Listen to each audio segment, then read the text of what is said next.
Well, well, well, well, well. Draw four, draw two, you can't get through. Stack 'em up high, see the color I'ma choose. Switch the decks, yeah, reverse my fate. Hit you with the skip, now you gotta wait. Who knows the game where we break the rules? Laughing so hard, can't stay on the stools. Colors and numbers, we mix and we match. Winning this hand, then we hatch in a plan. Shuffle them cards, make them disappear. Wild card down, everybody cheer. Slamming cards fast, chaos all around. Hollering out Uno, try not to make a sound. Smirks on faces, strategy's the way. Playing these cards like I'm on Broadway. Blocking their moves, stacking the stack, watch your back, I'm on the attack. Who knows the game where we break the rules? Laughing so hard, can't stay on the stools. Colors and numbers, we mix and we match. Winning this hand, then we hatch in a plan. Just when you think you about to win, I'm flipping the switch, let the fun begin. Every card counts, moving side to side. Uno's the jam, it's a wild ride.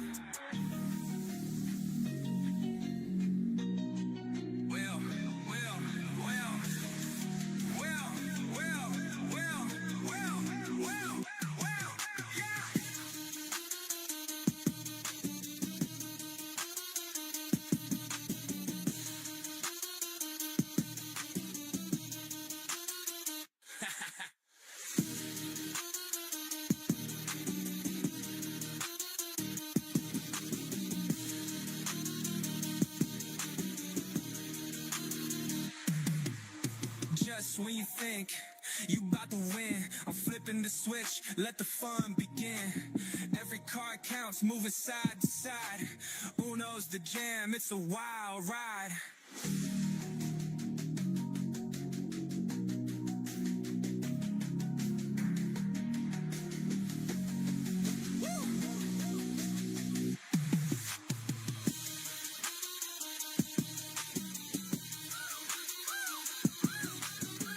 Just when you think you about to win, I'm flipping the switch, let the fun begin. Every card counts, moving side to side. Uno's the jam, it's a wild ride.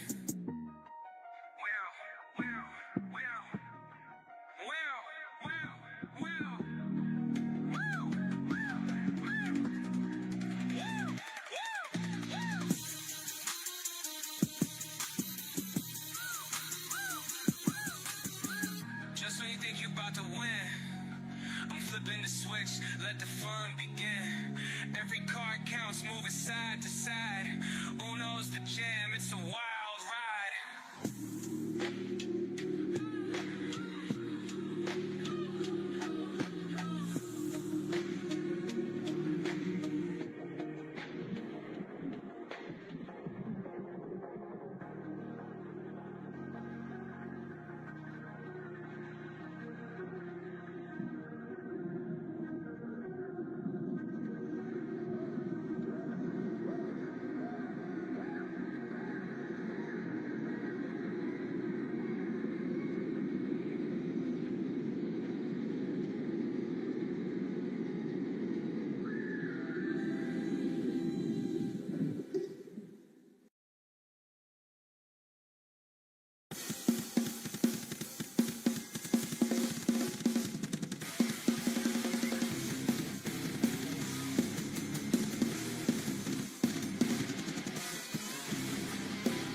likes to play them until the morning comes.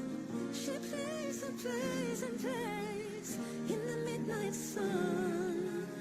She plays until the light has gone. Her name is Blooming.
Their teamwork and determination were on full display as they clawed their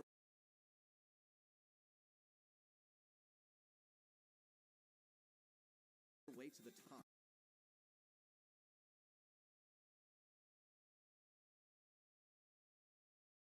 Force to be reckoned with. And Halleck are going to steamroll through. They are in the grand finals. But despite their incredible run, they couldn't overcome the might of Tribe Gaming. Tribe showed their dominance throughout the finals, securing their spot as the team to beat in the region. I don't think that's going to happen. And Tribe Gaming pull away. 8 stars separating them. Havoc had a good run, but it ends here. Miracles stopped, and Tribe Gaming. Heading into March, the competition is fiercer than ever. The road to the Brawl Cup is still wide open, and any of these top teams could claim that final coveted spot. The race is on, and the next chapter promises to be as thrilling as the last. Stay tuned, because the ultimate showdown is just around the corner.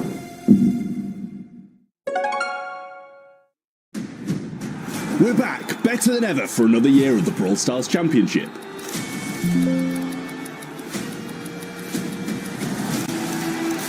Teams from around the world will fight for a chance of becoming the Brawl Stars World Champions and their share of the $2 million prize pool. With a new and improved format, there's no telling what might happen this year. His gadget won't be enough to get the kill, but SK Gaming. Follow the journey along this spring split. Stars will be born, legends will rise, and the next champion will be crowned. Who will take home the glory of it all? Their story starts right here. Let's get ready to brawl!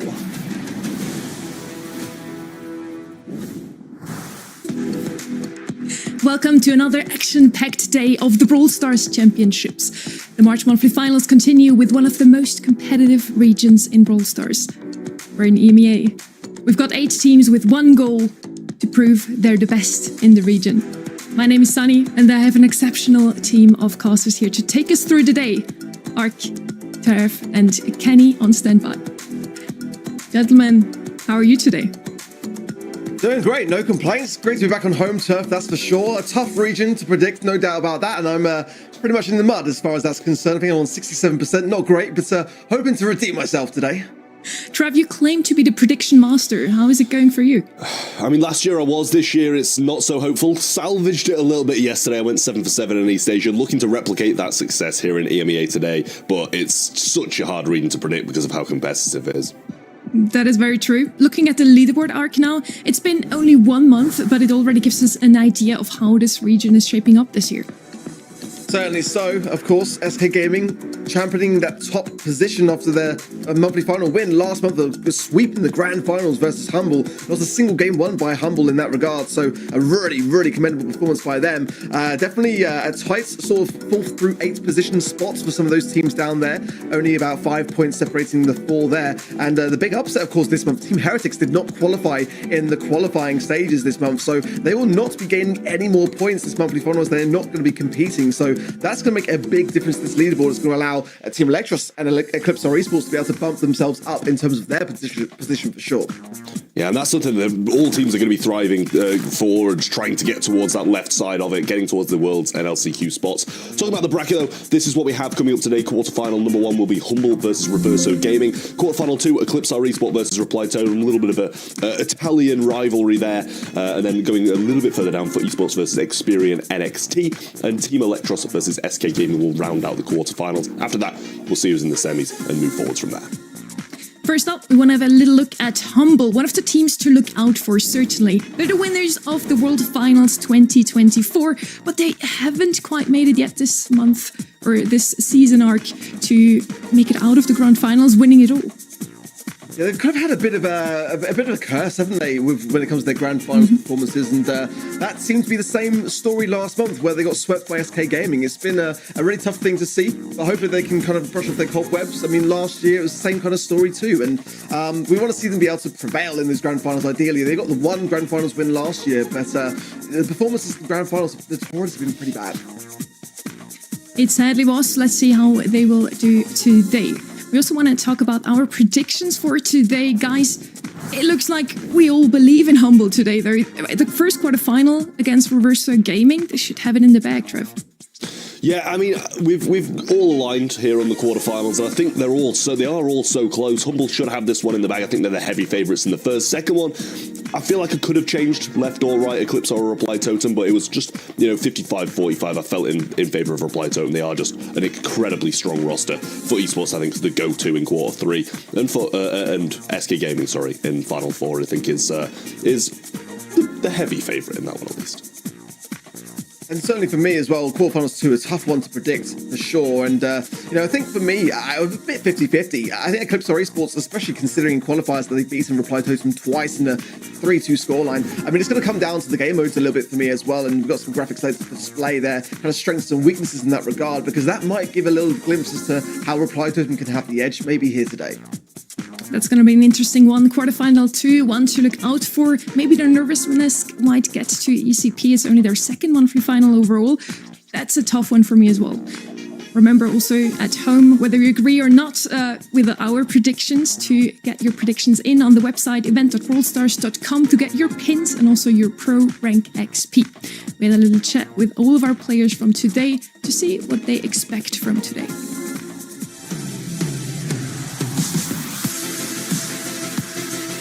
Yeah, so after winning the last month, I hope we can do the same this month again. It will obviously be hard because I think our first round opponents, Team Electros, is a really underrated team. They have been doing really good, so I would keep an eye out on them. And also Humble, they arrived in the final last month, so I think they will they will want to win it this time. And yeah, and this meta, I think we haven't adapted as good yet, but we still have some days to prepare. So I hope that in these few days we can get back to our best.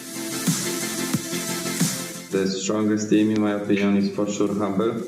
The world champions from last year. They are still keeping the same level. And the underdog, I would say it's Eclipser. So they might be a dark horse for me. And we are aiming at this for finals, but our goal is for sure to win it all. Expectations going into the tournament is to return our position. We believe we still have a chance to qualify for a Brawl Cup, and for the higher chances we have to win this month. So we will give everything to this month and try to secure higher chance of qualifying going into the third month. So my prediction for this upcoming monthly final is pretty clear, honestly. I think that's what kind of everyone has, is that SK Gaming and us are going once again to grand finals. We face each other off and that we lose against 3-0. Against SK, they were pretty nice, honestly, just to be like in a nice spot for World Cup. I think our setup for bracket is generally a bit easier than the other setup for bracket because they have Foot, they have SK, and we have kind of like the new teams. We have ECP, who we did the last monthly final, who are kind of honestly like, they might be Totem again. So far, in 2 best of 5, they beat Totem 2 times in the qualifiers. So who knows, they might be Totem again, and we have reversed to a brand new team and coming to the final. So I don't think we should have any struggles there as well. So yeah. Noi speriamo di performare al meglio.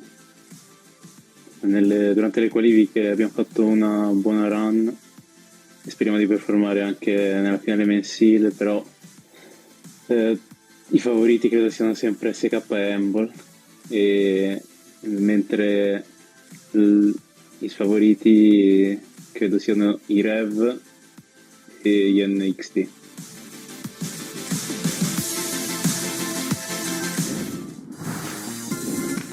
It's so good to see that the players are ready for today and motivated to keep winning. We're going to head straight into our very first quarter-final of today, but one team we already talked quite a bit. Ark, give us the lowdown of this matchup though. Yeah, of course. This is the ultimate David and Goliath story, isn't it, really? I mean, the current reigning champions of the world, Humble, taking on Reverso Gaming, who, for all intents and purposes, have not really been that present in monthly finals and didn't qualify last month either. But Humble, certainly, making the grand finals last month was a great way to start the season. If only they'd been able to get a couple of sets along the way as well, maybe a victory, that would have been definitely the way to go for them. But it was that same cursed story of getting swept in those grand finals, so looking to redeem themselves this month. Every great team also needs a great leader, and Semantic has quite an impressive history in Brawl Stars. Let's hear about it.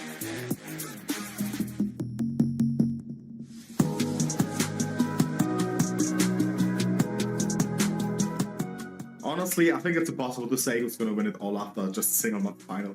Even after 6 month finals, I think it's impossible to say. I think at the end of the day, to win the World Finals as the world champion, I think I can say that it just matters on your performance at that day. That's it. Everything comes down to your performance at that day, to show your best skill, to show your best team play, show your best draft, and everything just comes down to that. I wouldn't call it my favorite brawler, but we have stats, and our stats are saying that the brawler I play the most and who have the highest win rate, currently in scrims 84%, is for me Hank. Which maybe someone like Sven gets really happy now. Or maybe everyone just wasn't prawn ready,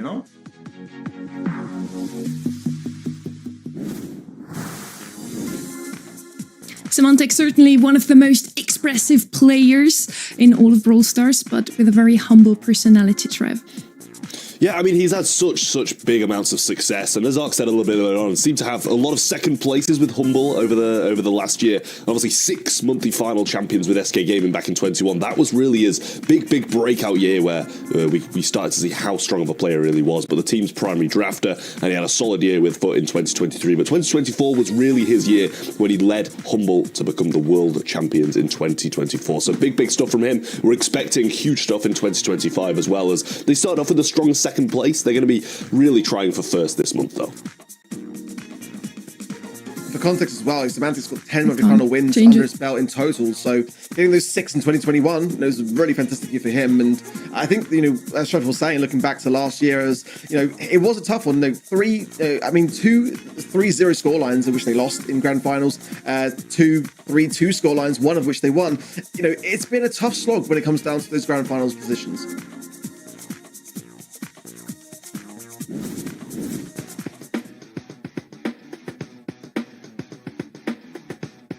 Okay, well, as we load up our matchup as well, the competition, Reverso Gaming, of course, definitely a very tough position for them to find themselves in the bracket, not the place that they were expecting to find themselves in, I think it's fair to say, Trev. But again, their qualifying stages were pretty solid. You've got to give it to them. They were able to beat Papara Supermassive in a 3-2 scoreline in a sweep.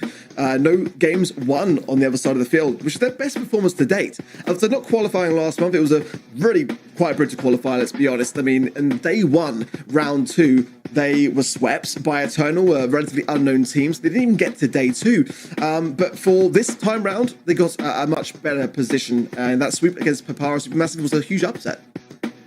Yeah, I mean, huge stuff from Reverso, really. They really, against, Supermassive, who looked like a decent team. They didn't get that far in the previous month, but we know them. They've been around for so long, and for Reverso to be able to get a win over them, showing their worth and getting to the monthly finals, Humble can't take this one lying down. They're really going to have to dig deep to be able to beat this powerful roster in Reverso. Reverso didn't have the best of the monthly qualifiers. They dropped to the lower bracket to Eclipsar. Maybe they can reverse their fate today, though, Ark. Yeah, certainly. I mean, a tough matchup for them again, and they were lucky to get a set, in my opinion, because Eclipse are looking so strong at the moment. Honestly, a massive up-and-comer, in my opinion. But the sweeps they got were pretty solid as well. Again, I think their biggest result so far was that 3-0 sweep against Papara Supermassive, and they were in the monthly finals last month. That was a big win for them, and it was a very convincing win at that. But certainly in the lower bracket, they had a bit more success. A close matchup there as well against Milesme, but nonetheless, I think that today they could have definitely done with a different side of the bracket, I would say. No one really wants to face up against Humble, let's be honest. I certainly wouldn't, but that's why I'm also not playing. They kind of don't have a choice. We want to head into the maps now. It's, of course, the same ones we also had yesterday for quarterfinal number 1. So I'm just excited to see now if the meta is also going to be the same, Trev. I'd expect not. East Asia are kind of known to be a region who don't draft the best, and they kind of rely on their mechanical skill a hefty amount. But to be honest, yesterday I really did enjoy some of the brawlers they were bringing out, and it was quite refreshing to see a little bit of a different meta to what we usually see in the other regions. A lot of shade showing through, and yeah, it can be viable on a lot of these maps, but it's just very dependent on that draft lining pretty well for it to come out. So Hard Rock Mine, one of the maps where we did see it played, I believe, and it worked quite well here. But a 79% prediction in favour of Humble to the 21 of Reverso Gaming, which is surprising to see Reverso with even 21, in my opinion, Ark. Yeah, I mean, again, on the event side, we've got some win rates going on there as well. So, but certainly, I've seen a couple of people raising predictions that they are siding with Reverso as a bit of an underdog story. I think it would be a huge upset if it were the case, though. Heading into the draft now, I do not expect to see another shade today. That caused some huge upsets yesterday. But overall, we have a new meta, we have new gadgets. They're changed. They now have a recharge time instead of just 3 uses. And we have 6 new hyper charges in game, Trev. Yeah, well, Stu going to be the first selection. That's one of the brawlers that really did benefit off getting the hypercharge just a couple of updates ago. Very strong brawler, and also taking that away from the side of Humble as well. We know Semantic's so good on that brawler. They're going to roll in with the Nita, another brawler with a very powerful hypercharge, and Max more of the same as well. 2 great brawlers selected there from Humble. A nice dominant mid in Max, able to provide a good amount of speed to the lanes and allow them to win that as well. Yeah, very aggressive, for sure. No doubt about it. Certainly, I think that Max is in a much better place in terms of the meta than many are kind of considering her for, in my opinion. I think that it's really in a very good spot. But the Stu pick from Reverso is equally as good. Ollie as well left open here as well. Going to come in now. Reverso, certainly an S-tier brawler now. That really was not the case upon release. So I'm liking the Meeple ban as well on the side of Reverso. I think it's quite an underrated ban. And the Hang is a necessary ban for sure. Rico as well. Fantastic to see that brawler. As you know, I always love it on this particular map. But certainly has got some weaknesses, no doubt about it. So I think the aggressiveness of Stu and the and the Ollie are going to have to suffice. So imagine Stu mid on the side there of Reverso, which is going to lack a little bit of range. Might be tough to land the shots to as well. So let's see how Humble want to fare things. They've got their max for the mid to go against that, and they need an aggressive side lane now as well. Yeah, I mean, Ollie, very, very solid at the moment. I was surprised it flew under the radar for such a long amount of time about how good it was. Frank going to be picked up then by Humble. You said they needed something aggressive. They've gone something that is, fairly aggressive, pretty tanky, very, very tanky. Able to deal with that Ollie quite proficiently. It's like just an extremely good brawler at the moment. It's going to struggle against Rico, so I have to make sure they get these lanes right and have the Frank facing off against the Ollie. But with a little bit of help from the max speed, he's going to be able to get in very good positions and cause some havoc in the backlines of Reverso. Wow, as they gear up for, again, the toughest match, I would say, of this bracket of the day for them as far as things are concerned. It's a very tough thing to get right in this draft. I think I'm kind of favouring a little bit more what Humble brings to the table, but regardless of that, it's just the experience of which Humble bring as well, which has got to be looming over Reverso's minds in that regard. Again, 31 monthly final appearances for Semantic. It's very, very much a grueling thing to stare down the barrel of, and already good assertive role in the mid for Lukey. Semantic on the left-hand side aggressed quite heavily so. And now I think Lukey and Boss have to pinch this right-hand side for Ness, who did get nice positioning there. Nice gadget jump there from Ollie, but straight into the arms then of Lukey and Semantic, and should allow a bit more breathability in that mid. Yeah, Semantic's going to go down, tried to get a little bit of a last stand with that one hit there, but didn't get the connection on it. Lukey risking that for the 5th gem and does manage to pick it up. It's 5-2 now, and Boss not having the best of times and will continue to have a pretty bad time until he gets this super. Semantic going to rotate over to the right-hand side and actually play up against the Rico, which I didn't think would be a great matchup for him, but gets his super now and might want to start wreaking some havoc with Ondi in the back line tier on the Ollie. It's a difficult matchup for pretty much anybody at the moment, considering how strong it is. But here comes the max speed, and Boss going to be looking to try and acquire his first bet. Roof there is quite low, but now using the wall and of course that speed zone gadget to his advantage, and that's going to be quite great for Ondi there as well, jumping straight from Semantic and should just get off the hypnosis, not before the smash goes through though. Now the aggressiveness of that Stu pick going straight to Boss. Have to deal with the Bruce Bear for the meanwhile. 6 gems to the 7's quite a close game, all things considered, as Humble are definitely now on the back lines. Hypercharge for Semantic, lacking a super, just using it to get into position there. One smash though, and he's going to have it now. Able to get a hypercharge super off though. However, now pinched between all members of Reverso, who are doing a fantastic job in all honesty. 8 gems now to 7. Yeah, Boss choosing not to use his hypercharge on that bear there, and honestly, it might have been a good idea considering how low everybody was. Might have been able to get just that little extra amount of HP. Nice super there from Semantic. No jump this time from Ondi on the Ollie. And here's another hypercharge. Lukey just going to wait for another because of how aggressive and how incredible position they're in. Got to be careful of this hypnotize though, and just gets away with the phase shift and speed. But 8 seconds on the clock, and with Ondi so low, I don't think Rupp's got it in him alone to be able to reset this Humble countdown. And that's going to be game 1 going their way. Yeah, solid stuff, but again, there's some hope here for Reverso. I mean, even just to get like a game in this set, I think it's plausible. I think the draft is not a bad one by any means, and a lot of the time, you've got to give them credit for staying on their feet against a really serious contender in this whole year's seasons. I mean, these are the reigning champions of the world for a good reason. I think that so far, I'm seeing some good signs from Reverso. Let's see whether they can get in something back here. I think that it's definitely plausible. Yeah, well, I agree with you. Reverso actually not looking too bad at all. Semantic starting strong. They're getting some good positioning and Boss over this right-hand side. It seemed like they were maybe trying to enforce the other matchups, to be fair, with Boss over on this Ollie, getting his super, or maybe that was just because he was fairly close to his bear, but Semantic not having a good start this time. He's quite low and pinned back in spawn as Rock picks up 2 and should be able to get this 3rd for Reverso to pretty much for the first time take the lead. Nice there from Boss. Definitely was a big thorn in the side for Humble on that bottom right-hand side there. Nice catch yet again. Ondi going straight on Semantic and the hype hypnosis popping off there. Gets some gems. Might not be the best person to hold them though. He might go down if he's not careful here. Semantic low though as well, and Lukey. Everyone's really playing a risky game here, but for the most part surviving on nonetheless. It's the positioning now of Humble, which is quite fierce, and first we're going to have to consider that now the max speed coming in as well, the hypercharge available with Semantic, and Ondi's going on a tear here as well, the hypnosis still low, they're going to drop the gems, Rook going to come in, dash into them and dash back, trying to evade Semantic along the way, it's not going to happen, he gets pinched between himself and Lukey, and now Humble running away with all the gems! Oh, almost the snipe from the hypercharged super though there. Nez almost getting that done. 10 gems in the hands of Lukey now. Should be able to just retreat to the back lines and stay alive. Here comes Ondi though. The stun goes upwards and not to the right hand side, but Ondi really no chance here at all. Goes for the jump into the right hand side, gets one shot, but nothing else. Humble going to take set one, and honestly it wasn't that convincing. They ended up just with all the gems on the Ollie, which is obviously not what you want to happen, but not a bad showing from Reverso, better than expected, but Humble, and you know, you can't really expect to really get that many games off the world champs. You've got to kind of take advantage of a few mistakes, which there really weren't any shining through there from Humble. You're saying it's not that convincing, Trev, what Humble showed us today. Did that match change your opinion maybe about Reverso Gaming? Do they have what it takes to beat the current winner of the World Finals? I mean, not massively, I wouldn't say. I don't think Reverso were a bad team whatsoever. They played that pretty well, but you know, there's very few teams who can beat Humble, and kind of newcomers to the monthly finals probably aren't going to be the ones to do it, but I just really want to see them put up a good fight, maybe get a couple of sets here and there, but so far Humble didn't look out of control of it for the majority. I think for me as well, I'm really impressed so far.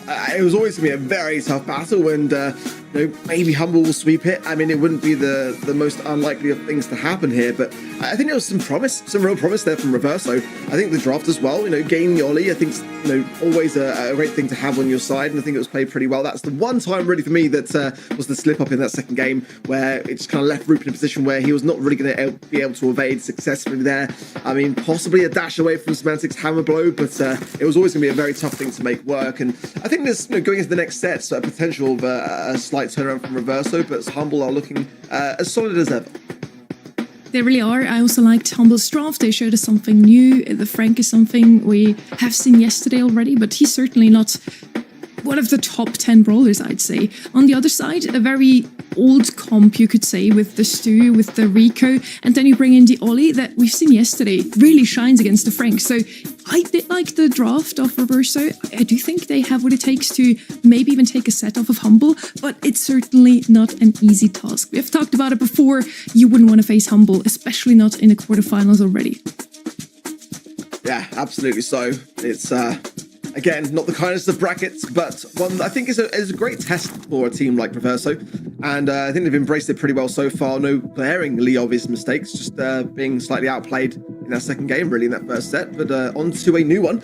Brawl Ball and Triple Dribble now. And some chance to get some heavy hitters off the map. For me, I just feel like B is a pretty much a must ban, really, in Brawl Ball for the moment. I've been really enjoying playing her on ranked as well, and getting some fantastic results with it. I think Hank as well is a massive threat, and B's actually left open here, but Poco and Hank banned, the double Stu ban, the Berry and the Lou.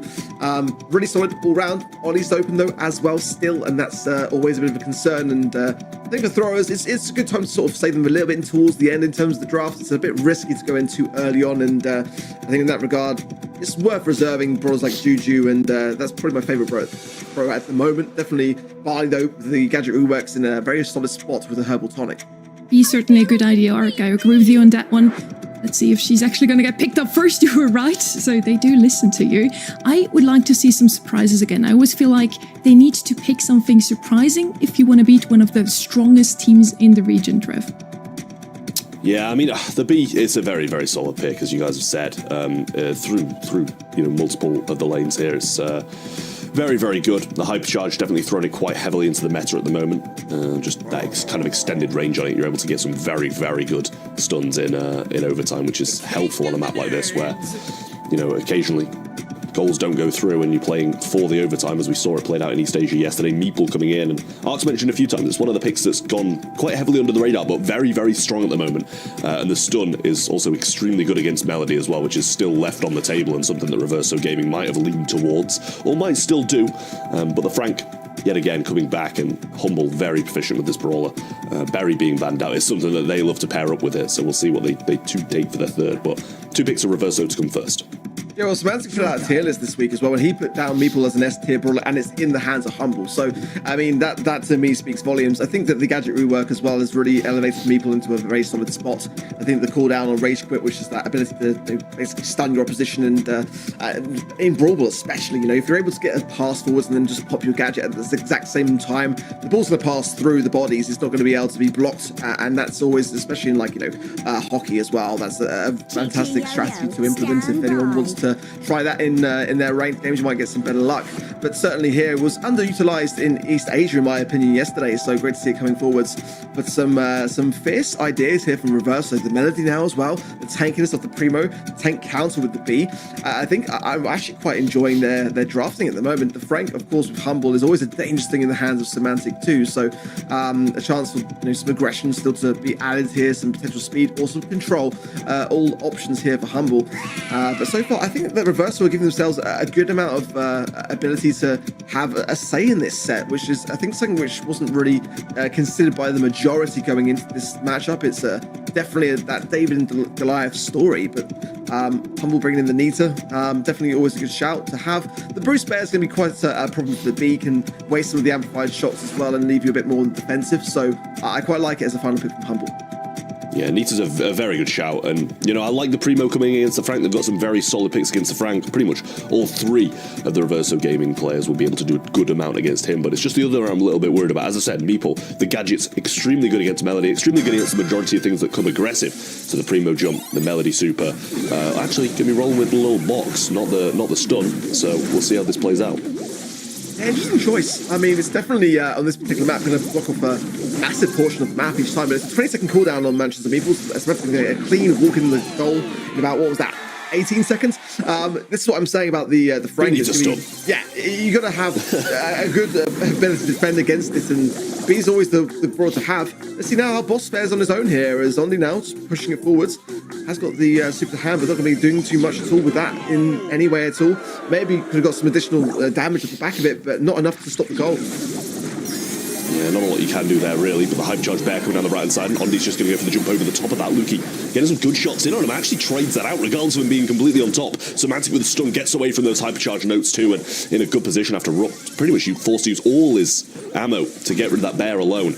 And Ondi does have super back, but Boss will be there to assist Semantic if he goes that way. Okay. Oh, there's the defensive. That's a beautiful gadget. What a block away. Ondi had to come and jump out of it, but it's not going to matter. Semantic on the right hand side. We have to force the goal through.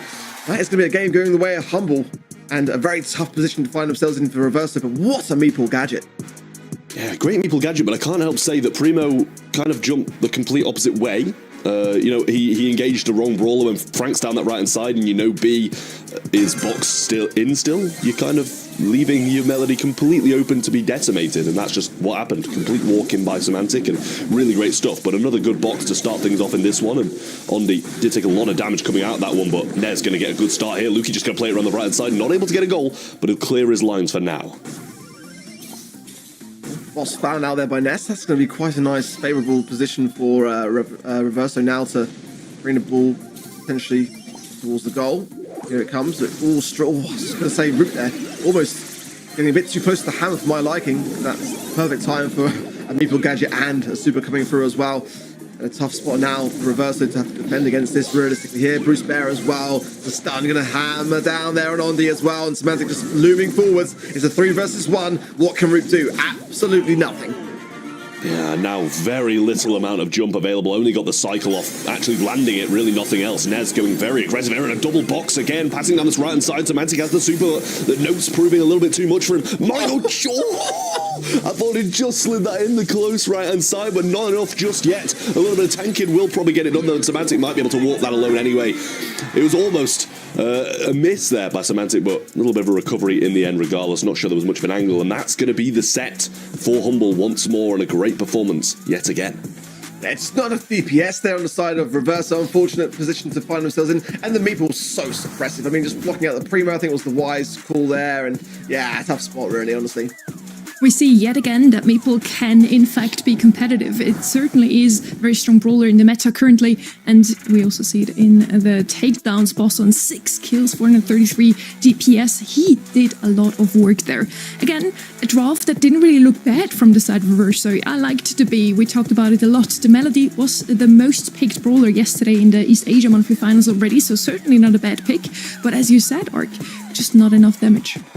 Yeah, I mean, Semantic there with the 4 goals being scored there, I think it says the story really. They just had no answer to what's done his HP. And again, the Maple Gadgets just really blocking off the Primo. If it didn't have Super to get out of that box, it was really just, not going to be helping hand things. And there was no suplex being run on the Gadget front for the Primo as well. That's normally my kind of preferred Gadget to have to try to defend a bit better against some of these goals. But yeah, for Reverso, just a tough spot. I mean, to find themselves so constantly on the defense, look at that. I mean, that was fair enough for Ondi there to have that ability to jump out of it, but realistically going for Luke, who's not the play, going for Semantic would have been probably a better shout there.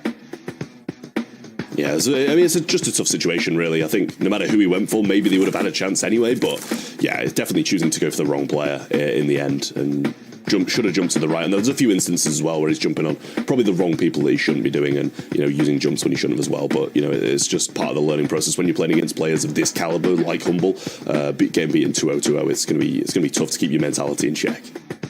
Let's hope they won't get too nervous now and they can still take it over to the third set. It could already be our last one. We're heading into Shooting Star. Bounty is one of those modes where maybe mechanical skills are a bit more important than pure strategy.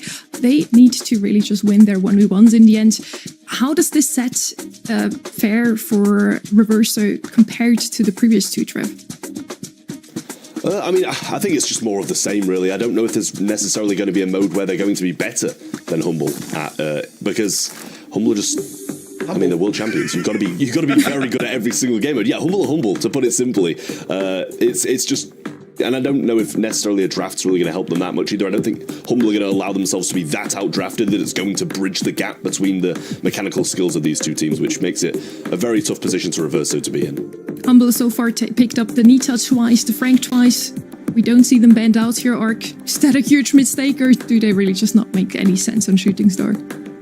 I mean, certainly I think the most valued ban for me is the Mr. P. I think the Max is an interesting one for Reverso. It kind of screams maybe a potential there for Piper pick for Reverso. That as well. I think the Grey first picks has been a safe one to deter some throwers as well. But for me, I think the Gus being left open here, definitely going to be snapped up in my opinion, or should be for the most part here. Tick ban, very common in the EMEA. We don't see it that often in other regions, but certainly here it's pretty much a must ban for every team in Shooting Star. So I'm not too surprised to see that as well. Juju for the mid, I think could be a certainly viable option still, regardless of that Grey, just simply because of her utility and her ability to be able to defend a lot of that situation with the Gadget. So RT going to come in for Humble, a very stable diet in EMEA yet again, never really on the bans, but certainly a very high pick rate for that particular brawler. I'm looking as well for Nani here, because if the Piper's picked up, that's going to be her biggest counter. Yeah, nice and versatile for the RT. Good at close range, good at long range. If you have to play at close range, which is very rare on Shooting Star, but helpful for if preventing a Grey TPing in and killing one of your teammates, something like that. There's the Nani that you mentioned. Great pick. The Peep, very solid to be able to pick up some kills. If your teammate gets a hit here and there, you're able to go in and finish it off from the back lines. And the range and damage just unparalleled on Shooting Star down these lanes. Yeah, I like that. The fact that Reverso didn't double down too early with the Piper pick. Going with the Grey was quite smart to allow then Humble to... I could see it through the bans. Humble was smart enough to pick the counter early on. And yeah, Reverso for that reason, not going to be swaying towards the Piper pick now. Leon, definitely a bit more of an underrated brawler pick here. Definitely was very meta back in the day on this particular map. So I don't mind now that the gadgets are being reworked in the way that they are. So Leon as well now, the Lollipop drops a 20-second cooldown, quite towards the higher end of things, I would say. Home projector's on 13%, so we have seen a bit more of that coming through somewhat now. Penny though as well, that's a really good brawler pick. When you think about it, the Lollipop drop, if that is the gadget of choice from the Leon, the turret's going to be able to target that very quickly and swiftly, and that hypercharged mortar goes down on the map. That is going to be a big problem in pushing into the spawn side where it's going to be protected by Humble. Yeah, well, we'll see how this one's going to play out. You've got to expect a humble 3-0 here, I think, but Reverso still in with a chance. Obviously, anything can change at pretty much any second's notice if any mistakes are made, but that's just not really in Humble's blood. We'll see if Boss is able to get a turret nice and early on, playing through this mid. Salty Barrel place there to be able to tank it and get it early on, and we see a miss on that Walking Cane as well. Not the start that Reverso wanted. Great gadgets there from Boss, the Salty Barrel there. Normally just as the deterrent for the Walking Cane, but he was able to juke it. Lukey just trying to seek out Nest there on that right-hand side, and that Lollipop drop is about to go down as well. Just a blue star, but Humble want a bit more than just that before they go back on the defensive. They want to keep on the aggressive here and try to secure something themselves, but a bit of a stalemate as both teams. Yeah, second miss Walking Cane.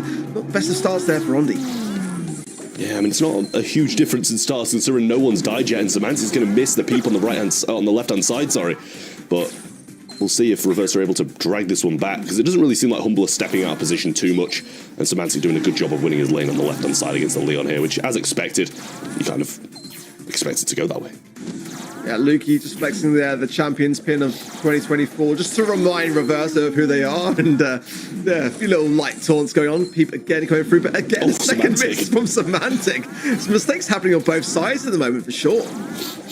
Yeah, I mean, as I said, you've got to take advantage of these mistakes, but it's not like the mistakes of stepping out of line and stuff. It's just not extending the lead that I'm sure Humble would like to extend. Another Walking Cane going to be missed, and we'll see if this peep's going to connect. It's hypercharged this time as well, and he set it up pretty perfectly, Boss, there, but a good tank coming in from Ondi to be able to prevent that from happening. Still, Humble in a good position, but no kills yet. Yeah, no kills and 25 seconds on the clock. The penny turret there going to be laying down some more to fire. Oh, there's the splash there of Boss. Being able to eradicate Roop there as well. That's 3 stars now of a lead for Humble. And Nest low HP on that left-hand side. Going to be pinched there between the turrets. A rock and a hard place now. 10 seconds on the clock. And a push coming through. TP is available there for Ondi. The shield as well from the Gus is huge. He gets Semantic, but Boss there with a Salty Barrel blocking his way. Lukey low HP as well. It's still a glimmer of a hope, but no! Boss shuts it down! 7 stars to 5. And a match point going the way of Humble. I mean, it wasn't convincing at all, to put it simply. They played pretty badly, to be honest with you, especially Semantic down that left-hand side, missing a few peeps that probably should have secured kills earlier on. But they're still managing to get the wins, and I think that just goes to show how strong Humble are. Regardless of mistakes on the offensive side, on the defensive side, they're pretty sound. Yeah, it just feels like they're playing with the food somewhat a little bit there again. And this Walking Cane to a Salty Barrel, not going to be doing too much there for Ondi. He's really struggling a little bit on this grey pick so far. Good to have some Semantic there as well. Nearly on back as now the double siding here. Pushing Lukey slightly as well, but let's see if this connection is there with the peep. Nest's going to be going straight for Semantic here, but that's not the play. Boss and Lukey can see that coming a mile away and able to secure it down. 5 stars and the blue, and a penny turret on the map as well for Humble. They're set up. Yeah, it's looking good for Humble here and Boss. Really not feeling too much pressure from the left-hand side, which is good for him, as Semantic's dealing with that lane pretty well, but now the invis comes through, and Nez might be able to find Semantic a bit of help from the mid as well, and Boss took a few hits, but Lukey will get up as he overextends just the slightest amount. The TP is available from Grey, and it is only 4 stars between them, so a couple of kills going the way of Reverso, and this can change. Another fantastic Salty Barrel there from Boss. And again, Ondi's struggling to really get any connections. Hypercharged Mortar now down, and this is where the defense is going to be just double what it was previously. Semantic's already found Nest within the invisibility, so they know that he's lurking forwards. And that's going to be the shutdown there. Nice shield handed over from Root to then onto the Ondi as well. And that's going to bring the scoreline just a little bit closer together, but still 1 star separating things. 35 seconds left on the clock. Decent positioning here from Reverso, though. They've got this TP set up on the right-hand side, and the Walking Cane will get rid of this hypercharged turret, but Ondi almost goes down. Shield being provided by Rupp, which would have been very useful in the closing seconds to try and drag this 1-star deficit back. But Semantic feeling pretty confident on this right-hand side, stood still there for just a second and tried to get a few connecting shots to extend this lead even further. But Reverso have got a chance. Look at that from Boss. What an amazing ability to preempt the situation that's coming for him, but there's a lot of pressure now on the side of Humble to be able to defend their spot here. Lukey low HP, it's Semantic that defines Nest, Roop low as well, and Humble come out on top, 12 stars to 6. And it's going to be a semi-finals appearance for Humble at least today. For Reverso, it's back to the drawing board. I mean, Humble seemed to be knowing what Reverso were doing before Reverso were doing it. There was 2 times where they predicted the TPs, and you pointed out Boss shooting to the TP on the right-hand side, knowing Ondi was going to go through it, and then at the end, Lukey pressed super before he even TP'd in. So it's, Humble just very much on top of things. They're the world champs for a reason, and that's all I'm going to say. Yeah, it has been very convincing overall from Humble. I feel like they just had a lot of fun with it as well. It looked like, as you said, Trev, sometimes they just try to predict whatever their opponents were doing. Humble is certainly ready for their opponents in the semi-finals. We sadly already have to say goodbye after this to Reverso. I still hope they have at least gained some experience for next month, hopefully. It is their first month overall, Ark. Yeah, I mean, it's always a tough thing when you're coming in that early stage of your careers, but, everyone's got to start somewhere. And I think they've already made some massive moves this year in this season, and I think that we'll see them again before the season's over, and hopefully even maybe get like an LCQ spot from them. I think that, it might be a bit hard to believe that they can make it to Worlds the way they're performing currently, especially with not qualifying last month. But, again, I'm looking for all these signs, and their drafting is pretty decent. Getting the win in that qualifying stage over Papara Supermassive, I think was a huge result for them. I don't think that really many of us expected them to get a win against Humble, but they can certainly make some moves in months to come.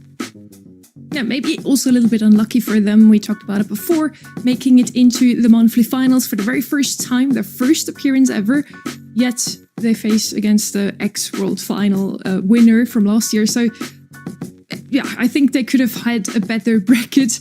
Talking about the bracket, let's have a look at it right now. We only just watched Humble win dominantly against Reverso. And Trev, guide us through what is yet to come. Yeah, I mean, there's not a lot to say, as you mentioned, about, the progression. It's just Humble moving forwards. Eclipse Esport versus Reply Totem will be what's coming up next. We'll see which one of those two is going to face off against Humble in the semi-finals. No matter who it is, it's going to be a pretty Italian, or at least for the org standards, semi-final. For Esports versus Xperia, and NXT will be up just after that. And then Team Electros versus SK Gaming will round out the quarterfinals, and then we'll have 4 semi-finals ready to battle it out for a place in the Grand. Ark, we talked about it before. Eclipse Esports versus Reply Totem, probably one of our closest quarterfinals, and it's coming up next. Yeah, I'm looking forward to this one massively. I think for me as well, like the game modes is where it's going to come down to. I think for Eclipse Esports, Gem Grab and Brawl are their worst modes, so that's 2 and 3, and their strongest is the 5th set in Heist. So if they get to the 5th and final set, they might get the edge here. For Reply Totem, it's been a really, really tough road to get to the stage. 2 losses to this very team, to a 2-3 scoreline. They're going to have to bring it all out of the bag today. I'm really looking forward to that one. We're going to be back in a minute with Eclipse versus Reply Totem.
Ok, la risposta è C, 4400.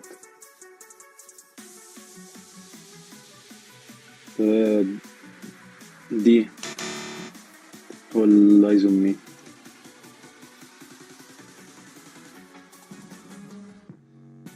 A, 724.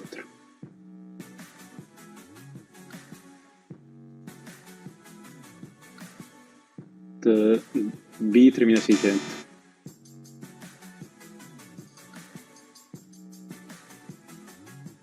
C, 25.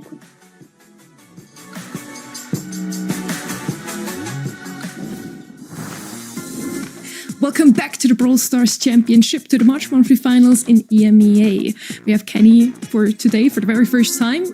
How are you doing today? Doing good. I mean, things went kind of as expected in that quarterfinal 1, but I'm hoping things spice up a little bit here for a second.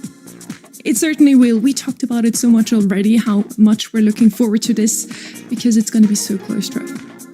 Yeah, it's regardless of the results that we've had in the past, I'm still expecting a Reply Totem win. I think you look at the players on that team and kind of expect them to be able to beat the most of people, but it just hasn't been happening this year, which always makes you question it just a little bit. Maybe that synergy hasn't kind of formed with Angel Boy just yet. You can never doubt it with Maru and Mori, though. But looking at the Eclipse side, we saw them last month, and it didn't go to plan. They didn't look that strong at all, but through the qualifier runs, they seem to be doing absolutely incredible, which makes me question it a little bit whether it's down to nerves or if maybe there's a few drafting issues when those nerves do start to hit.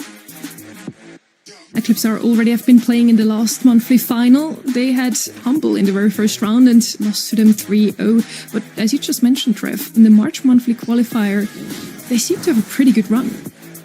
Yeah, I mean, this is the thing. Like, it's very, very solid overall, which makes you kind of question it a little bit, because that's what makes me think it's down to the nerves of getting to these monthly finals, possibly being on the cameras, being on the biggest stages. You have to question why they're not getting these kind of results in the actual big stage, because that's where you've got to prove your point.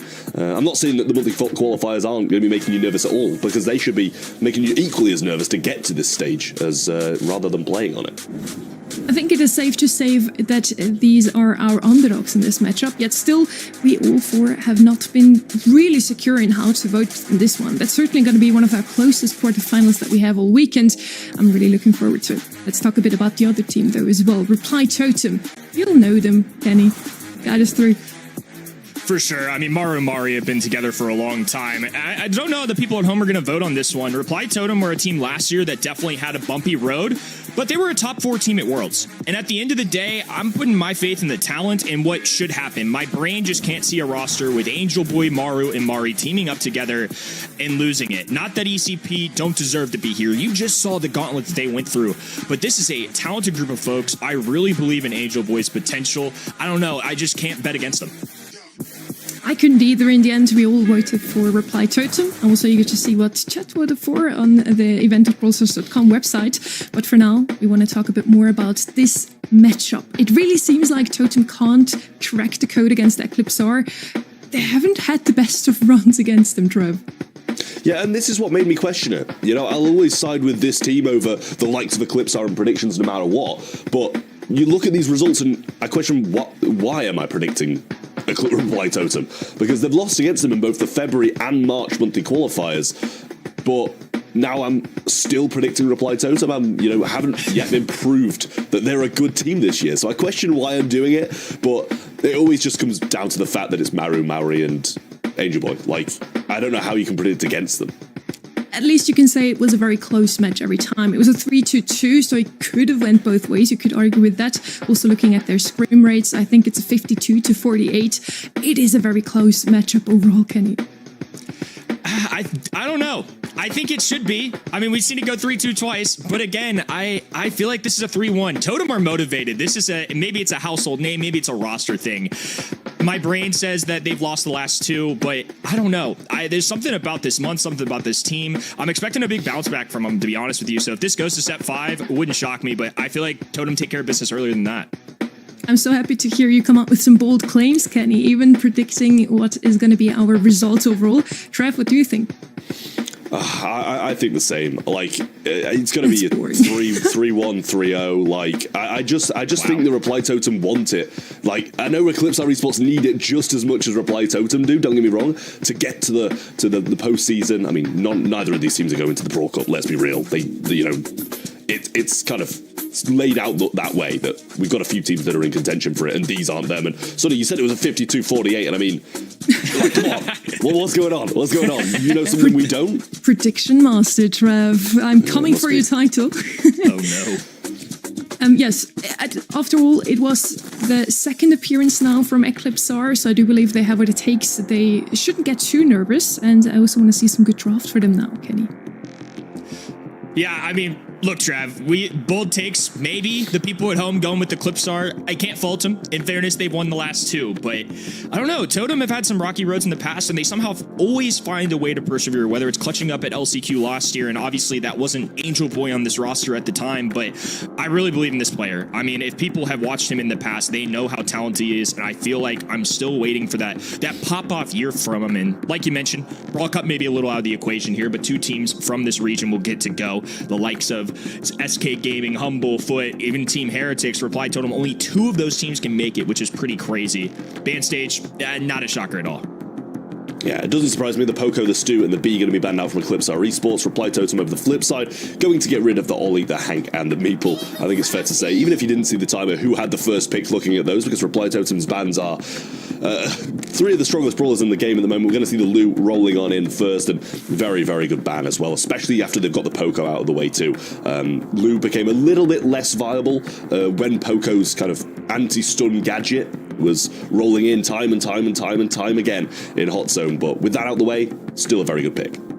It's going to be an interesting 2-3 turn here, because now that they've gone with the Lou, on the other end, Barry's still available, and Barry comps have been really solid, but something like Barry Frank, Barry Draco, but when you see Lou as this first overall pick, I feel like you have to go away from that, and that's exactly what they're doing. I think the script's going to be indicating wall break, and it's going to be Byron in addition to that as well. So they've got their long-range support, they've got an option for breaking down these walls. On the left-hand end, could totally see them being the ones that end up taking something like a Draco. A lot of people love him on this map. We saw it last month, SK Gaining utilizing this. Obviously, it was with the Barry at the time, but Lou going to be one of the only ways to freeze that tank. It's a reason it's one of the most popular. They could still go with something like a Frank, but either way, I think both of these teams kind of leaning towards something more aggressive at a bare minimum.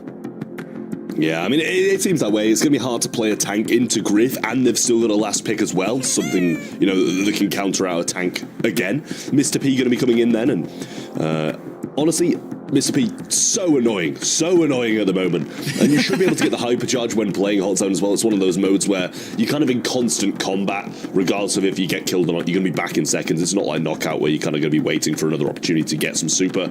You're just going to be constantly throwing out briefcases and gadgets. So I like that pick, and should be relatively safe in the back spawn as well when you get that hypercharge turret. There's the aggressive factor. It's going to be Melody, a very popular brawler, the most played brawler yesterday in East Asia. A very successful one at that, too. I mean, that's a reason that's definitely known for it, but I think that's going to carry over across our regions in at least weekend number 1. Mr. P going to be able to be super pesky, like you said. That hypercharge is insanely frustrating. Just the constant cycle of those porters going to be something that Byron certainly doesn't want to deal with. Griff maybe with the super can handle it a little bit better, but Reply Totem have a tough decision here. 6th pick. They need something to counter out some of these brawlers, give them some kind of advantage. It would be a shame to me if you pick Byron and don't pair it with something, but I think ultimately they're just going to go with Squeak. This is going to be a control brawler, so no tanks showing up. The Lou's going to scare him off enough. The Griff on the other side going to scare him off enough. So this is definitely going to be an interesting one. I mean, a very unique combination of 3 there, especially for that Reply Totem side. Yeah, I mean, that's the thing for me. The Griff going to have to deal with the Melody pretty much all alone, because I don't know what Squeak and Byron are really going to be able to do. Maybe they're able to get that splash connection, and Squeak will be able to get a few hits in before dying, but that Griff super is going to be a big necessity to be able to get this Melody out of their faces. I really like what Eclipsar Esports have got here. Their draft just seems very, very strong. 2 of the best brawlers at the moment in the Mr. P hypercharge, the Melody as well. And obviously you can't forget Lou. It's becoming less and less versatile, especially with minimal tanks on the Reply Totem side, but a nice little sticky residue there from the Squeak to start things off and get a bit of early percentage. Keeping my eye on Mario, I think he has to be a player here. The Griff's going to have to deal with all these porters. I mean, something like a Byron not going to be able to do so. Squeak can get through the walls a little bit, mess with where they're spawning from, but going to take several shots just to bring one healthy one down. Super going down right-hand in. Blue certainly feeling the pain. Suitcase is flying up the mid, and Maru shuts that down. Biso going to have to back off here for now. This is complete control for Reply Totem.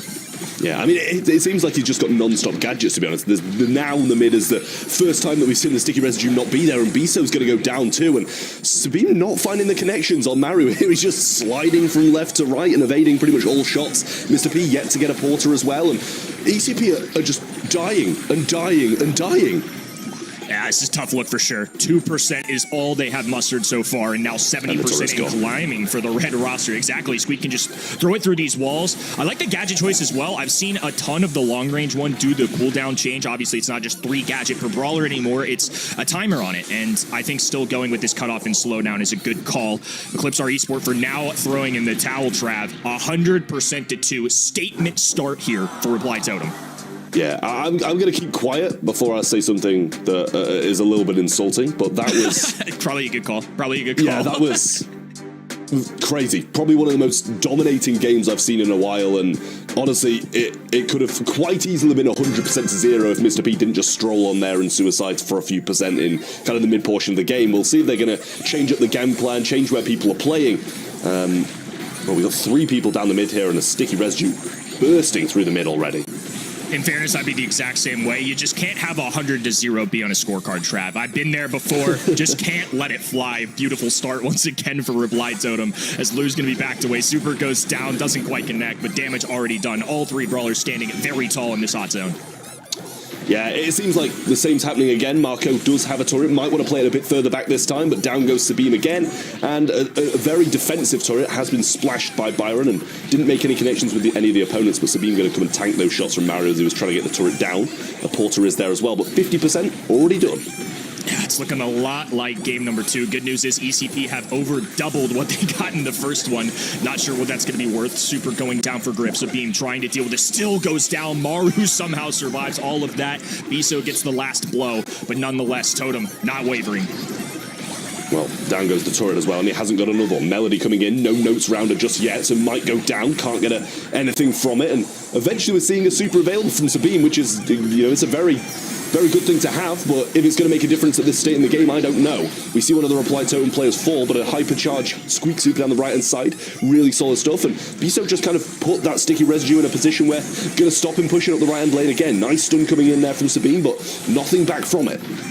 Really hard to retake control, especially if they don't elect to go for any kind of wall break. They got some long-range shots Squeak can kind of throw through, but especially if they're clinging to these walls, even for a team as good as Reply Totem, this could be tough. Hypercharge going through for Biso. This is the most damage we've really seen out of this team, and finally some signs of life. Maru surviving, though, might be the nail in the coffin. He's dancing around these porters. Sabine trying to get the shots down. It's just enough to bring him with him, but Mari just going to step up, has enough health points to finish this off. And even though it was a little shaky in that game number 2, overall, Totem with a dominant performance to start off our day. I mean, it was better from ECP, but they were out the game before they got into it. That's the issue. They managed to get 55% or something like that in the second. First game, they were completely out of it. Can I just ask, where the hell is Maury playing from as well? Like, some dungeon, it looks like he's playing in, but that was all Reply Totem. Absolutely crazy dominance. I feel like on one hand we have Eclipsar that are slowly warming up now. The sets didn't really look very convincing from them, but game 2 already looked a lot better than game 1. And then on the other side we have Totem. They just don't want it to be another close call, it feels, Kenny. Yeah, just even the stats category, I mean, clear across the board. 5 kills cumulatively on that left-hand side. Mari, as a Squeak alone, had more than the entire team. Some cool stuff that we've got going on in our overlays as well. We've got a little bit of the average percentage from the set these guys got, which obviously in this one, very clearly going to lean Totem, but Mari just kind of hunkering down, letting Griff, Byron get some chip damage in there. I mean, everybody looking good on that Totem side. Yeah, really nice stuff from them. And, Biso had a few moments in that second game where Melody was able to get the supers, get a couple of kills, but it's the same for Totem as it was Humble. Regardless of a few plays not going their way, they always looked in control. And even when it started to, all 3 of them went down, it was just kind of Maru coming back and playing against a few porters. It's still very strong. Here it is. I mean, he evaded these for so long and managed to get some heals back from it. So, nice stuff from Reply Totem. And looking at that, I'm a little bit scared for ECP going forwards, because if it carries on like this, then they're going to be going home after 3.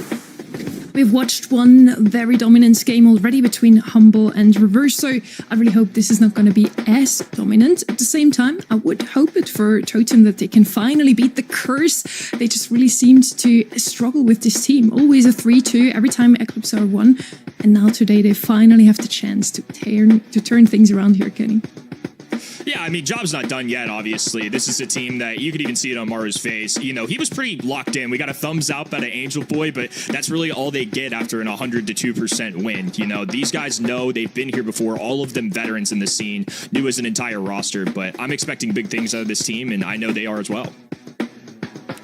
So are we all, it feels. At least 52% of you at home also voted for Totem to win this one. It is very close. Not so close in this first set. Let's see if the second one, we're heading into the draft right away, is going to be a little closer. Ollie and B already picked up. I do feel like those are two very solid brawlers on a map like this one. Maple now also coming out of them, completely getting rid of the walls, really. Gemford is a map that you just really want mid-control, Trev. So Maple is certainly going to help to just stand in that fort in the middle. Yeah, Meeple's a great brawler, pretty much everywhere at the moment. Same with Ollie. B, a very good one also from Reply Totem, but surprising to see that come down as the first. They're going to take a Poco as well, playing through this mid, and just drop in a Frank as well. Very fast draft rolling through. Reply Totem already completed theirs, and I honestly quite like it. We saw a Poco Frank combination yesterday. I believe it was in that East Asia region, and it was... it worked. They had a few hiccups here and there where they went down, but never really got out of reach. Bringing in the Mortis. Wowza. This should be a spicy one to say the least. I mean, we've got Ollie going, we've got Meeple going on the other end, we've got the Poco, B, Frank. I mean, a lot of fireworks could really go off here. It seems to me that Mortis actually shows up a decent amount at pro level right now, whether it's a Mr. P counter or just as a way to kind of mess up close with a Poco and a Frank. I don't actually hate that pick, I don't think, for ECP. I mean, we had to make some quick decisions here, Trav, some gut instincts, but at least off the rip, I think that might be okay. Yeah, I mean, I think it'll be perfectly fine. I like both drafts again, same as I did in the first. It just seemed that Reply Totem kind of ran away with it. So we'll see if that's the case in this one again, because it can quickly get away from you if you just have that Frank and Poco in mid for a while, and, you know, Mortis only gets a couple of chances to make the plays in a game like this. I mean, so far, not so good, but Mori pinned in, should be able to escape, though, without taking any further damage, and Angel Boy just going to power through this mid towards the Ollie.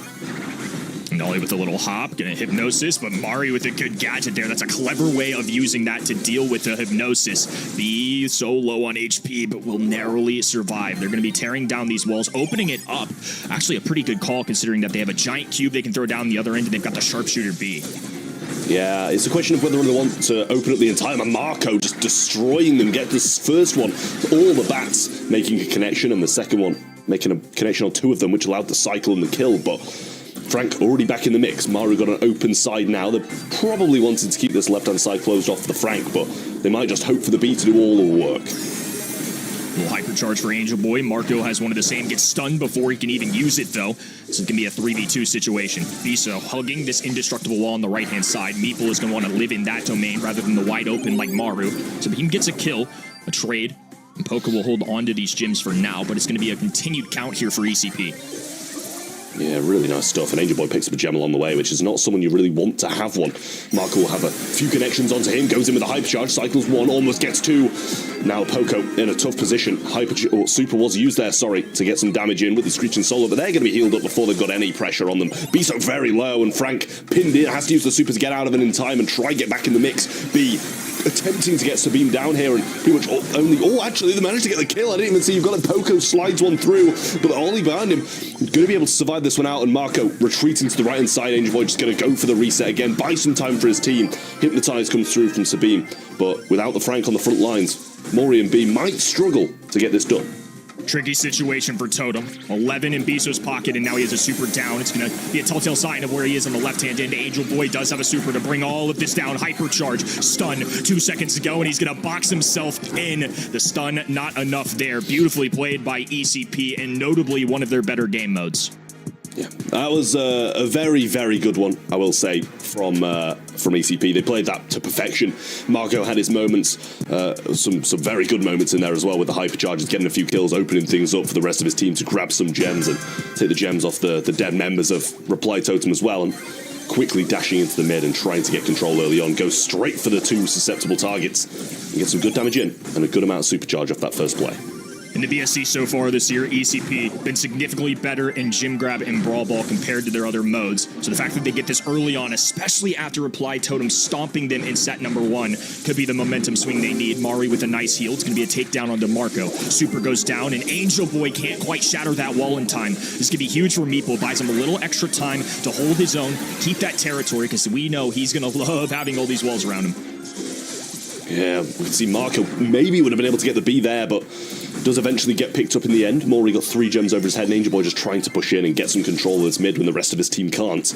Gets this right-hand side, but Marco still looming, waiting to try and get his super off, and does. Gets a little bit of a cycle through there as well, but the Ollie just dashing about, jumping, and now goes back towards the Poco again. Should go down, and it's about even, but Eclipse seems to be getting more of the kills. Yeah, even fight, but territory certainly going the way of the blue side. It's going to be a hypercharge from Frank, and I think more than anything, he just wanted to blow these walls wide open. There's no way he's going to be able to stretch far enough to get those kills. Unfortunately for him, the walls don't quite go down there. There's still a couple on that left-hand in, making it a little tricky for B. Maru certainly dueling the left-hand in and winning for now. Misses the shot, but Sabim still falls. Now on the other end, Angel Boy barely holding on. Will get this takedown, so Totem with a nice swing of momentum and alongside it the gym count.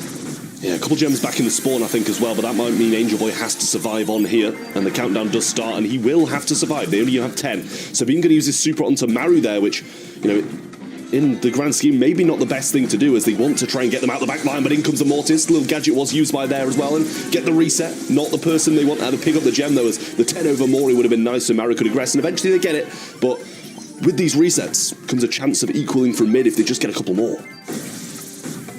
10 on the count. Middle with 10 seconds to go. Going to be a close call. That's the takedown that they need. Sliding forward. A jump in. It's going to be a hypnosis. A takeaway. And now Sabim running for the hills. Stun comes out of Frank. And that's going to be the takedown necessary. But they know they've got to deal with the count. Boxed in as well. Angel Boy can't move a muscle. Biso with 3 shots. And they have to find a way up. Oh, he was debating to grab that Gym Trav. And I think it's a good call that he didn't. And now Reply Totem with an opportunity. They still got to contest this mid.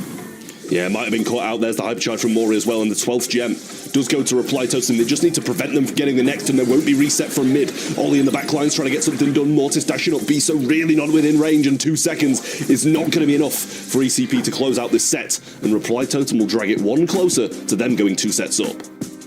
Much better performance, but this is kind of what we expect, right? I mean, this is the team that has taken down Totem twice, and a little bit of familiarity is always going to breed contempt. You got to think how badly they want this, and I think getting a nice set win here, 2-0 victory, would be huge. I don't think they're ever going to feel safe, Trav, but a 2-0 lead's as safe as you can feel. Yeah, it is, indeed. Well, I mean, considering the majority of the games have been 3-2 in favour of Eclipse, they better hope they don't get reverse swept if they win this one. And Sabim does get hit by that Poco, resetting his healing just a little bit, but Angel Boy isn't too healthy, and he's going to be wanting to get a super and break up this map as soon as possible. Still dueling it out. It's going to be Mortis getting a kill there. Mari can't do a lot. I mean, Poco's not the kind of guy that you want to do your main source of damage. This is a good jump in from Sabine. The shield from Maru trying to hold him off. Has a super right hand in. Does get the hypnosis. Going to drag him onto Biso, walk him that way, and get that kill. The cutoff and choke points they're able to get from these Meeple gadgets has also been so valuable for them. They have to find a way to capitalize on the Angel Boy wall tears. He's going for the hypercharge, and Mortis swipes away. So it's going to be okay for now. But the good news is for Totem, they do break down these walls. Great heal in there from him as well, but allows him to cycle out hypercharge just a bit more, and B's going to go down as well. 1 gem needed for Eclipse to start this countdown and head back to spawn to try and take this to the next set with a 1-1 scoreline. Marco going in as well. Angel Boy's going to go down. Heal just narrowly misses. The box comes in, and Naru's not going to be seeing this last fight, and that only leaves Poco, which I'm not too hopeful for them for. The Rattled Hive coming in, that's going to be nowhere enough to get this done. Eclipse our esports, even it out, and Reply Totem, regardless of a great first set, can't grab the second. Really well played. Much more of a fight and more what we expect out of this ECP roster. Honestly, pretty good stuff out of the Meeple too. I think that's one that players maybe are underestimating a little bit, but like we saw on Humble's semantic tier list, like we saw earlier this week, I mean, this is a brawler that some of these pros know are fantastic. Meeple, certainly a brawler that has only just made it into competitive map pool, and so far we've seen him only win today. That's really nice to see that he's looking stronger than ever. After ECAT came out, nobody really played him that often in competitive. Overall, I think it's safe to say now, Eclipse R, they have warmed up, didn't they, Trev? Yeah, they have. I mean, Eclipse are looking extremely good now. Very, very dangerous roster against Reply Totem. But after that first set, we kind of expected them to maybe carry on winning Reply Totem. But Eclipse have said no to that. Their draft was very good. The Mortis was absolutely tearing through the back lines of Reply Totem. And Eclipse just played it very well. They were maybe even a little bit unfortunate to drop that second game. I mean, look at that count. So even the whole way through. 8s across the board, a 7-6. I mean, everybody pretty much participating in that set. Big thing that stands out, obviously, the total gym count you're going to be able to see across that set. Meeple, a great gym carrier for that squad. I think that's one thing that separates pros from other players as well. Just knowing who should be carrying those gyms, knowing that your aggressive brawlers like Mortis, your tank, Ollie, you want them to be able to duel these enemy sides. Meeple doesn't want to be up close anyway, so it makes so much sense why he would have those gyms. I mean, some great plays here as well along the way from ECP, really making some good moves in the back lines. And, after all those resets, I was, maybe thinking, okay, maybe they're going to be able to win this one as well. And that's why I said it was a bit unfortunate for them that they didn't, because I feel like they maybe did deserve, after all those resets, to get something out of it. But Reply Totem held firm on the defensive side. But in the third, Eclipse were just the team. They really didn't get a look in Reply Totem. You can see everybody just getting cleaned up there, and ECP having a very, very solid game. It's still uncertain who will take this series, but what we know for sure is that we're going to see a set 4. They've made it very close once again, not what Reply Totem wants to see, as they were kind of hoping to break that curse, to not always lose a 3-2 against this one team. Eclipse are really their arch nemesis, but let's see if they can turn things around again in Brawl Ball and take over the lead once more time. Kenny. Should be a fun one. Pinhole Punt has been a really interesting map this weekend. I think in this region too, we're going to see Poco maybe in the ban stage, Hank for sure. Most banned brawler by a mile yesterday. It was not even close. So people are trying to stay prawn ready. It's pretty difficult though when he's just always in the ban stage. Honestly, I'm so glad that he is, though. I really am so glad that he's in the ban phase, because gets to overtime, the hypercharge gets pressed, and the super gets pressed, game over. You win the game, congratulations. Really hard-fought win for you there if you manage to pick Hank, which I doubt anybody will, because it should be coming through the ban stage, and if not, then I will shed a tear. Yesterday, Poco didn't really slide through the banning phase. Today, once again, he's banned out by Reply Totem. They have to first pick here. I wonder what they want to pick up instead. Meeple B banned out as well.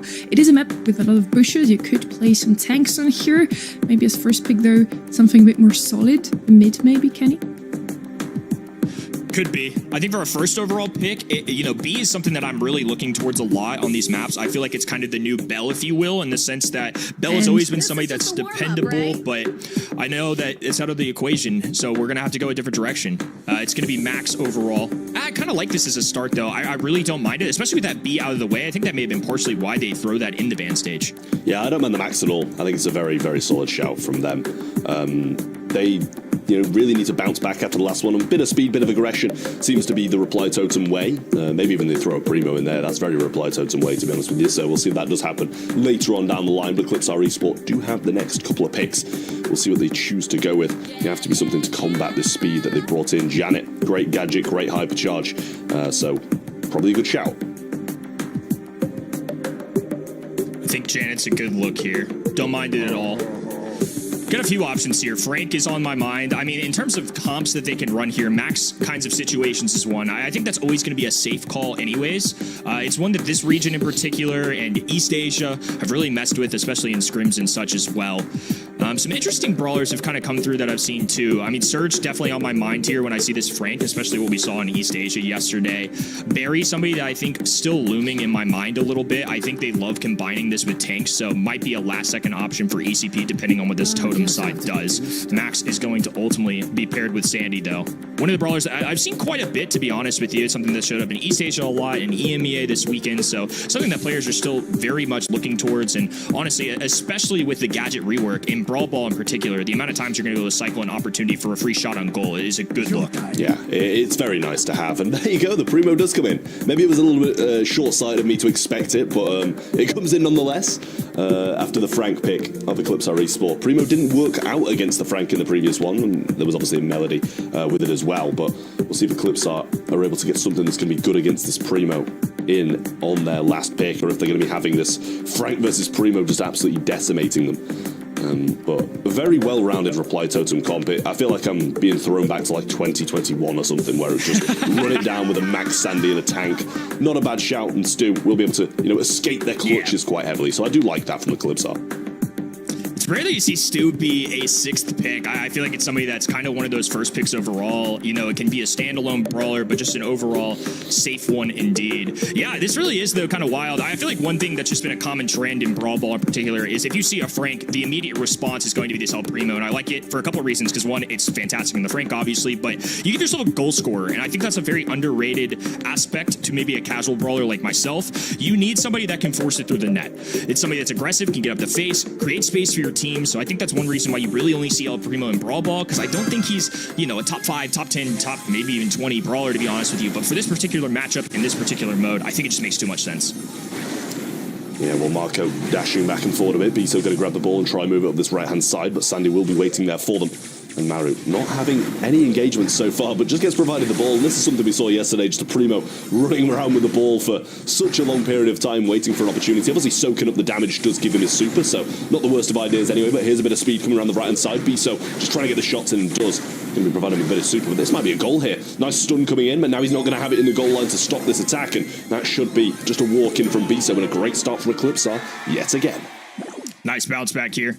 Going to be ECP starting off hot, and it's going to be a response from Reply Totem. Speed going through, amidst all the invisibility. This is a good gadget to kind of counter that act, though. But here comes a flying Maru, taking flight, connecting, but not enough for any real damage. It's going to be a 2v1, and now a hypercharge for Marco. He's going to be taking off to the other end, pursuing this kill, diving all the way to the opposite net, and will burn down Angel Boy. It's great positioning here for ECP, and all of the supers really being used there for Reply Totem, going for nothing. Yeah, well, starting to come in now. Will push through, hypercharge available as well. Max hypercharge used too, and now just trying to burst out, but really not getting anywhere. And tough stuff for Reply Totem pinned in this position. It's going to be Stu here, left hand in, dealing with the enemy side, and it's Sandy lurking. The invisibility helping them out there just a smidge. Hypercharge available for Sabine, though. It's going to be Janet now, working the right hand side. Max, Sandy, all given a little speed here. Maru diving forward. It's super available, looking for the jump. There's the first takedown that they need. Now Marco standing alone. Frank is way too far off the net here. Really tough stuff. Pass forward. Easy walk in there. Beautifully played by Angel Boy. Yeah, nice stuff. Primo managed to hold on to his hypercharge as well, and now a Sandy super coming in also. This is going to be a tough position. There's the jump. Should be able to cycle this one out quite nicely. Gets a lot of damage in, jumps forward. Frank goes down and might be able to walk it in. And a cycle from the Sandy as well, but they grab the ball. Marco dashes over it and can't get the clearance. A walk-in from Mori and a great attack from Reply Totem. What a quick turnaround that was. Nicely played. This set 3 is pivotal. Angel Boy and his teammates have got to lock in. This is going to be a really, really big moment. Having a 2-1 lead, especially against a foe where you have been the loser 2 times this year already, have not beaten this squad, and now at the biggest stage, the biggest match of their year so far, they have to find a way to win. Same can be said for ECP. Causing yet another upset would add to the story that they've had, and it's looking like an early goal here once again. Frank marching forward, dumps it in, and once again, ECP will start 1-0. Yeah, I mean, I think it's something we've come to expect, especially after that first one. But when Primo gets the jumps, things start to happen. Same with the speed, same with the Sandy supers. Biso and Sabine going to pick up this right side. Though a dash from Angel Boy to tank a lot of damage. Nice stuff. Maru coming in now, but can't get it on the right person. Suplexes the Frank instead of the Janet. And a quick equalizer for ECP. Really nice stuff from them, and a great answer to that late game comeback from Reply Totem.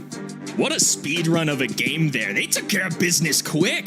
1-1-1-1. That is a scoreline that we'd love to see in the BSC. Really shows that the ECP are legit. I mean, after that first set, they got absolutely blown out. I was having doubts, despite ECP beating this team twice, 2 months in a row in qualifiers. I mean, can't say it enough. Reply Totem, all the talent in the world. Maru, Mari, quite the history of success. Top 4 last year at Worlds, and now they're just trying to do well in their own home region. A very competitive one at that. This time, a much slower start. It's going to be Mari on this right hand end, and Maru just hiding. Not moving a muscle, just waiting for Biso or Sabine maybe to move forward, trying to get somebody to overstep. Not even going to be trying to take advantage of his tank trait and charge that up naturally. They're just going to play it patient.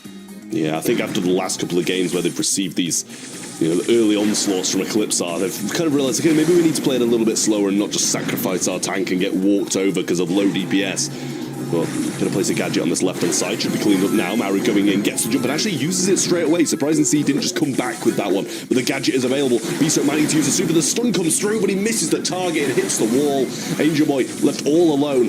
But Maru should be coming up shortly, but doesn't have his super yet again. Oh, that would have been a nasty bucket, but Mari just didn't quite have the angle. Very difficult one to deal, but now things looking up for ECP. In the air, Sabim taking complete control of that hypercharge. Angel Boy having to hold on for his entire team right now. Grabs the ball, dribbling, moving down the sideline here. Sabim still right by this ball. Has a gadget to utilize, and will have Marco there to back him up. Biso now walking up the mid. Hypercharge going down, and Totem know they have to respond here quickly. Straight on Sabim, hasn't got the super in time. Marco now his next target coming through, gets thrown over the wall though. A hypercharge super from Biso is going to break up the map a little bit. Now pushing forwards, Angel Boy managed to grab the ball and stop him from getting it. Great grab from him to prevent Marco from slotting that one in. And a Sandy super available for Mori. And also the hypercharge Primo. This is a dangerous spot regardless of where they are on the map for Eclipsar.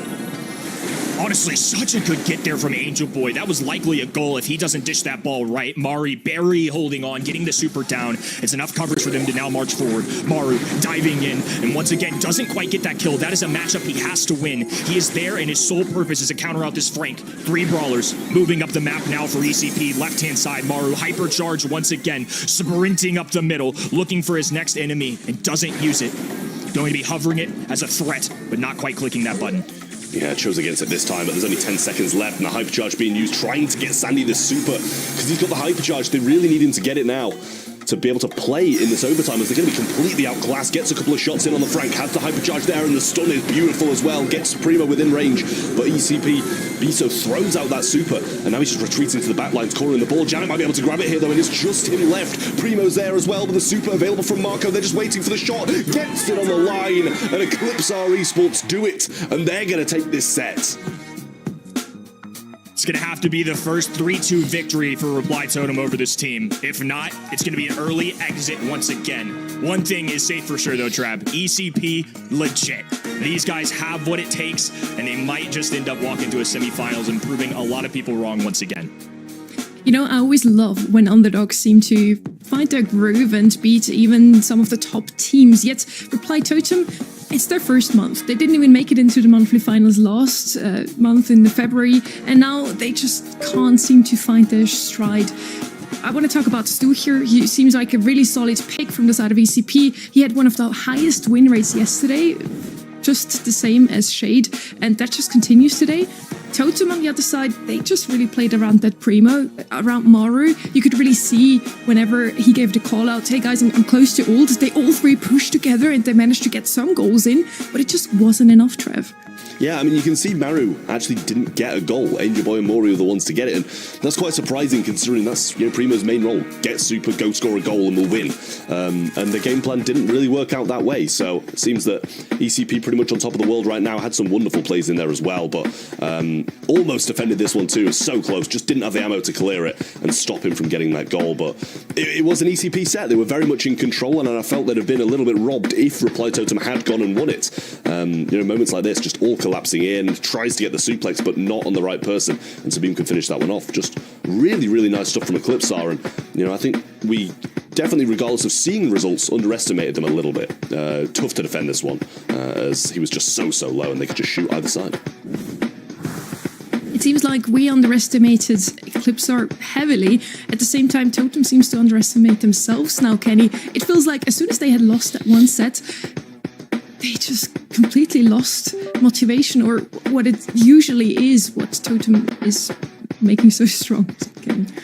I think Totem just gotta find a way to have some fun with this. I mean, bring up the mood a little bit. I think that's part of it too. This is Ghosts of the Past right here, and you know, it's hard to say. In hindsight, in that draft as well, Totem played Max quite a bit. I mean, practicing up to this week, I've seen Angel Boy on the Max frequently. But the fact that Stu is a 6th pick, it's a hard meta to draft into just because of so many good things. I mean, I don't really think, looking back, that they've drafted that poorly. I think ECP are just frankly playing well. I think this is hard, but if you're Totem, you got to keep the faith here. I mean, now they're gonna have to be the ones that win this in a 3-2. This is a rivalry, to say the least, but it's only a rivalry if Reply Totem can get some victories here. One-sided rivalries don't exist.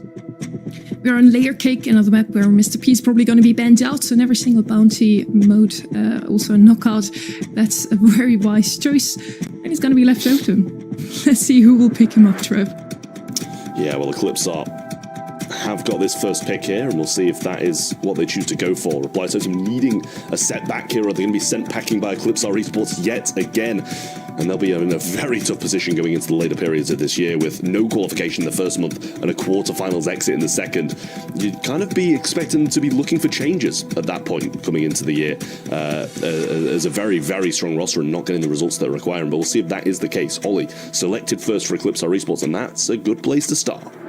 Always a good place to start. I mean, Ollie's kind of the man right now. Outside of Ollie, obviously Mr. P has to be on your mind here when looking at this band stage. I don't know if that's necessarily a good thing directly into Ollie, but just kind of some names to generally look out for. Gray, somebody that has shown up a ton here, berry combinations, and looks like that's the way they're going to be going here. They're pairing this with the Max once again. Like I said, Reply Totem in particular, a team that I've noticed really love this Max, and Max somebody that can be applied to a lot of different game modes and maps. I still don't think she's necessarily some top 5, top 10 brawler. I think it's a very safe, dependable one, but it's a little bit of a confidence pick, I think, and maybe just something unique to Totem that they love doing just across the board. Yeah, well, we'll see this next pick coming in from Eclipsar Esports very, very shortly, but you know, you're expecting Reply Totem to go for something quite aggressive as their last pick, along with the Berry, along with the B, along with the Max, sorry, and now a B's coming in for Eclipsar Esports. Kind of, I guess, accounting for that aggressive pick coming in. To be able to play some range against it, slow things down, put it back in their hands. They do have another pick, so that leaves Reply Totem at least with the possibility of being able to just counter out with this third pick and pivot, go away from something aggressive, which I'm assuming they might have to do now. I wonder if they could almost go for something like a Brock, break open this map, and kind of deter Reply Totem from going either something aggressive or up in their face, because they open up this map a little bit. It does cater to more like B has. Give me Juju. I mean, I think that's totally a fine pick. I think ECP kind of in control of this draft right now, to be frank. We've got Ollie out there. We've got B, who I think not necessarily always the top choice of a sharpshooter in this game mode, but I do think when you see a Max and you see a Barry, you see 2 support brawlers on the other end, they have to be carrying and uplifting somebody, and that's likely going to be a tank or a more aggro brawler. So I think having B to slow down the Max speed, has the range, can also hit somebody like a truck. Mortis going to be the response here. I mean, I'm a little surprised, to be honest with you, when I'm looking at the other side. I've seen Mortis drafted much more this month, say in past months. I think it makes sense up close to Juju. I guess it could be a response if the Hypnosis doesn't connect onto him, but I mean, this is still bold nonetheless. Yeah, well, it's a big, big moment for Reply Totem. It's do or die in this set. Will they drag it to a set 5, or will they get knocked out in the quarterfinals by Eclipsar Esports? They have been beaten twice by them in the qualifiers, so honestly, it wouldn't be that much of a surprise. But when you look at the Reply Totem team, you don't expect them to be losing this matchup. So this is a big, big one for them. Not going to be starting the year off in their desired way if they do lose it. Maru going to go straight for the blue star, and Berry throws a few heals down and gets him right back into fighting shape. Another test for Totem here. This time they start with a kill and the blue star. Angel Boy swiping away. Has been hypnotized, though, and goes down to the connecting shot from Marco. 1-star lead. Maru still holding positioning, and Mari there just to dish out some heals for his teammates. Keep them afloat and passively heal up that super so we can space them out even more. Because right now they're looking good, but another kill and definitely a little room to work with would be nice. Yeah, well, they've got him in a great position here. Tried to bait out that little hypnotize. Angel Boy made the move, but couldn't find any connections or any bait along with it. It's a great opportunity for him to go in here, though, and does choose to go for it. 24 HP, might be able to get B, so doesn't. Survives on a narrow amount of health. They do keep the lead, but it is only 1 star, and the blue along with it. Mari already with a hypercharge available, has the super in his back pocket, and there's that rattled hive. That's one of the big reasons why B has shown up so much. The hypercharge plus the change to gadgets has certainly helped her out. Hypnosis connects to Angel Boy, and he goes down immediately. Marco connects the easy follow-up, and now it's Eclipsar with the lead. Yeah, real nice stuff from them. Totem still in a good position to turn this one around. Hype charge goes in. Mori moving into position to get some shots forward. Now Angel Boy choosing to go in. Hypnotized instantly again, though. And he's just not finding what he wants to find. Hype charge available for the Max. A little bit of lag here. Sorry about that, guys. But as we do get back into the action, hype charge used. And now they're going to try and lunge forwards. 35 seconds on the clock. It's going to have to be now or never. Once again, red roster needs some kills. Mari diving in. Angel Boy going to be dueling with Ollie on this right-hand side. Everybody up for now. Not a lot of health points for Mari. Gonna have to take his time with this one. And Angel Boy really needs to make this count. Does cycle in the super in time, but Marco gets the kill as well. Still 4 stars for Eclipsar.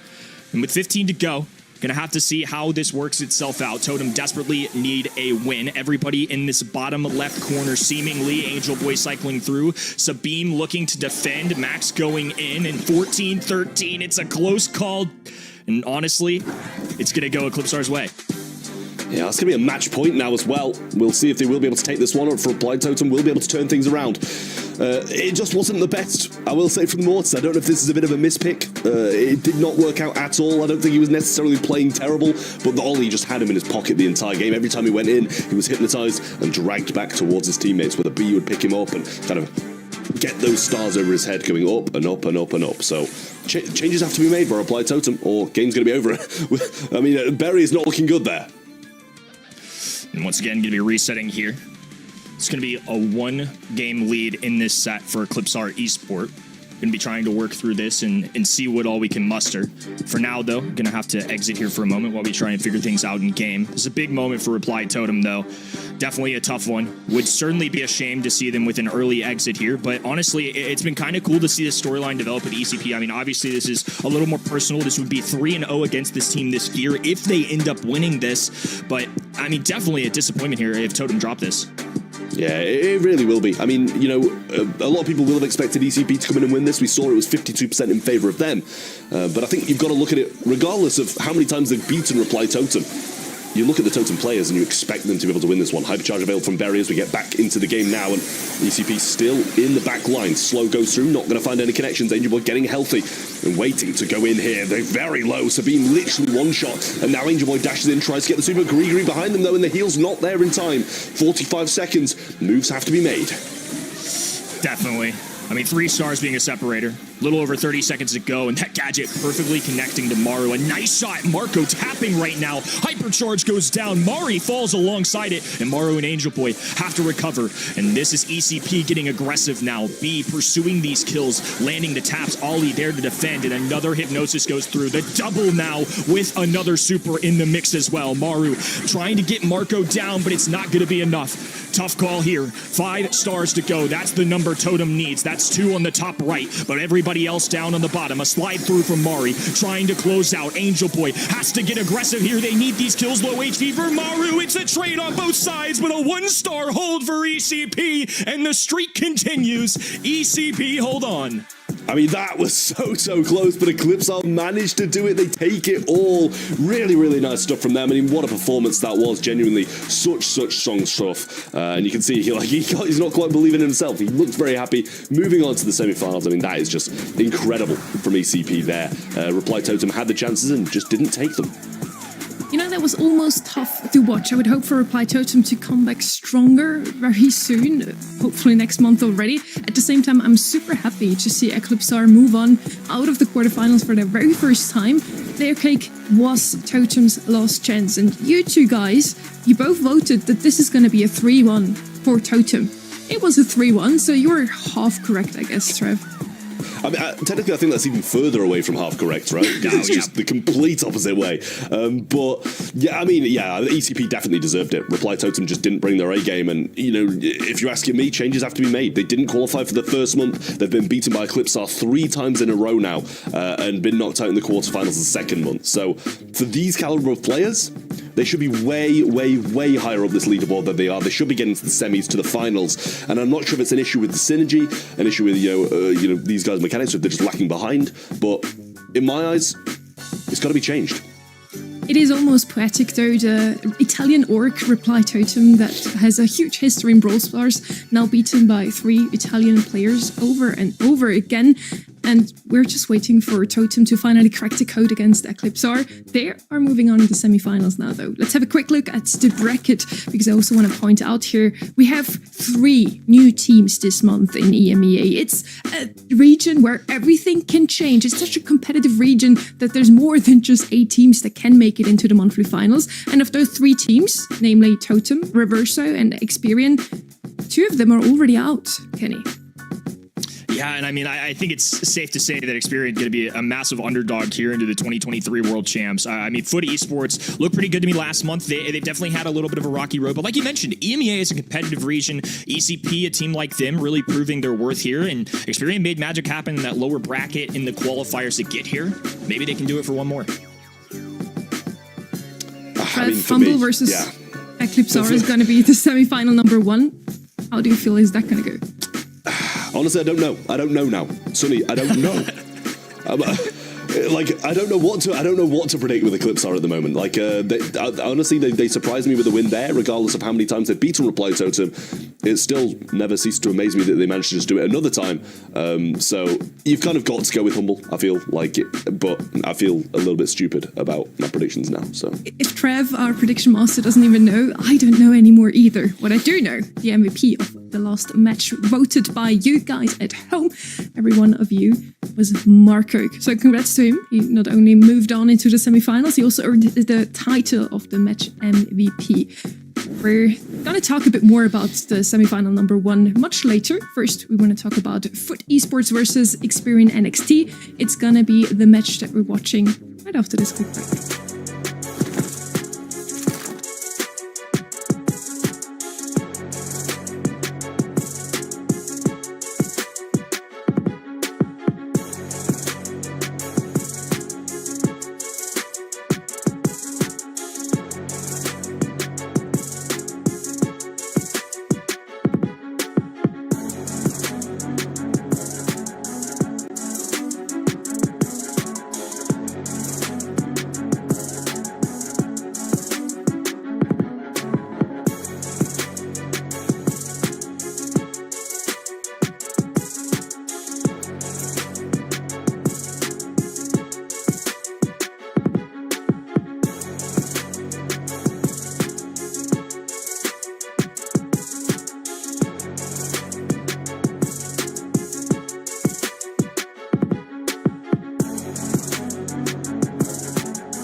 Welcome back to the EMEA March Monthly Finals. Ark is back with us again as well. We're going to catch up with Trev a little later. I'm sure you watched that match, Ark, and I think you're quite upset.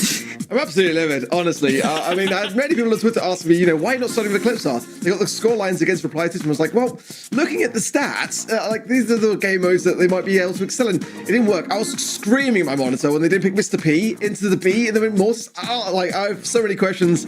I'm angry. I just have an image in my head right now of you screaming at your screen. It's very funny. I'll try to keep the laughter down though. For now, we're heading already into our third quarter-final. The first two were pretty quick, 3-0 and 3-1. Now, Kenny, is this shaping up to be another race through or a close one? Look, I'm nervous. You gave me partial credit on the last one. I don't give myself partial credit. That was a miss out of me as well. I missed just like everybody else. Look, the people at home are right. I think this time, though, and I got to stay confident, but this feels like a Foot Esports should win pretty convincingly. I think Foot, one of the better teams in this region coming into the year. I have high expectations for this team as one of the possible world contender spots in this region. Garo, Meow, and Naui, all fantastic players, but you never know. Foot had the winner of the February monthly final, SK Gaming, on the back foot, but they kind of fumbled the ball, they got reverse swept, and we wanted to talk with Noe about this.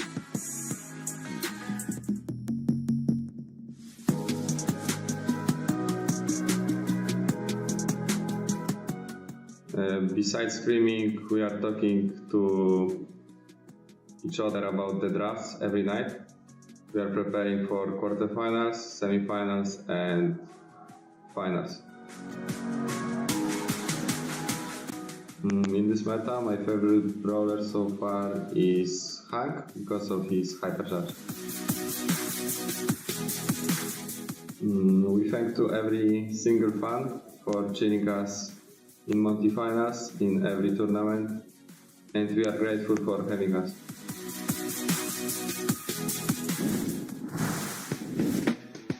As I mentioned already, Ark, it wasn't really their month last month. They got reverse swept by SK Gaming.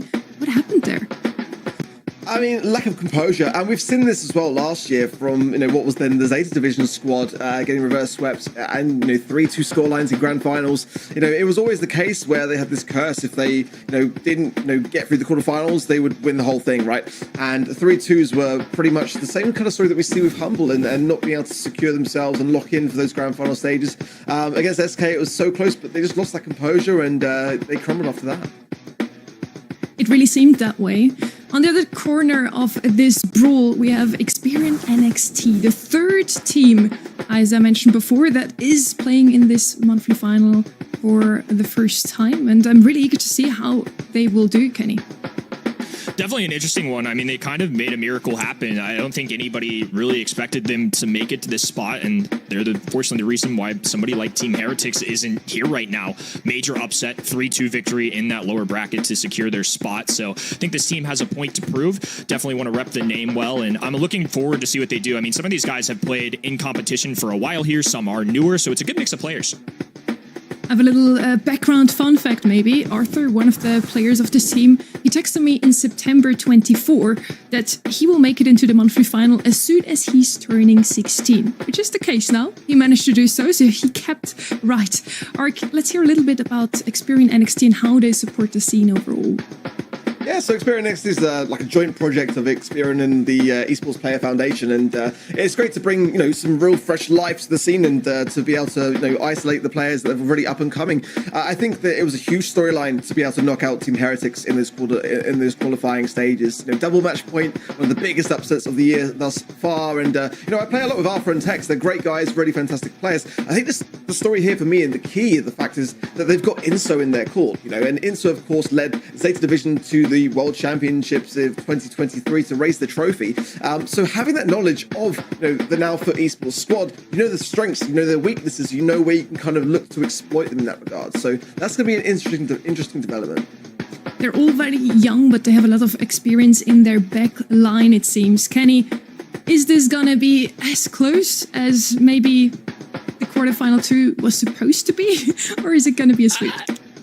I think, if I have to choose between a 3-0 and a 3-2, I'm leaning more towards a sweep, to be honest with you. And that's no disrespect to Experian, who obviously earned their spot here with a major upset. But for me, Foot Esport are a high caliber roster. One of the teams that, like I said, I expect to be a top 3 team in this region. So I'm going to go with my gut. My gut has been wrong for half the time today, but maybe it'll get up a little bit here and I'll gain a little confidence back. But nevertheless, it would be awesome to see this roster do well. Like I mentioned, definitely earn their spot. And I'm excited to see what they can do. This is going to be a real test. You did mention before, though, they had a very good run through the monthly qualifiers. They did beat Team Heretics, Ark. Yeah, that was for me the turning point in this squad. However, the qualifying stages that we've seen already today as well with certain teams, that they don't necessarily always reflect the outcome. Having said that, the last set certainly did with Reply Totem. So, I think that it was a huge outcome. I think that Team Heretics, would probably look towards the draft as that being one of the reasons. So I think that for me, if they're going to have the upper hand here against Foot Esports, they're going to have to look to do that same thing via the draft, in my opinion. And we've seen that as well in East Asia already this month, where the teams that really took to the meta changes the fastest and were able to get some really unique ideas going for themselves were able to excel. So it's not out of the question here for Experian NXT. It is not going to be easy though, whatsoever. What's very interesting here, Inso is the coach now of Experian and NXT, as you mentioned, Ark. He was the coach of those 3 that are now playing in Foot Esports in 2023 when they made it to World Finals. So he's drafting against his own old team, Kenny. It's kind of a wild thought. Honestly, guys got a world championship along with the 3 guys on the other side, and now kind of leading this fresher, newer roster. If there's a guy that you want on your side during a spot like this, I think Inso is a good mentor to kind of have. 19, 18, and like you mentioned, we've got a 16-year-old guy that, opening year that you can debut in the BSC. So some professional training it early on for sure, but honestly, this is the real stuff. This is where big-time competition, and for all these guys, this will be the first major test. Monthly qualifiers is one thing, and a team like ECP earlier proved that they deserved to be here and got the W, but if Experian did that here, I think it would be pretty massive for this region. It would really shake up leaderboards. Like I said, Foot Esports are one of these teams competing for Brawl Cup. There's 2 spots in this region that they can gun for. A loss here would be devastating. Heading into the draft now, Ark. What are we expecting on a map like Golden Guard, seeing it for the first time today? Certainly, I think you've got to be really cautious in this meta, regardless of what you're thinking of picking and banning. You've got to make sure that you land the mark. I think, certainly brawlers like Hank are just a really big problem, and we already saw now he's discussing that as being one of his favorite brawlers, banned out of there by Experian NXT. So good to see as well the Ollie and the Mandy on the side of Foot Esports, the Mr. P ban, the Grey and the Brock. Good stuff to see really all round. They're the biggest heavy hitters for me, in all honesty. I think that Grey is certainly a big deterrent of throwers, so having that be banned does open up the possibility of some as well. And Juju is open. Sprout is also a good final kind of pick idea to float into the mix. But the wall break as well, whether you bring that in or not, I think it's quite key on this particular map too. So looking to see whether people go for that. And Tick as being that first thrower, definitely a good first pick to have, often banned in this instance, but it is quite susceptible to pick first. Tick as a first overall is something I'm kind of still getting used to, but honestly, it makes so much sense. I mean, like you mentioned, even for a thrower, can be countered out, but on knockout in particular, I feel like the counterplay is a little trickier, especially given that it's one life per mode. Very interesting map, so I really don't mind Tick as a first overall here. A couple other brawlers that I'm definitely looking out for. Gene would have been one of them, but kit combos still show up a little bit. Sharpshooter Angelo, definitely in the mix here, especially with the Mandy banned out. But now that you see Tick as the first overall, might deter these guys from going sharpshooter so early, but I'm kind of curious to see what they pair with this Gene. It's always a good solid pick. There's certainly a lot of options here with Angelo and Eve as well also. Consider having that additional thought through. Aggressive brawlers as well. We saw in East Asia yesterday a lot of those ideas. There's the Juju as well. Yeah, makes a lot of sense here. We saw yesterday in East Asia some of the kind of like Daryl ideas, which kind of didn't work necessarily all the time, but do have a place, some aggression for sure. I think RT as well, Pearl, those kind of brawlers I tend to sway a bit more towards, in all honesty. But there's time for that to be on either side of the field here. I think both can realistically work here. Angelo's always a strong brawler to have, but it's also a little bit risky as well. So it's just about how and when they choose that in the draft, if they do. But it's certainly quite a common thing to have here in this kind of environment. Gus is to pick up for Foot Esports. Gives a lot of options then with the shielding. I wouldn't mind having the Pearl have that in the final moments myself, but let's see what they're thinking in that regard. There's plenty of time left here to consider the final picks. It's a lot of really good shouts from you. Gus definitely came to mind. RT was on my mind as well. I think just having somebody with decent range and a little in-game potential, always nice. So I think pairing that with, Tick, Gus, not necessarily somebody that I think can close out the game as easily. So I think I'm with you. I would like to see somebody here that has a little bit of more up-close personal capabilities, and that's what RT is going to bring. When he drops that super, he's going to be able to essentially become a Jackie-esque player. So if that gets into more close quarters, when that fog starts to close in, somebody like a Juju going to struggle with that. Somebody like a Gene not wanting to duel up close. So I think Experian have to find a way to address that. I'm liking the draft for Esports. They've got the good control. They're lacking a bit of aggression on the side of Experian NXT, but it is quite a daring approach to really come in the first set and go all guns blazing. Sprout, yeah, final pick. I mentioned it coming in as it could be, especially when you can see the big picture. I think it's the safest time to pick Sprout. I think if you pick it any time prior to that last final pick, when you can see the whole board, you're really looking potentially towards a pretty strong counter of it. So not a bad spot, but double thrower is going to put Esports in a difficult spot here. I actually quite like this from Experian NXT. I think they haven't really got the biggest advances for a heavy thrower counter. Maybe they didn't see this one coming. Maybe they thought when they saw the Juju that was going to be the only one that they were going to have to face, and now this might change things slightly.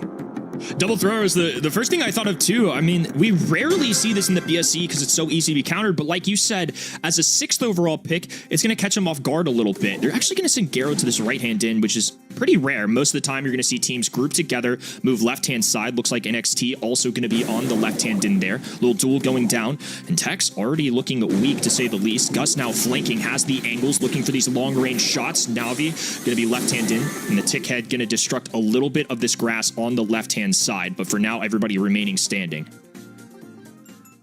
Yeah, tough situation with the spectate. We'll see if we can get that back as soon as possible, but a tough spot to find themselves in that back corner already, in a precarious position realistically here.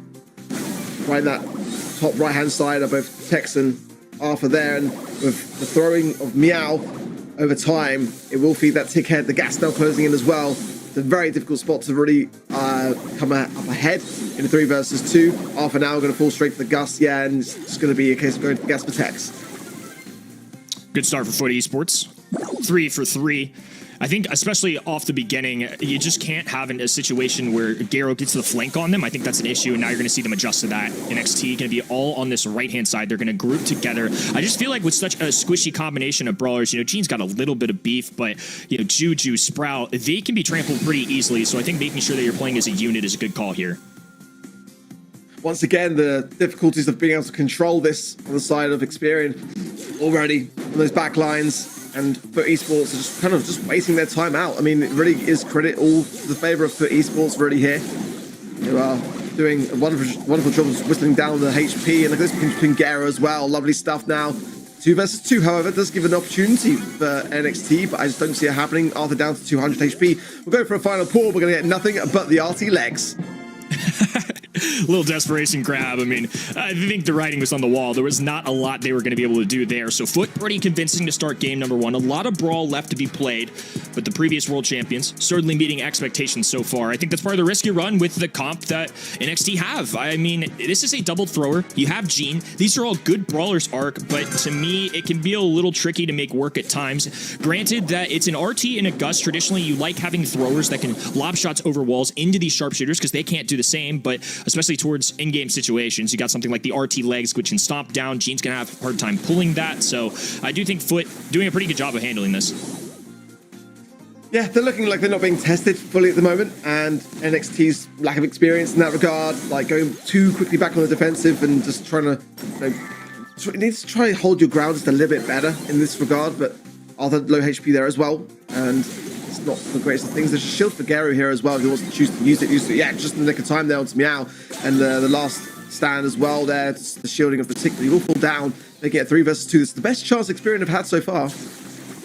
I think Garo knows it too. I mean, he's left-hand side, basically in the fog. Tex should have some easy follow-up shots, and that's exactly what happens. Na'Vi going to be on the bottom left-hand end and run off into the fog as well. FUT Esports do not believe they have this one. They're going to try and prevent the enemy team from gaining too many supers because they've got none, and now Experian NXT walking in with an advantage in this round number 2.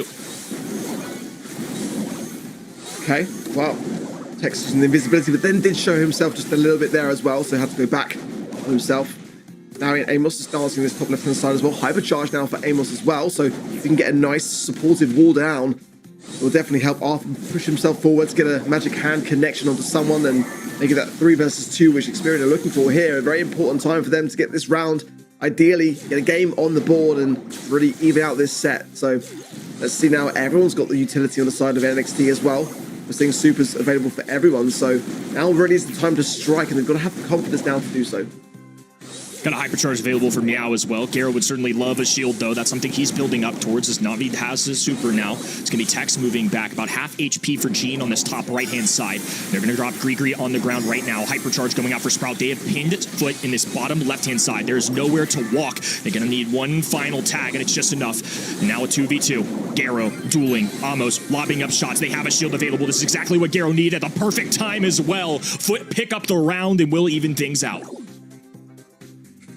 Oh, now a very tough spot for Experian. They can get the round they can survive on in this set, but for Esports now with such an important closure, that last round, might be able to just make this clean and push the things over to the next one. Arthur needs to land this pull now, really. It is a crucial, essential time to do so. And if it is the RT of Naui, then they've got to ensure that the takedown is swift, because those legs will certainly pack a big punch. Nice eradication of the tick head there by the Juju onto Meow, so nice stuff. He'll have to earn that back now, but yeah, really all eyes are on Arthur here. They can go for Naui, but they've got to ensure that DPS is there to make that takedown swift. Ideally, they kind of want to go for the tick, don't they? But I mean, Meow's just going to sit as far back as he possibly can. Yeah, I think intelligently played there. Some good jukes coming out of Garo on the top left-hand side, and they have to make sure that they erase all 8,700 health points from the RT pretty quickly if they go for that, so a little chip damage would certainly help if they went for that. The invisibility is something Tex continues to take advantage of. And in the closing moments here, Fog moving forward, Hypercharge going down. He's going to move that tick head as close as he can so those mines trap them in the back. There's nowhere to walk. So much damage that they even move a muscle, and it's enough for FUT to capitalize. Beautifully played there as FUT take the round and the game. Yeah, such a crucial hypercharge, wasn't it, really, there? And that tick really was the man of the moment there for for esports. It was always going to be a really, really hard position to start things off for Experian. They certainly did gain a bit of confidence as the time went on. We saw them less in that back spawn area and kind of standing that middle fight better. But yeah, as a matter of time, it wasn't them for esports getting the momentum to get the sets secured. I said it before today, if you're the underdog, you might have to try risky comps to surprise your opponents and through that win your matchup. Now, was it really just a draft, Kenny, or did Experian NXT have to change something overall to win here? I mean, I think you bring up a good point, especially as big of an underdog as they are. I think it is kind of smart to try some different stuff. I mean, I don't know how much prep work they're putting into the double thrower, but when you look at the kill category, I mean, honestly, the mechanics from Foot just seem to be better. And in this mode in particular, especially, obviously kills are everything. 7 for Garo, a star player coming out of EMEA, just the amount of damage and chip damage you can do as a tick, really good. So great to see that your first overall pick is getting so much value. Not as much work to be done for Navi, but at the end of the day, it's still a good showing. But 0 for Sprout, who's your 6th pick. You hate to see that. 0 for Gene, who you never expect to be a top frag, but it's kind of just Juju doing the heavy lifting in the kill category there, which just unfortunately wasn't enough. Yeah, Tech's doing what he can, but, it's got to have a team effort realistically there. I wanted to see a bit more from Arthur with the magic hand. Really, that was a key turning point that could have happened, but, credit to Foot Esports in that regard as well, to be able to put them in the position of making it a struggle to land a lot of the time. But that was the one connection that we kind of saw, and yeah, I mean, you couldn't really do much else in that position there. Just no HP, the last man standing. So, but it was more in that kind of stage towards the end where I wanted to see that happen. But again, for Experian NXT, this is a very much a learning curve in the monthly finals, and for esports, they are pioneers in that regard. So they're always going to look more confident at the beginning. It reminded me a tiny little bit on the Eclipsar versus Totem match that we just saw. We saw Eclipsar kind of struggling in the first set, not winning the first game. In the second game, they looked a tiny bit stronger. And then in rounds 2, 3, and 4, they turned everything around. So maybe Experian also just needs some time to warm up to their opponents. On the other side, yes, we just are dealing with a very strong roster here in Foot, Kenny. Yeah, I mean, now we move on to Ring of Fire. Look, you just got to put it behind you. Foot look like a more convincing team. I mean, that can, get your footing a little bit. I think it's going to be tough, but I don't know. Like I said, I'm expecting this Foot roster to kind of run away with it to a degree, but these are the kind of moments that are building blocks for a roster that can help build towards your future. These guys are young, newer to competition. There's still hope for them yet. Definitely so. I feel like in general, if you're playing in the monthly finals for the very first time, nobody expects you to move on into the semifinals right away, Ark. But if you do, it's an even bigger story. Yeah, I'm looking for a huge upset here, to be fair. I think the draft wasn't a bad one either. That's obviously the first sign. Certainly there's some nerves, though, shining through in the early outsets of that knockout series. But maybe there's a better game mode still to come for them. But certainly for esports are going to take no prisoners. That's the problem. They're not going to give you second chances. They are just going to, be a bit like that humble match we saw earlier today. Play with their food somewhat a little bit. And if they start to drop the ball, then they'll start to really kind of up the gear and they take less chances. But they really do know how to kind of play with their opposition and their knowledge when it comes down to that prep process. Also, having a huge team behind yourself as well. Not to say that Experian haven't, but they've got a great amount of attributes to their favour. But for esports, certainly have got a little bit more, I would say, in our view. In the end, it also all comes down to the meta that the teams are playing in usually.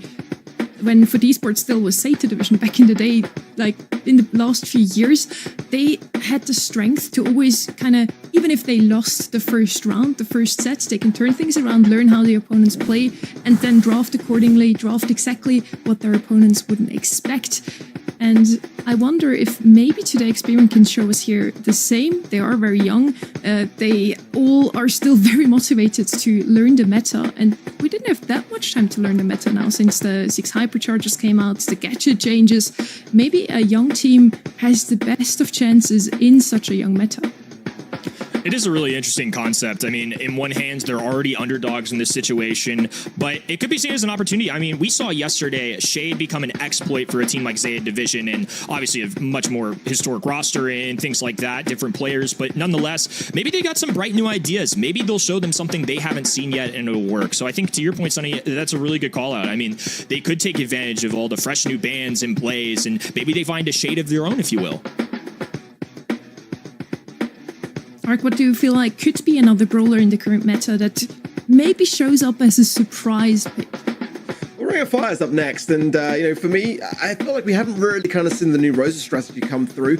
I think that could be an opportunity in the draft for Experian to try and find a little glimmer of hope and have that be like a final pick kind of shock idea. Certainly, tank counters are very much up there in the drafting process, and everyone's looking to kind of establish at least something in their back pocket in the eventuality of that coming. And with Hank being so prevalent, that's the kind of problem that you can't really kind of swoop in with that idea too easily now. But for me as well, since the gadget cooldowns have become so prominent now, Rose's ability to grow the bush in the middle of the map on this particular game mode is really quite strong now. The cooldown is very, very quick, and it provides a great shielding of unpredictability for me. And we haven't really seen it be really experimented with too much now since the rework. So that would be a really cool thing to see. I think that if that were to be something that which FUT Esports hadn't prepared themselves for, it could be quite problematic. Grow Light is the gadget of choice for me on this map, 10-second cooldown, but it's quite a bold strategy to implement, and these pros will be running every eventuality running through that in their minds of that drafting process. So certainly Rose is not the biggest of threats to be seen in this meta for me. I actually love that call coming from you, Ark. Rosa hasn't been picked up a single time, but I've seen this threat played out so often, at least in my ranked games. I don't know how that fares on pro-level gameplay here in the EMEA monthly finals. What we have talked about very often is his poker strategies. He has been banned out fairly often, but not picked up whenever he was open. I think he's just still very map specific, and Kenny on a map like Ring of Fire, on Hot Zone in general, he could be a good pick. Banned out though once again.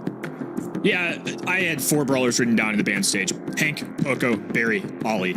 And Hank, Poco, Barry on that right-hand side, no Ollie, so that's somewhere that I'm definitely looking. I think the other bans are obviously great shouts, though. Lou has frequently been a first overall or early pick on this map. And for Ring of Fire and Hot Zone especially, it just makes so much sense. You do a really good job of shutting down enemy tanks, and also his ice rink can cover the entire Hot Zone, so if a team dares step on it, they're going to get frozen to be skating. Belle, the first overall pick, though, this is one of those old-timey, dependable brawlers. She is consistently a top 20 pick in our pro scene, and it's never the maybe best option, but it's always a safe one. And if you have that first overall pick, sometimes you're just looking for safety. You don't want to be hard countered in your opening pick.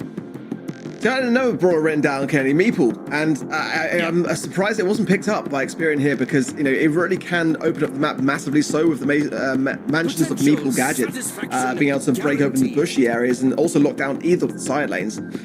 So in a map and mode like this, I think it is really quite prevalent, and I would suggest the FUT Esports pick it up next, but maybe they won't.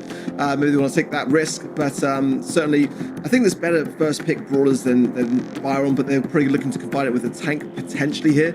I don't know whether they're going to be doing that just yet. Stu, maybe they'll save that for the third and final pick. But if they don't combine it, then I'm going to question that Byron pick a little bit. Definitely leaves that door open. I'm with you. You definitely don't get as much value out of Byron if you're not pairing it. In EMEA in particular, frequently it is a Poco or Byron, so you have your support brawler, somebody that can heal, and I think Poco is more that go-to. That's why you're seeing him be in the ban stage for both sides. Barry's an option as well, but on this map in particular, you'd like Frank, Ash, and Draco if you're in this region. Those are the pairings that I've seen really often, especially in scrims and even with this team when they were practicing for this week. On the other end, they are going to pick up the Ollie. Ollie just makes too much sense. It's a hard one to leave on the table if you have the opportunity to pick it. Now the question for FUT is, do they want to cancel out Ollie with a harder tank counter, or just go with a tank themselves and overthrow? Because Frank's available still here as well. That's always a big concern for me. Penny as well, I think, is another brawler which is not really spoken about too much, but for me, again, getting that turret early is the problem with Hot Zone, and sometimes that's the reason why many don't go for it. But once you've got it laid down, it's a massive problem to have to deal with if it's hypercharged even more. So, hey. But is it at the right time in the draft? That's the problem now.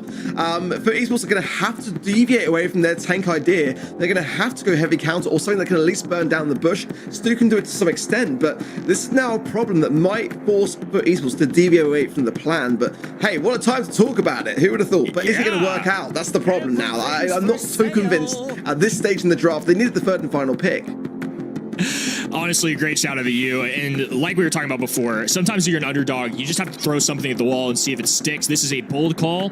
Doesn't mean it'll work, but at least they're trying something interesting. And along with this, since they go double tank, they have Byron on the other side, which is going to be a fine option. I mean, I think it's going to basically have to go against this Bell because it's just going to be able to do chip damage into the amount of health points that Rosa and Ollie have. So this kind of makes Foot Esports have to rethink their final pick. They're going to go Griff. That super is going to get a lot of splash damage, going to apply to so many different brawlers. So I'm curious to see if Experian NXT can win with this crazy comp. But nonetheless, good work, partner. That's a good shout out of you.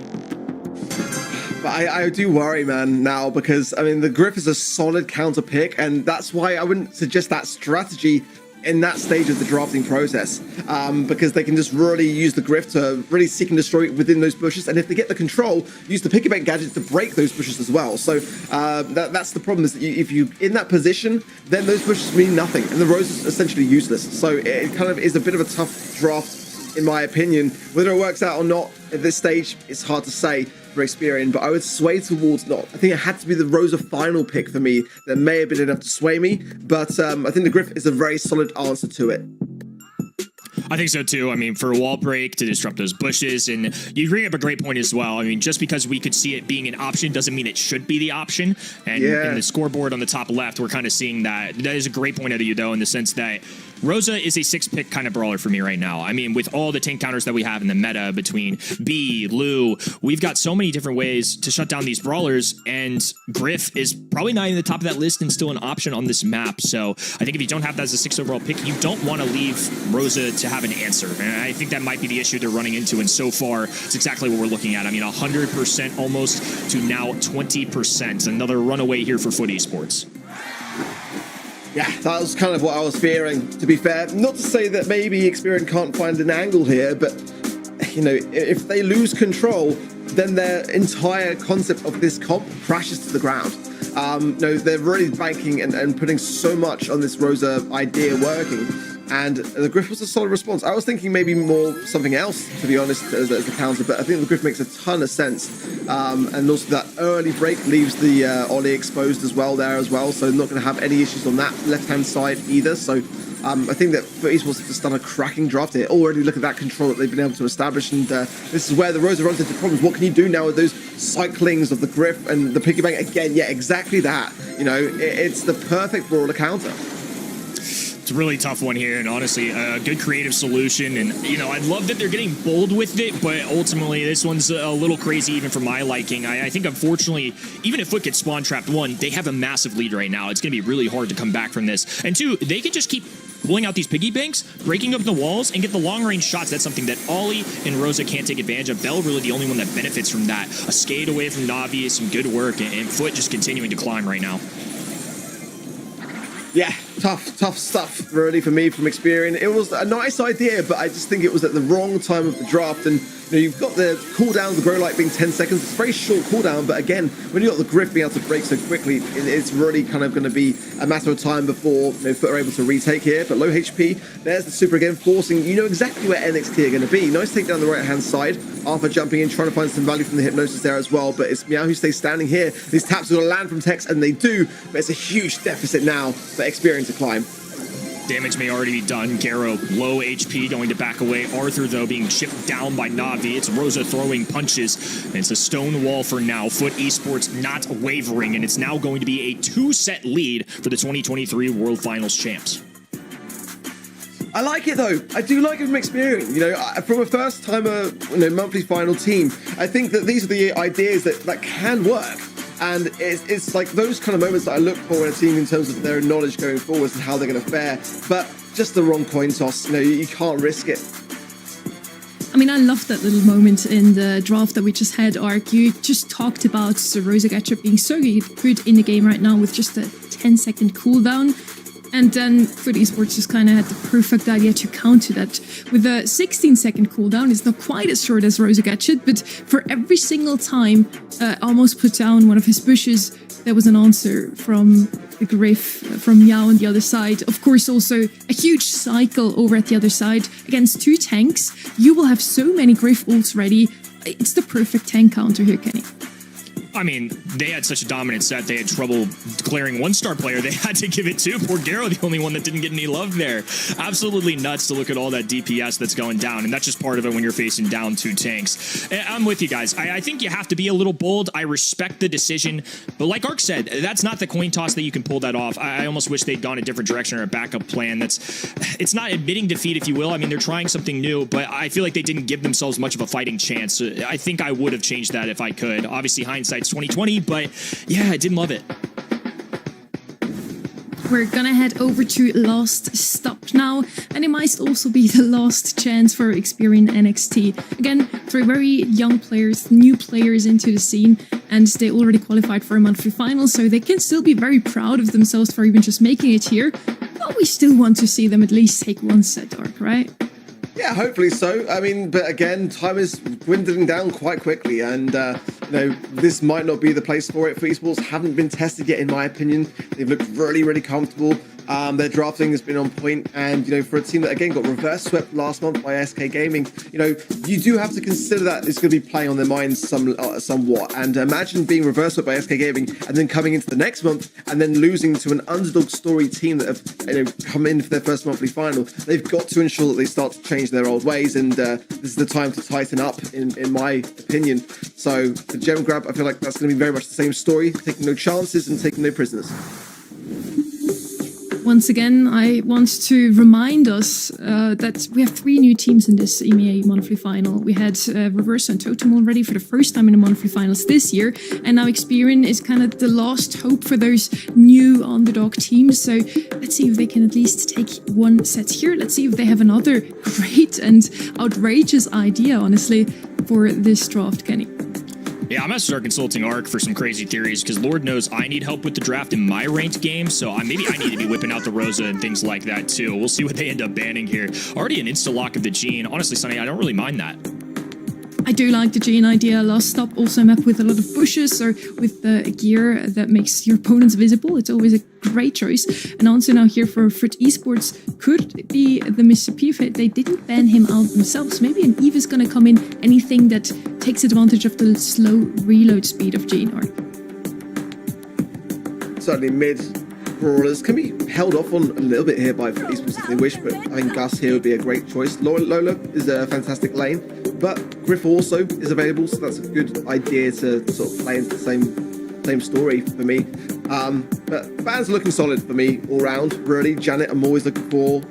Mr. P's a must. Ollie and Hank really are in this meta must bans.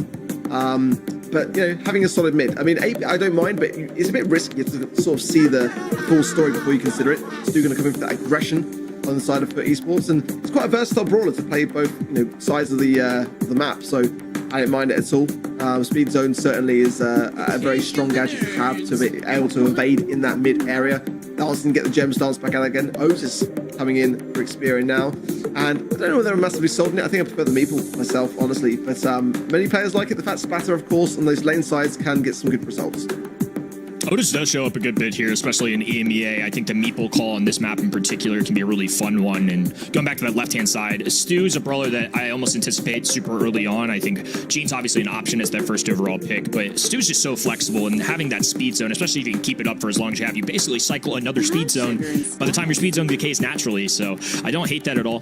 Piper, an interesting choice here. It's not that I never see it. It's just into the Gene. You don't necessarily love that matchup, but where I do particularly like it is into the Meeple. If you can keep the distance, and depending on the gadget choice that Arthur, whoever ends up playing this brawler, goes for, if it's not the giant cube on the ground, pretty much free range for Piper, so could end up working out pretty well.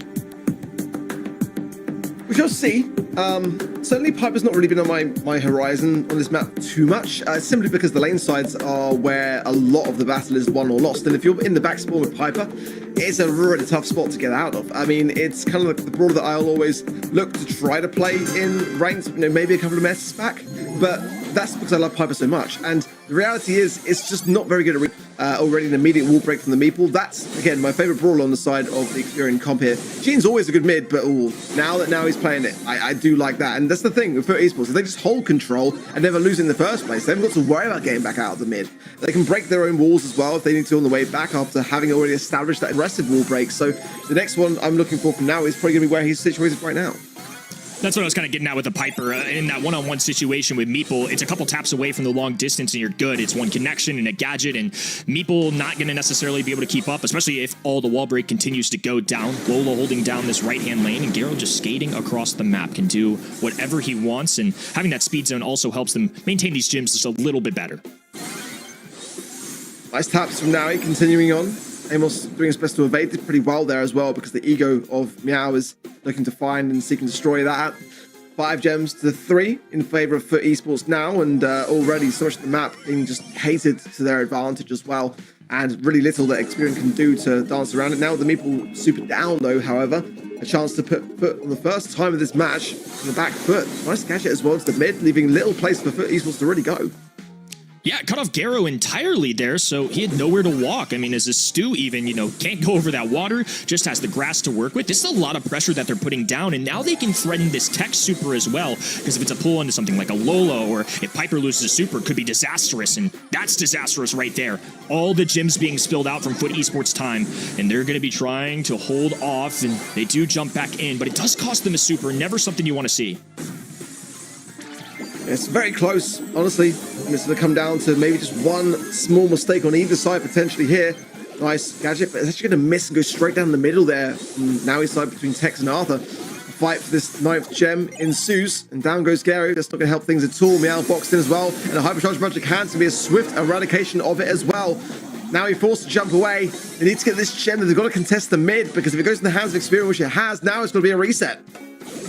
Gonna be tough to stretch the entire map. Low HP for Na'Vi, and it's Garo on this right-hand in, trying to get closer. Arthur cuts him off entirely, though. A beautiful gadget placed down at just the right moment. Clock didn't match up, so they couldn't grab those 2 gems in time.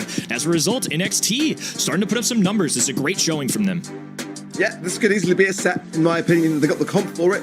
Draft is great, and it's going to come down to the control. Again, once they put Foot Esports in that back lines, very tough to break out of things, and you can see how influential the Mansion of Maple gadget really is. Those walls locking us down so much, and Arthur's playing it fantastically well. So I do worry a bit here for Foot Esports, because this could be a loss here, and we know what happens when Foot Esports start to lose sets along the way.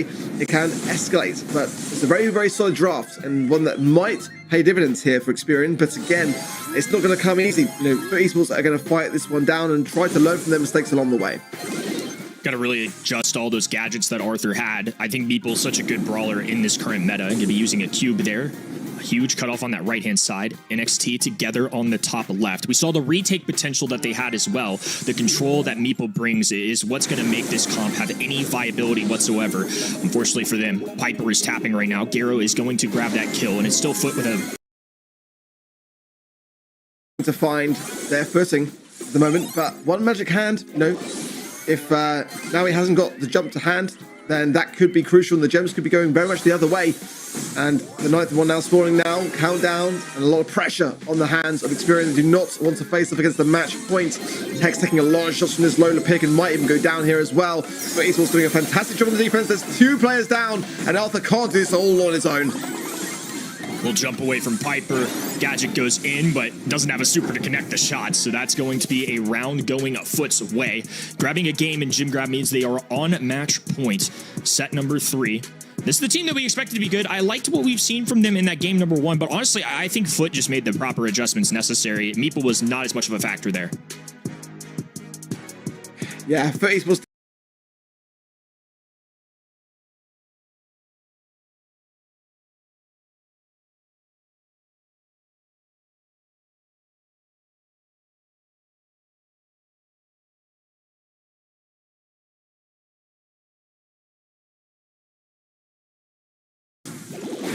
Yeah, they really do. It's looking very straightforward this time round, as that right side with Amos. It's just really not happening against the Lola pick, and for good reason, in my opinion. Boxed in now is Meow, but popping the ego there as well to be able to use that as a bit of a tank when he does eventually come out. But just the one gem needed now for Esports, and they are on countdown. Meow survived that interaction, and now it's going to be up to Experian NXT to keep their tournament lives up. Na'Vi going to be dropping the super and a hypercharge there, and likely going to remain afloat. Going to be in the back spawn, nobody contesting him, so it's going to be a clean win here for Foot Esports 3-0, and they will take the match. at least it wasn't a full sweep. I can say that at the very least. We saw a glimmer there from Experian, but again, it's the experience of FUT Esports that prevails, and kind of what we expected to see, in all honesty, but not the worst of showings for a new team to the BSC monthly finals. And I think they can still be relatively proud of their performance, but it came down to draft for me, and that's where the learnings can be taken, I think, moving forwards. I did like their draft overall. They showed us some new ideas, but sometimes meta is meta for a reason. I did like the way they made Meeple and Jean synergize so well, trapping their opponents with Meeple's gadgets to ensure that Jean could really hit his pull. I thought that could work out. In the first game it did, and then FUT just did what FUT is best at. They're so strong at feeling their opponents out, changing things up on the fly when they lose a game, Kenny. I think so too. I mean, overall, mechanics look good. Drafts were pretty solid from the FUT Esports side. Expectations are just different here, and I don't want to take away from Experian NXT's story. I mean, they made a major upset against Team Heretics, a team that I think are one of the better teams in this entire region. So they certainly earned their spot here, but they're definitely going to have to keep competing for future months. This is a start for them. You have to start somewhere. Unfortunately for them, it just comes at a 3-0 defeat to one of the better teams in the EMEA. You had to extend the overlay there for Gary's amount of gems. 28 the whole game, and that was pretty much the story, isn't it, there for FUT Esports? Just holding on to those, playing the objective and getting it done. They stole a lot of the gems that Experian did pick up. We are heading into the bracket once again, because we have to talk about how we just rushed through those first 3 quarterfinals, Kenny. Yeah, I mean, a lot of donuts, and there's one set win so far, and unfortunately, it came at the expense of every single caster on this desk. Thankfully, the folks at home, majority of them ended up picking Eclipsar Esports. So, Humble versus Eclipsar Esport on the way. But for now, Team Electros versus SK Gaming, I think it does have potential to be an interesting one. SK as well, a lot of expectation on their heads, coming off the back of a monthly final win. So we can't really risk anything on their side. They've got to be all guns blazing today. This is going to be the first match we see today that both teams have already played in the last monthly finals, yet there's a lot to unpack with this Electros roster, I feel. We're going to get to that after a quick break.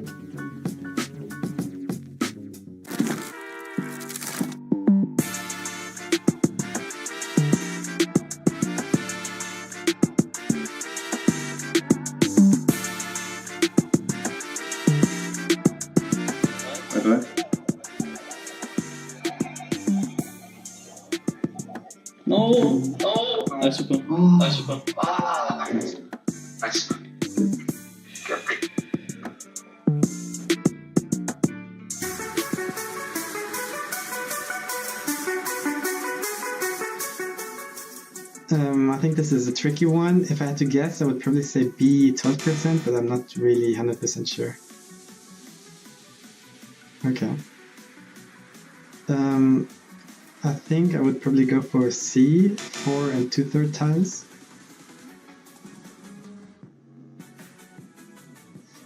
Okay, let's see, Deadly Dodges with a spinner, candy flames.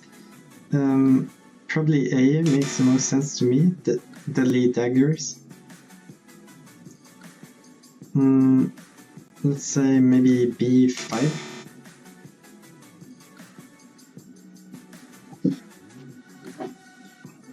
Oh, I should definitely know this. I think it's either 4.6 or 4.8. I think I'll go for 4,600, so A.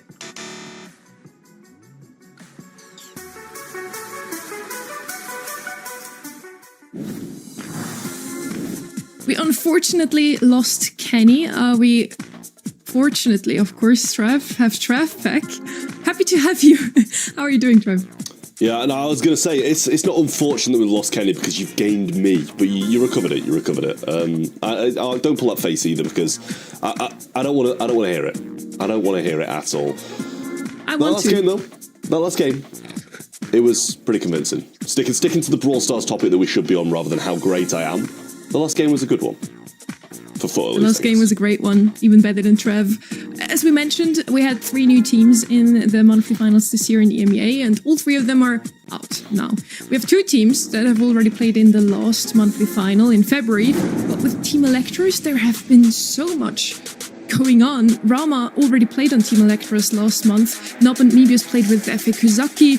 Both lost in a 3-2 series, so they now joined forces and are playing together again. Yeah, it's a bit strange to me, a little bit, because it was a very convincing scoreline against Spit Esports. The 2-3, that's nothing to grumble at. And they just switched the roster. But it makes a lot of sense when you consider the history, between those players of Rama, Nob, and Mavis. I mean, this is going back to the VN Esporting days, really, and Team Electros was that rebrand of VN Esporting, so it's going back in a bit of a time capsule. I love it. We also want to hear from Rama how they might be doing today.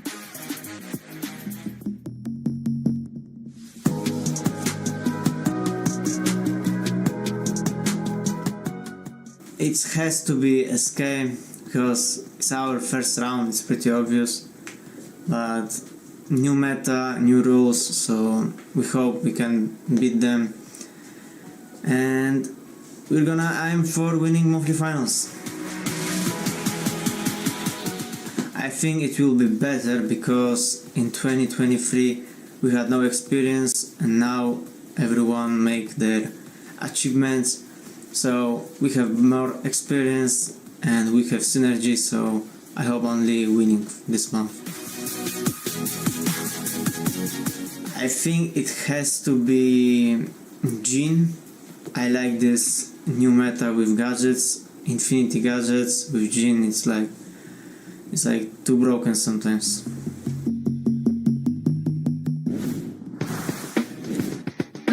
Oh wow, Rama seems super excited to reunite with his former teammates. Trev, it's been 17 months since these players have played together. Yeah, it's been a while, but I'm honestly pretty pleased that they have done, because it was a relatively successful roster. We saw them competing in SBS a lot, in BSC, and I actually liked them playing together. I thought they had some good synergy, some good gameplay, and you'd have expected over the past 17 months that they've developed as players. So if they can return to that form of synergy and play as well as they had done together, then they're going to be in a good spot this year, I feel. Nob and Mebius have played with another roster last month. They have also played in a monthly finals though, so all three of them have already gasped some air here in the monthly finals arc. Do you feel like they have what it takes to beat SK Gaming though? It's a really tough call, because in the past I would have said yes, but that was simply because they've spent a lot of time in that roster, and they were looking so good. It was 2023, I believe it was, and they haven't been together for a while, so it's going to, obviously with any roster like that, coming back together, it's going to take a little bit of time, let's be honest. If they can, I mean, it'll be the biggest upset of the storyline so far in this region. We talked a bit about how SK reverse swept Foot Esports in the last monthly finals. Trev, what went down there? I mean, they just, SK Gaming, just a very, very strong team. This is the thing, I think a lot of people expected them to come in and win after their Champions Invitational performance. We kind of expected SK Gaming to come in, do really well. A little bit more resistance, though, I feel they felt than they were maybe expecting. So first they reverse sweep Foot Esports in the semi-finals, then they completely dominate Humble, the current world champions, in an absolute sweep 3-0. And now in the losers bracket of the monthly qualifiers arc, how did they even land there, and why was it a close call? Yeah, double match point against Eclipsar was not what I think many expected to see after what was a really clean monthly finals of qualifying through February. They actually beat Eclipsar 3-0 in that scoreline there as well. And, coming into monthly finals, sweeping Humble in the grand finals, not a single game lost, reverse sweeping for esports. Big expectations, and then to lose that match in the upper bracket. But it was a pretty clean approach in the lower brackets. It was I say it was clean. It was a 3-2 scoreline, so it was a close match against LLC Esport. But nonetheless, they were able to secure things and make the monthly final, because, that would have been definitely quite a difficult position to find themselves in had they not. I mean, we'd have had even more upsets in the qualifiers than we already had if that had happened as well, and even more teams that we're not so familiar with as well. So I'd have been pretty open to it, but for SK Gaming to have gone off the back of doing so well in that first monthly finals to then not qualifying would have been a night and day difference that I'm sure a lot of the public and themselves wouldn't have been ready for. In terms of our predictions, we all said SK should take this one. Team Electros has a fighting chance though, I believe. We're going to start out with Pit Stop, our heist map to begin with. You feel like they can come up with something here, Ark, to even beat the February monthly final champions? We saw this map play out in the stage yesterday, and some interesting ideas with Shade coming into the mix. And I'm not sure whether I will see that in this region. I don't think it's really whistled down. I think for me, better to see that kind of brawler in maybe Brawl Ball, and then maybe not even much else other than that. We saw it in Hard Rock Mine, but it's certainly a map where we haven't really kind of seen it in the rotation for a while, and therefore can bring some unexpected brawlers to the surface.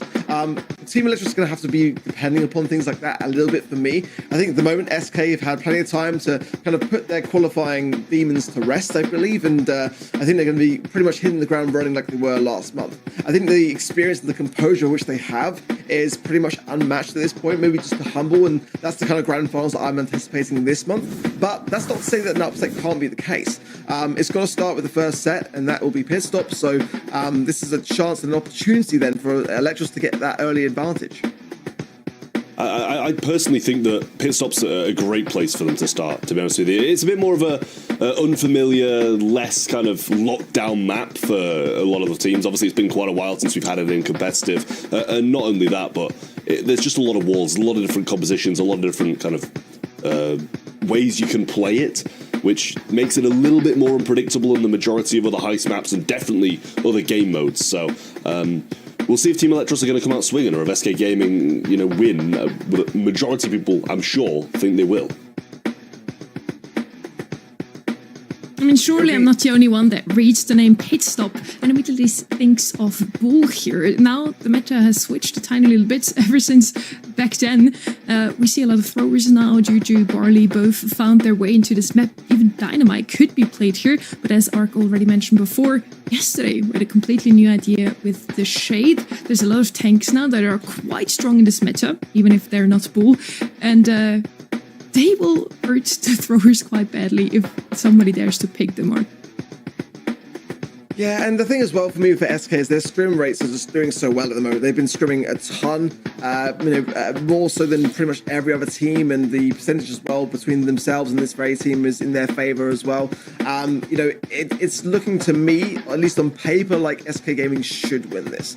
I mean, for example, it was like an 85% against Reply Totem in their scrims. That's huge. Again, Reply Totem struggling against one particular team, but I mean, generally across the board, they were only down to Team Heretics, which is kind of an interesting result to see, because Team Heretics obviously didn't make the monthly finals, but that's the only team that they're really struggling against in those scrims.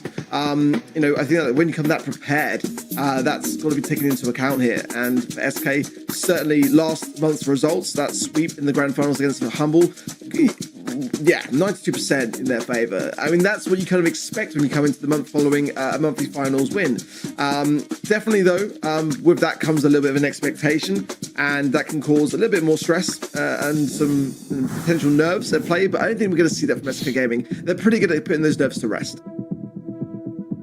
Yeah, I mean, SK are a team that very rarely I feel like they've got a huge kind of stigma around them for never really feeling the pressure, and a lot of the times, even when they're 2 sets down, you kind of like, okay, if they're the better team in the situation, you expect them to be able to get 3 in a row and come back without really putting too much thought into it. So I do feel like SK Gaming, pretty heavy favourites, and so does the public clearly with 92%, but Team Electros, I don't think we can write them off at all, because they're 3 very capable players with a lot of experience in the Brawl Stars competitive scene. I'm quite surprised to see a Dynamite being banned out here. Not something I had in my head right now, but in general, I think the meta still very much revolves around a lot of tanks. Yesterday we had a lot of Shade, Buzz, Draco, Frank on this map arc, so I do feel like we're going to see some tanky brawlers here on pit stop. Yeah, Charlie Bannon's kind of wild for me, not going to lie. Not really too sure what that might be in aim for. Maybe, I mean, they banned the Buzz on the same side of things. They may be expecting some sort of tanky idea, that something that can dive on the safe potentially. But yeah, definitely a bit of an odd ban for me. Picks coming through now. Carl, I quite like that one for me. I haven't really kind of seen Riku come back into pit stop yet, and kind of my dismay, I really quite like that brawler. But that's one brawler that we did see quite a lot in the previous metas for this very map. And Luke combining with it, oh yeah, I like that from SK, having the bit of an insurance policy in the eventuality that we see tanks on the other side of the field as well. But BB, certainly, it's very tough to deal with. It can be quite fast moving, depending upon the star power, and once on the safe, if you line up the bubble against the wall, that's where you can get a lot of value. But certainly, throwers are on the minds of Team Electros now. With BB on the field, they might be reconsidering. I mean, if you go with a Barley, sure, you can have like a sticky syrup mixer gadget to slow that advance, but the hills are more approachable as well. So, you know, it's a tough thing. Spike, very safe. Not sure it's my favorite thing, but on the safe, left untouched, yeah, sure, with the right gadget, popping Pincushion, that can cause some damage. Yeah, it seems like they're just moving away from the tanks after seeing that Lu being selected. I mean, there still is a chance of it coming down as the last, and one tank's not the end of the world if you're against a Lu anyway, but if there's a few, then you're going to have a bit of a tough time. But yeah, that BB, so strong, and especially with Hypercharge as well, the bubbles can bounce, you know, so many different directions, considering how many walls there are, and how many different angles there are to find it. But yeah, getting towards the safe with the speed, with the heals from the gadget, you can do so much. Cordelius can be brought in as a bit more of a defensive measure to mirror that Lu as well, so that SK Gaming don't just take tanks and walk over them. But you know, personally, I wouldn't mind a thrower to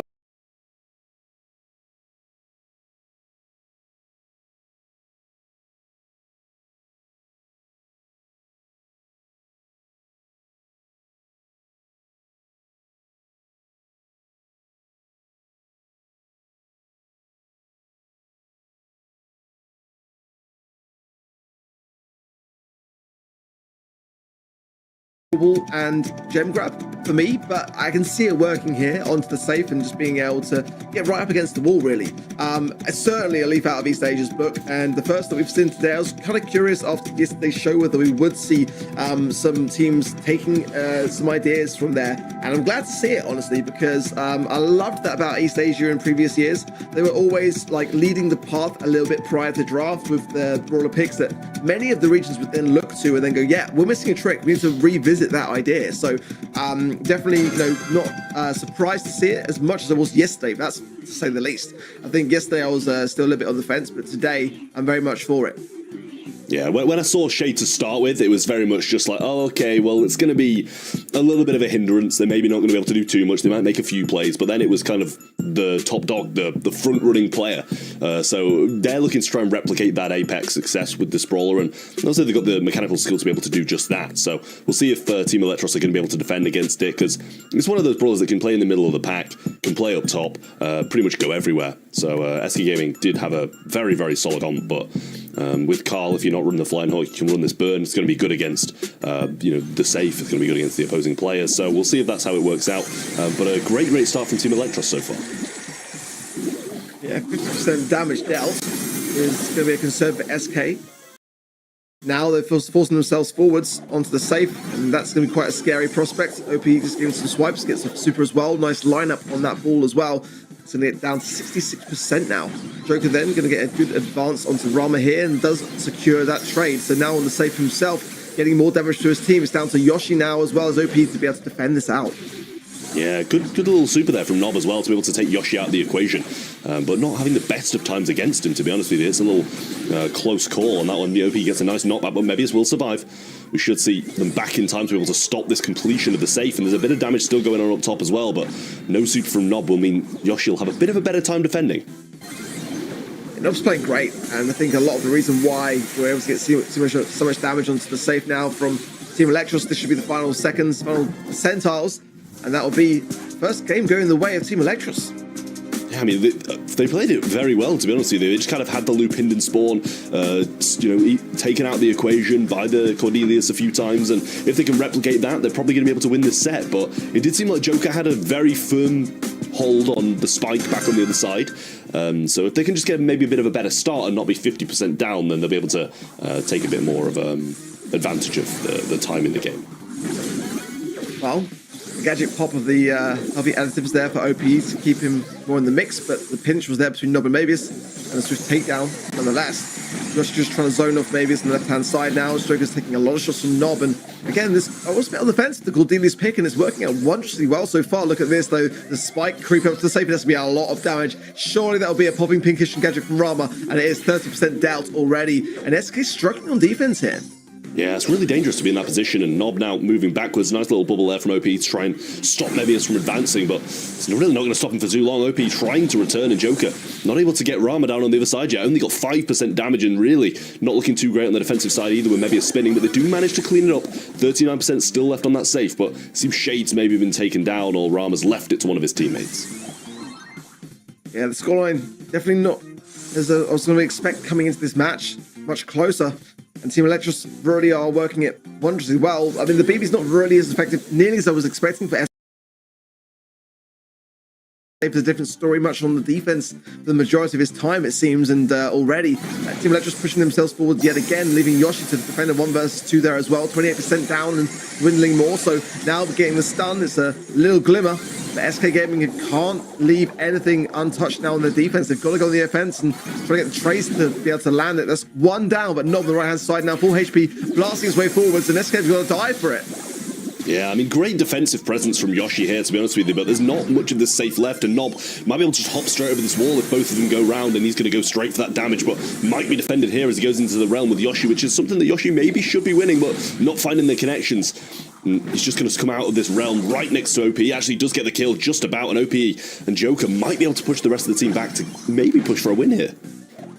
Yeah, Nob's doing wondrously well. He really is. I'm really sold now on this Cordelius pick. I can see exactly how effective it can be. It's keeping SK back the whole time and allowing a little bit of a breakthrough for the various other teammates to come through and get some damage. But now, SK with a little break. Joker getting super as well. But look at that. Again, Nob straight to the realm. But then OP does get the trade-off. Some damage to the safe. Some good damage from SK Gaming now. And maybe it's going for a lunge on the left-hand side, going straight towards the safe. It's going to be a base race and a half here. One swap of the pickaxe. On the other side, it's a draw on the final seconds. Are you serious? I think the pickaxe only got half of its hit in there as well. The 1% delta, it didn't return in time. That is a nightmare for Electros, but so close. SK just needed one more swipe, and clearly Joker couldn't get it, just died in the last second, and only one half of that pickaxe shot actually made the connection. And they were, I mean, I don't know who's better or worse off with that one, whether SK have just held on or if they should have won that one. That was crazy, honestly. I didn't see that coming, in all fairness. I thought it was going to go one side or the other, but how often do you ever really get to see a draw in Heist? My goodness me. Well, let's see and still spectate. We're just waiting for it to come back now, but I've got full faith in this Team Electros roster in terms of brawler choices on the field. I feel like the Cordelius is working really well. I feel like the Shade is not working nearly as well by comparison for SK Gaming, and that's kind of what I was expecting to see a little bit coming with the Shade not being quite as prevalent, but at the moment, looking towards that spike, they're allowing the spike to get to the safe too much on the side of SK. I mean, personally, I don't think Shade's the issue at all. I think the Shade's doing a good amount. They're really not able to get this BB into an aggressive position. I think that's the biggest issue for them. Joker getting a few swipes in there, and Yoshi trying to add a bit of damage to the safe, but not able to do too much, and Nob just returning to clean him up here, and all 3 members of Team Electros will start to move up the map. Rama down the right-hand side, and Joker just going to be alert to that and move over to his preferred matchup. I'm looking forward to seeing the stats for me, for Nob, honestly. I really am. He's getting some big kills and he's everywhere. It seems Hypercharge straight into OP again and good taps along the way, getting him eradicated. Joker now making a lunge on the bottom right, going for the safe, and now Hypercharge maybe could be really quite lethal. Nice gadget as well. Gonna be a lot of damage running in now for Team Electros. And SK Gaming now are starting to dwindle somewhat. Got something, some 79% of damage on the safe. Nice again for Mavis, stunned out though and double teamed. Nob all didn't quite connect there with the super, but we'll get some damage nonetheless. So much work done here by Team Electros. Down to 34% with only 40 seconds left. Joker's going to sweep around the side and actually didn't get the connection before his super ran out. Now he's going to be in a tough position and goes down to Mebius once more. OP throws out the ball to keep him low, gets 2 shots on him there, uses the Hypercharge, thinks he might be able to get in range without dying, and just about gets it done. Hypercharge still there, and the bubble will be able to be thrown on safe. Joker picks up the spike, and there's still a chance for an SK comeback, but so much work still needs to be done. 20 seconds on the clock now as well. Nob again putting Yoshi into the realm. It's going to allow Mavis and Robert to come forwards with a lot of utility. Yoshi's low as well. Some good shots. He's going to get a pickaxe to the face on the way back here as well. Look at the damage raining in from Team Electros. And the SK safe is gone. They get it done. They get the set. And what a start from Team Electros against the team that won the February monthly finals. I mean, SK not in a good position here whatsoever, just stuck on defense for the entire game. Yes, they might have had Joker up there, getting some damage in, getting the kills on the spike, but that's one person on the safe against 2 people. It's just not going to work out that way. In SK's favour, I should say, and Team Electros really starting so strong. Some brilliant gameplay from them and a very good draft as well. Just one big question. How often have we guys actually casted a draw in Heist? I couldn't tell you the exact number, but it's a rarity for sure. It is so rare. In the end, the draft turned out to be either tank or tank counters, and Electros very quickly deviated away from the tank idea. It seemed like the correct choice, Trev. I mean, yeah, this is the thing. Like I said during the game, I don't think Joker's really having too many issues. I think he's playing very well. But it was those defensive-sided brawlers that were having a bit of a tough time. Lou, against no tanks, isn't going to have the best of times on defense. And I think maybe they accounted for that maybe that little bit too early. And the BB as well. Not getting the damage on safe that we expected because she was just forced to play defense constantly. Real tough times there for the SK Gaming squad. I don't think they played bad. I think the draft just played straight into Team Electros' hands. I'm still a massive fan of what Nobles brings to the table for me. I think that like going on the aggressive, getting everyone into the realm and just being a real nuisance in the defense for SK, it just made them a bit flustered. I can see like a lot of damage from Joker on the Shade. I think it makes a lot of sense to have. I'm just still not necessarily sold on it as much as I am on other gamers, actually, ironically enough. But I feel like the Cordelius is definitely the reason why, for me, Team Electros got the win. Just being a real problem and thorn in the side of SK, and they just were not able to get the damage done. They really weren't, even though the Shades did work out, as Trev mentioned, it didn't work out in the end to actually win this set. So our underdog, you could say, in this matchup, took the first set here.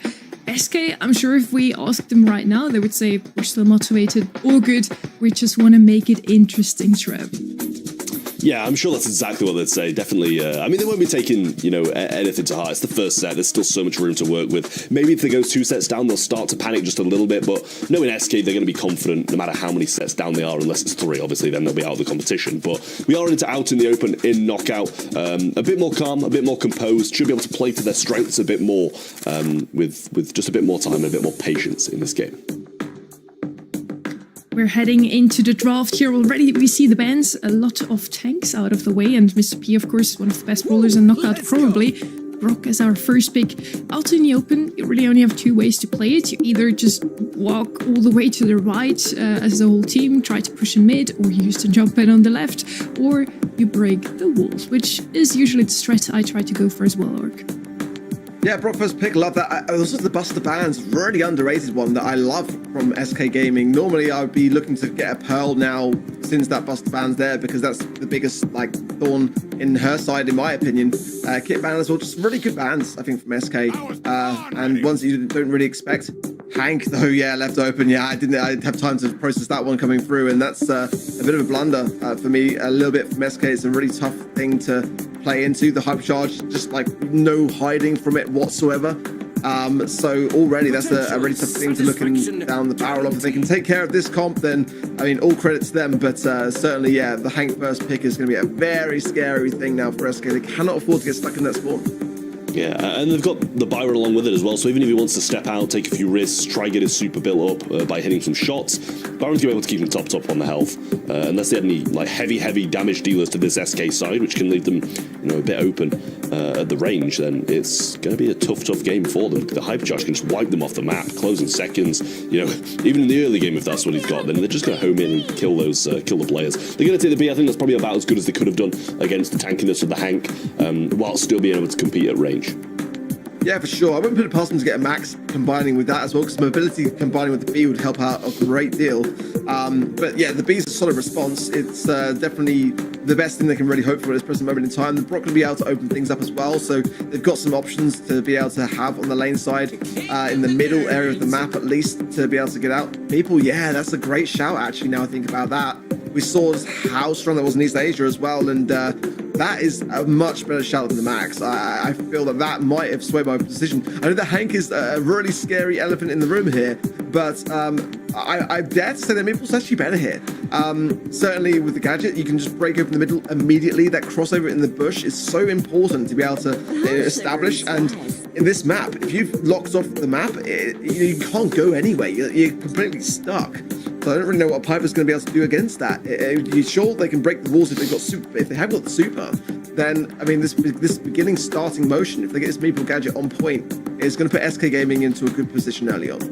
Yeah, I mean, I just think they needed something to be able to compete at range. Otherwise, they're going to be, having issues in the early game no matter what. Yeah, Hank's going to be able to do some good stuff late game, but if they don't have something with a bit more DPS at range than the Byron, they're going to be having issues anyway. So I don't mind the Piper against kind of the B and the Brock to be able to actually have a fight.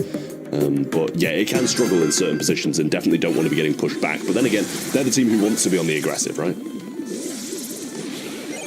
There you go, straight away. Not quite in the best of placements. Maybe this can still maneuver behind it and actually use it as cover there. So one tile out there from Joker, but nonetheless, it's push things back somewhat.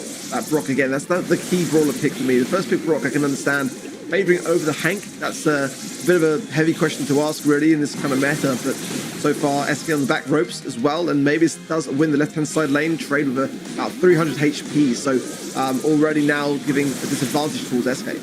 Yeah, I mean, it's great stuff from Mebius over there to be able to win that 1v1. Puts them in a position to actually be able to win this, because the B and the Brock have been keeping Rama back so well, and now they're in the back lines. They might start to have some issues, especially when Mebius pinching around this left-hand side, and the Brock super is going to miss as well. Also, not really breaking up too much for this side. And OP back in the right-hand spawn, Nob going to throw a gadget towards that, and Rama does eventually get healed up, and we see OP did go down as well, and Yoshi heading towards the gas, not wanting to feed Rama anything at all, and who can blame him? Yeah, you do not want Rama to get hypercharged because it's pretty much a team wipe at this stage. There's not really much you can hide behind, and it seems that anywhere on the map you're going to go down to it. So certainly that is the thought on the minds of SK here. I think that this comp can still work, and now they've broken up more of the map and got some area control. The problem is the cooldown of that gadget is 20 seconds for Meeple, so if Joker can stay on his feet a little bit longer this time round, that will help out massively, as he went down quite prematurely in the last round. But let's see, this is looking better from SK. Hypercharge now available there for Yoshi also, so a much better position early on. Yeah, it is very nice from them, and Hank gonna have a tough position trying to get out of the spawn, as if he walks through the choke points, he's just gonna get peppered down so fast. But at the moment, it's still them heavily in control, and maybe it doesn't get boxed up here, which is going to help them massively, considering they had that Meeple super as well. Super from Brock on the right-hand side. Rocket Rain, Rama's going to jump in, maybe going to use the super, but might want to hold it for when he's got hypercharge. OP just narrowly surviving, and Rama pretty much all alone. I'm not sure what he can do in this situation. He is going to go down, but every time he gets hit, he's working closer and closer to that super. Yeah, this is the problem. He might very well get this in this round. A mid-break there for Mavis as well is going to open things up a big time and deflate what Meeple can bring to the table for SK. Hypercharge there available for OPE yet again. If you can connect that, it's going to provide a lot of slow and some big heavy taps onto Rama, and hopefully eradicate him prior to his hypercharge. So there's a lot going on, and this round has got a lot of stakes considering the SKL behind here. Yeah, we're going to see the B hypercharge coming in eventually as well. Great taps from Mebius, sending the opposing team into the spawn this time, which is a great position for Rama to be in. Gets boxed though, and the super's there as well. Rama might be able to survive this, and somehow uses his super to get the survive through. And Byron heals keep him alive as well. Does have the hypercharge, but surely shouldn't be able to get his super back in this amount of time. Yoshi takes some fire, splash comes through. Great trade from Nob, but Rama no heals now. He is against the Meeple, also might be able to heal up and just allow Mebius to do what he does best and hit these shots, but finding nothing so far. Boxed in again, and he's made it a 1v1 against Mebius, who's avoiding shots nicely, but Rama now coming back in, hypercharge activated, and goodbye Meeple. As soon as he gets out, he goes down. Electros extending the lead further. The amount of damage that Hank soaked up was absolutely disgusting. I mean, it really was. But who would have thought that we'd be in this position right now with SK just struggling to get anything really on the board?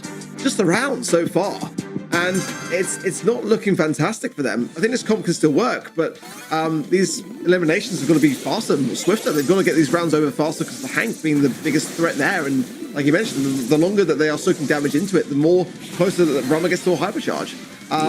So it's tough. Yeah, I was going to say, no matter, like, he's going to be pretty happy about the rounds going quite long. He's going to be happier if they win them, but if he's just soaking up damage, getting his hypercharge, if it's 1-1, they're going to be in a very good position in the late game, but this is a very tough position now, but no one's able to shoot him as the Meeple has no super, so even if they've boxed him, they can't do anything about it. Depending upon Yoshi having the Rocket Rain at that point in time, and we already saw that didn't quite work out enough to dismay. They're going to get Nob really taken care of. That's the key really to this comp, is keeping Rama alive. So if they can get rid of Nob early on, but they're not really focusing their attention on him, that's the problem. Misconnection there from OP as well. Bit of a slow on to Nob, however, and that might prove costly. Nice taps from Yoshi, but it's still not enough. Now the Rocket Rain, and Rama's still alive. Nob's still there. At the moment, Team Electros are just invincible at this stage. I mean, Mebius doesn't need any heals, he's just doing them anyway. It's like just walking up and getting a kill whilst his two teammates are getting absolutely battered by the others. And all three members of Electros survive. We did see a little bit of a Hank super in there to keep him alive with the heal that comes along with it. But how have they won from that position? I mean, it's crazy. Just the survivability is insane at this point, and I feel like they're just going to take care of Nob. It's a really good pick. this Byron I didn't quite see coming, combined with the Hank, is just a perfect scenario because Hank is so hard to take care of on his own. And if Nob continues the accuracy, look at that. Now SK is starting to realize that and really focus him. But I feel like it's a matter of time. There's everything they throw at them. That's not the greatest of gadgets either. They were getting some good damage into the Hank there, and now they've got to slow the advance. So he's just there the whole time. Rama is the problem, and Nob is keeping him in the conversation. I mean, Rama can't be far off a hypercharge now. I feel like he's taking so much damage and already used the super. There you go, he's got it now. And the player's already gone down. Joker's died, leaving Rama in a good position to just hypercharge this. The snipes go through, doesn't get the cycle, but they're all so low. Brock goes down, and OPE will be right behind him. Oh, he should be right behind him. He had a little bit of a chance in there, but Team Electros do eventually win the set. And what a play that was. What a draft. Yeah, I mean, just to remind everyone at home, if you are joining the stream a little bit late, we did say coming in as opening statements that this is the hardest region to predict for. So if you are struggling here, we feel ya. We are as well. We all predicted SK. It's 2-set lead now for the former A&R squad. And I'm getting some flashbacks here. And A&R were a fantastic team back in the day, but who would have thought in this monthly final, getting this advantage over SK, the last monthly final champion? It's crazy. We all predicted Reply Totem too, so I wouldn't listen to us today whatsoever. Rama did announce in his interview that we watched earlier that they've learned a lot since they have played together in 2023. The draft, the gameplay, they know what they're doing, Trev. Yeah, I mean, it's really, really nice stuff from Team Electros. It just seems like the 17 months that Rama was apart, it feels like nothing. I feel like it's blown by because this is just rolling back the clock and they're playing so well. I mean, how good the survivability of Rama was in this game. Nob just healing him constantly. If he has to, he throws out a super to heal himself to keep himself in the mix. And I feel like we've got to touch on Mebius as well because there were so many times where they were pinned in the back spawns, he'd just go and get a kill and free them up completely. I mean, even him bursting down the left-hand side there got so much space opened up, might have missed a few shots and got killed, but in the end, Team Electros really didn't take that many casualties at all. There were a couple of times where 3 players were still standing, 2 players were still standing. It wasn't even that close. The draft, the highlights just perfectly showed us what you just were talking about, Trev. Mebius really on that left-hand side, doing so well for themselves. Overall, Electros 2-0 up against the February monthly final champions. Could it be, Ark, that we are losing those champions in the quarterfinals already? I don't want to jinx it, to be honest. At the moment, we need to see more from SK. It's coming down to draft at the moment for me. It really is. I think the heist draft was spot on in favour of Electros. I think that they've really missed the trick with the Hank and not banning it out as you should. I mean, at this stage, it's no secret. If you're leaving Hank open, prepare to lose, in my opinion, and you kind of deserve to, because it should just be literally, if you don't have that coin toss, an insta-ban and then work out everything around it. It's safer to do it that way than it is to do it any other way. I don't see why you wouldn't at this point. I think that very, very few people in the world are going to have an answer to Frank. To Hank, sorry. yeah. I was about to say, just make sure to ban out Hank here. Team Electros is banning him themselves because SK Gaming actually has the first pick here. Now, this is a very interesting map. We have those bushy lane on the left-hand side. You could place a penny turret there. Usually you want to play Ember into it to just burn those bushes down, but both of those brawlers haven't really been showing up recently in the draft. What we've seen yesterday already is just playing Stu. Great idea from SK Gaming with the speed zone and just dodge the incoming shots from the opponent's draft. Yeah, Stu's a great pick. I love this Stu pick early on from SK Gaming. So versatile. The mobility that it brings, that allows you to get in and out of people's ranges so fast, and obviously the hypercharge, getting into the back lines, getting into great positions is just what Stu does best. So we'll see if Team Electros are able to match this with their first 2 picks and start this draft off strong. B, great shout. I love B. Stopping them from playing the more tankier things. Obviously Berry banned out of the way, so it makes it a bit more difficult to play the likes of a Frank or something like that in the mid here, but B amplifies that even more because of how strong she is against tanks. Well, not that it made really a difference in the last round because Hank was just walking over and getting healed up, but we see Team Electros are able to add something that strengthens this comp even more as their second pick should be coming rolling through shortly. I mean, Stu's first pick, I think it's a really good starting hand for SK. I think it's always been on this map a really prevalent brawler, and in this meta even more so. So I don't mind it. I think the B's actually going to have a hard time connecting shots with that speed zone, which is surely going to be the gadget of choice for SK. Byron, though, is a scary brawler to see. Hank is banned, though, so I'm not as scared by it. But, I mean, we've seen how, this is clearly a brawler pick that Team Electros have put to good use in their scrims. And, there's other brawlers that can still be equally as forceful. If they get the Frank coming in, then that could also be a problem. Berry's being banned out and the Poco too, so little of an opportunity for SK to have a similar strategy. We saw that a lot last month. Janet coming in, though, is a good brawler for SK, no doubt about it. As the Hypercharge has elevated this brawler into such a fantastic place in the meta, but I'm worried with this final pick, honestly. Yeah, I mean, Janet is another great brawler, but Team Electros, what they've got here, I think it's very, very solid as well, and is more than capable of dealing with a Janet. Pam going to come roll on it. It's been a while. Maybe I'm not worried about this final pick. Listen, I love Pam. One of my favourite brawlers. And when this map was a competitive map, we saw Pam so much, but she's just been out the meta for a while, and I'm intrigued to see if this is going to be something that this map at least is something that's going to be able to bring her back. Stu, not much damage. Janet, not much damage. We might have a few issues with the Bell bouncing back and forwards between the turret, but I don't hate the Pam too much. Yeah, I'm doing it dirty. She was always good here, and this could be a really good pick actually for Electros, because I think the teams have forgotten the fact that she was always this good on this map. And I worry a bit for SK with the Byron as well. That's double heal. Quite scary stuff. Really going to be depending a lot on the speed zone to dance around the shots and not feed into the B. But certainly Pam, it's quite fearsome, honestly. And it's a strange brawler to see. We haven't seen her for such a long time now, and any of the metas that we've seen throughout the last year, really. So a really bold pick from Electros, and I like it. Yeah, I do love it, and you can see that he's running that healing star power as well whilst hitting the shots. And although we pivot back to the game, and mid-air must have just got a kill, and Yoshi and Joker feeling pretty comfortable as well in this position. Looking good. SK definitely starting this one off in a strong fashion, and they need to, being in the position that they are. 2 sets down against a fairly strong Electros draft. You've got to be playing very well. Yeah, trying to get the spectator back now, and Joker with a hypercharge going straight into then Nob is going to be burning down now and all the way to his death as well. Good stuff from SK, Romolo as well.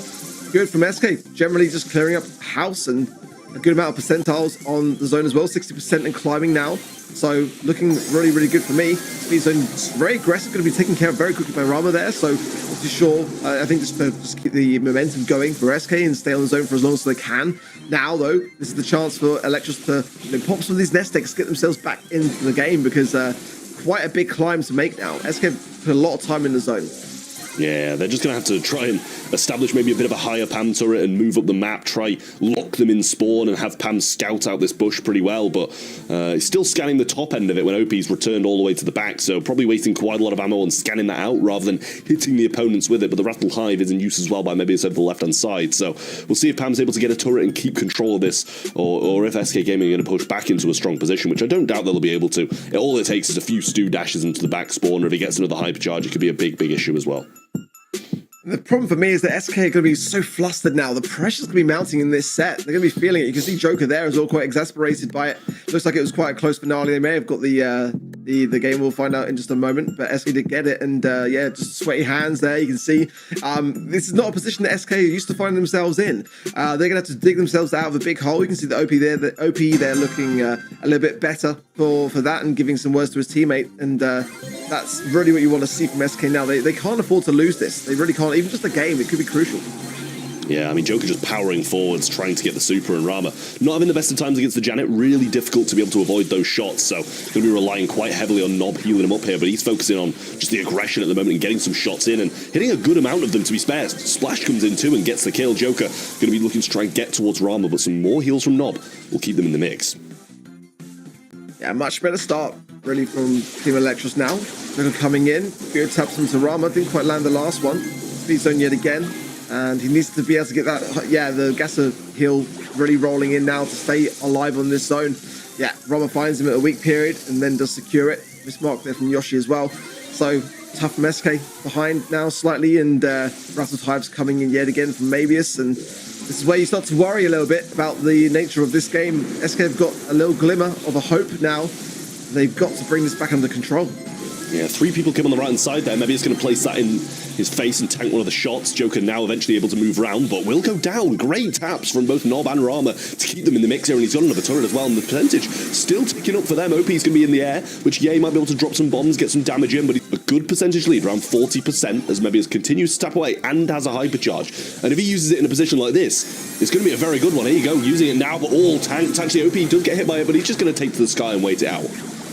Yeah, OP is playing fantastically well. You can see just how many bombs he dropped there onto Nob and the healing station, but now it's the last man standing for Joker, dancing around the situation, putting fire everywhere that he possibly can, but it's not going to be enough here. And Team Electros are still climbing in the percentages now towards 100%. 95 now. SK have got to shut this down immediately. They've done so, but Nob is going to be able to heal up and then try and force things back. Even so, SK have got to hold off the entire time. And now with Yoshi going down, it's just going to be Joker on his own. There's nothing he's going to be able to do now. Rushing the zone is going to be Electros, and they get it. They move on to match point, and this is a serious red alert for SK. They've got to wake up. The monthly final champions of February are about to fall in the quarterfinals unless they turn things around.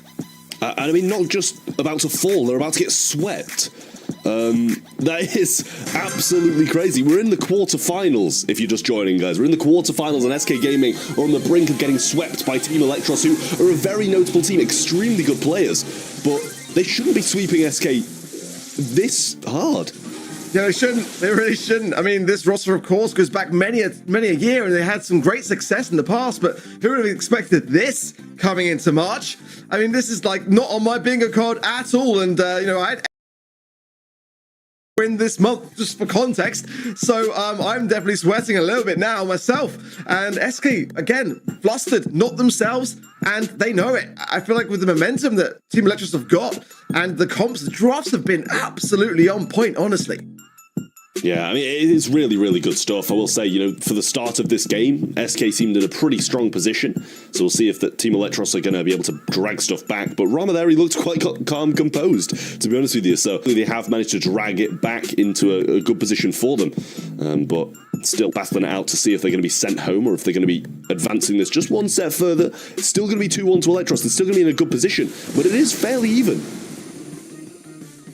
Yeah, so close to call. OP again, taking the skies, and Joker there, the hypercharge, as we saw previously, just putting as much on the map as he can to really deter the situation. Very nest eggs as well in the zone is nice time spent by Yoshi. Everyone's low here except Joker though, so OP and Yoshi have got to stay standing on their feet to be able to bring this one back under control. They've got 74%. That's a good solid start. If they can just get this set and find something to put on the board here, it will just delay a little bit of time in their favor. And it looks like with a big sigh from Yoshi, that might have been the case, because I'm sure that would have been otherwise a very different face and reaction that we'd seen. Joker there just hydrating up, and SK do win it, so we're going to be continuing on. And what a sigh of relief that must be, that OJ has never tasted so sweet. Yeah, he loves a glass of OJ, that lad, as well. I swear I see him every time he's on a camera, he's sipping that OJ. So maybe it's definitely, I mean, it needs to be a good luck charm, a glass of OJ, for them to be able to drag this one back, because that was about as close as ever. You got backed against the wall, match point in your opposition's favor. SK need absolutely everything they can get at the moment, because even winning that set, it wasn't convincing, which means they're going to have to drag 2 sets more whilst fighting off Team Electros only needing 1. I could use a little bit of a refreshment now as well. Honestly, what a match this has been so far. It proves once again how competitive, how volatile the EMEA region is. Within just 1 month, things can change so drastically. I need a breather after this arc. Yeah, you and me both, honestly. You can see that as well. Joker really just bringing the objective for his team there. And that's kind of what you expect. It's the first pick brawler for a reason. And SK didn't hesitate to snap that one up in that regard. So, again, a much better draft from SK. Still a very close game, and I think that just goes to show just how much of the competition Team Electros are bringing to the equation. Look at this from Nob, from OPE rather, here onto Nob. The amount of bombs that he was landing there on the turret and him, and still it meant that, you know, it took so much to get the takedown there. For SK, you know, this was a battle and a half to win this set, and it's far from over. Yeah, I mean, it was crazy. It really was, Trev. Janet is a brawler that we haven't really seen come out of many teams, but SK Gaming already have been playing her in the February monthly finals. I do remember some moments where OP showed us off how good she really is now with her hypercharge. In general, you can say Electros has definitely what it takes to beat SK Gaming today. It would be a huge upset to already lose our February monthly final winner in the quarterfinals, but honestly, they would deserve it. Yeah, I mean, they're hitting the mark, really, for Electros at the moment. And, you know, again, it's not the craziest of rosters, one that we've seen many a time over the year, bringing some great results. It's not like an up-and-comer to me, necessarily. It's a roster formation that we haven't seen for, was it 17 months? So, you know, just getting that synergy was my only reservation coming into this matchup. And I was wrong to think it. They just look as good as they always did. From memory, they never actually won the monthly finals, I think, I'm fair to say, but they got into the grand finals in the past. So, I mean, they're looking like that team could be the same today, in all honesty. It's quite unexpected. But we saw last month SK reverse sweeping, you know, so this is something which is in their abilities, for sure. In that regard, it was for esports in the semi-finals. So, you know, they have been under pressure and they've been able to surpass it. And not only that, but get to the grand finals and win the whole thing off the back of it. So they're going to be now thinking back to that time and digging deep. Heading into the draft now, Trev, we see OP, the brains behind SK Gaming's draft. Let's see if he can cook here. I mean, I hope for their sake that they do. Team Electro's still in a pretty commanding position, but yeah, the ban's good across the board. I always very happy about seeing a Mr. P ban, and especially on a map like this. Nita is the first pick though. Can be quite easily outranged down the lanes, I feel, but it's very versatile. Good against some mid-range brawlers, good against tanks. You know, you're in safe hands with a Nita. First pick worthy though. I don't know, but certainly it's not a bad one at all for me. Looking ahead as well, Meeple's not banned here, so that could certainly be on the minds of SK now. We saw Shade as well. I mean, we already saw SK taking a leaf out of Zeta's book from East Asia in Pit Stop. It could be the case that they like what they saw in Hard Rock Mine as well as the final pick potentially here. Stu picked up as well as the Lou. So yeah, I quite like it. The Lou might not get the value though if there's not really much tank to be seen on the side of Electros. Yeah, that's the thing. I like it. I feel Lou's maybe a little bit of a weird pick on Hard Rock Mine, if you ask me. It can work, don't get me wrong, it very much can. But as you say, with no tanks, it can definitely have some issues too. Still, a lot of good brawlers left on the board. Stuff like a Rico is still there for the taking. Obviously, Team Electros heavily in need of a mid, whereas, you know, technically SK have two that they can use. They're going to go with the kit. Wild, if you ask me. Wild. It can work. But it also can't sometimes. It's going to depend heavily upon what it's connecting with. And I think that's why I'm holding my breath for this final pick. You know, there's certainly a lot of places to hide on this map and cross over with the cardboard box gadget. So I can understand that for sure. But really where Kit thrives is by connecting with another brawler to be a real issue. Normally like a Daryl or something, but it's not going to have that strategy at all, not even close. The Gene's going to be 100% playing mid. You know, you just kind of expect to combine with a Daryl or a Melody or, you know, a Frank or something to cause a bigger problem. So, but I trust it. That's the thing with Team Electros today. Like, regardless of seeing it and questioning it, I sort of trust that they've experimented with it and it's tried and tested. That's the problem that I was expecting to maybe see on the side of Electros, honestly, from SK Gaming here. So, I still question this looping. It was first pick. Maybe they saw something in the scrim data that they didn't like in that regard, in a brawler pick which they were scared around, and it changed the sway of action. But yeah, now I'm kind of questioning how this loot's going to fit in. Yeah, I'm feeling the same way. I do feel like they've got quite a lack of DPS for the old Frank though, but Nita should be fine against it, I'd imagine. So we'll see if Team Electros are going to be able to win this one, take it the game and knock SK Gaming out of the competition, or if we're going to a set number 5 to see if that's what separates both Team Electros and SK Gaming. Seem pretty even at the moment, to be fair to you, which is very surprising considering SK Gaming are the monthly final champions of February last month. So Joker with a strong start and 2 gems back to the SK side already. Yeah, interesting stuff. I mean, it is OP as well in the Frank, which gives me a lot more of a a lot more confidence, but Nita into Frank is going to work out pretty well in favor of Nita, honestly. Obi gets the super, splashes the right-hand side lane, gets the bushes taken care of, but I think he's going to struggle against Mavis. Mesh is actually fine the distance, and that's more of a mistake on Mavis' part there. He needs to give his distance a bit better, but certainly good position for OP to get stuck into. Yeah, definitely not a good position at the moment, though, for Team Electros, as those gems were dropped, and Nob's going to be able to pick up OP on the right-hand side. 2 gems back in the hands of Rama, and we know a pull can change the entire game, but it's going to be difficult to hit when Joker's got some dashes. I don't know, Frank with a hypercharge in the backside as well, Nob going up to him and trying to get a few shots in, does well. Able to get out and should be able to use the jump, actually goes back onto his teammate rather than going aggressive with that.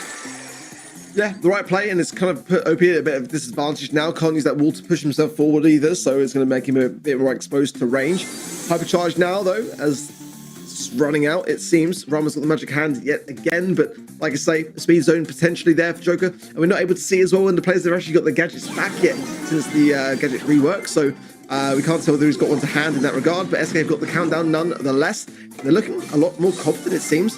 No magic hand now for Rama, obviously wasted that along the way, so it looks like SK are pretty much safe and sound now. Yeah, I mean, really nothing can stop them at this point, and we'll be heading on to the next game to see if it's going to be pushed to a set number 5, but OP looks confident. He's feeling pretty good about that last one. The Frank pick, clearly just to stop Kit from being able to go aggressive and jump on him, because if you jump on him, you're going to get a couple of shots in, but you're going to die at the end of the day. You've got to keep on jumping back and away from him, and that's just kind of defeating the point of the Kit. That's what I mean about SK. They are a momentum-based team, and this is exactly what we saw last month in the semi-finals versus for esports. They started to then get that confidence back. You can see it in their body language as well, big time, and remind themselves that they can get this to a 5th final set. And then it's just down to one draft. I think they've got the draft here for sure. I think this kit is just not really doing what Team Electros had in their minds. They're not really seeing what the strategy even was. Coming in, I thought I was confident in the idea that they had a plan. I'm not seeing that plan right now, and that's concerning for me. It looks much more straightforward for SK, and now Electros are starting to struggle. Yeah, it is very concerning for Electros at this point, because it just really is looking all SK-sided. I mean, we unfortunately can't see the gameplay, but SK Gaming did take the first one in this, so it's a very, very good start for them, and we'll see. We should be eventually getting back to the gameplay. We can see if SK Gaming are going to be able to take this one and move it to a set number 5, because as you said, they're a momentum-based team, and they've got all the momentum at the moment. After that win, it was pretty much 10-0 in terms of gems. There's really not much more momentum you can get than that. Yeah, certainly for me, I thought it was all over. And this is exactly what you want to have in a team which can prevail, potentially, and if they can just bring it to a 5th and final set now, it would certainly be the very thing which could turn everything around and save our predictions, of course, most importantly. That's yep. My main priority here is my predictions, Trav. I mean, always my main priority. I don't care who wins as long as I win, right? That's the main thing. But yeah, it's going to be a tough year of predictions, I feel, for the European region, as this. If this month's anything to show for, it's very, very difficult to be able to get these right. You know, SK on the brink of losing, Totem surprisingly losing, and teams not even qualifying who should be qualifying as well. So it's, well, there you go. It looks like we're off to a set number 5 by that reaction. So we'll be deciding on one draft and one set to see who's going to be going on to the semi-finals and who's going to be knocked out. Yeah, I recognise the celebration. Yeah, that's definitely a set win for me. But at the perfect time, you know, this is the problem now that Electros have got. They've now got to shake off the cobwebs. They conceded 2 sets now back to back, and it really was that hot zone set which allowed SK to bring back a little bit more of some feist to the mix. I mean, this is now winnable, fully winnable for SK. It is, truly. Other than maybe Kit not working out as intended for Electros, SK seems to feel most comfortable when they're in the back foot. Same thing happened last month already against Food Esports. They were down 0-2 in the semis, and now they seem to find their groove and turn things around once again. Also, worth to mention, Stu, with this now is a 100% win rate. Already lost yesterday. He had an 80% win rate, only lost 1 single set. So I feel like that's a brawler we have to look out for. on that man as well, Joker. I mean, he was playing it on the hot zone set previous to this, and you know, I think it's time to potentially look to ban it, depending upon the game mode, of course, for the Team Electros. But you know, he's just so dangerous with it, and you know, it's worked out perfectly. Rama still with the highest DPS. The gene almost worked out, but we talked about it a lot, or you two did. That kit was an idea that just didn't work out, Trev.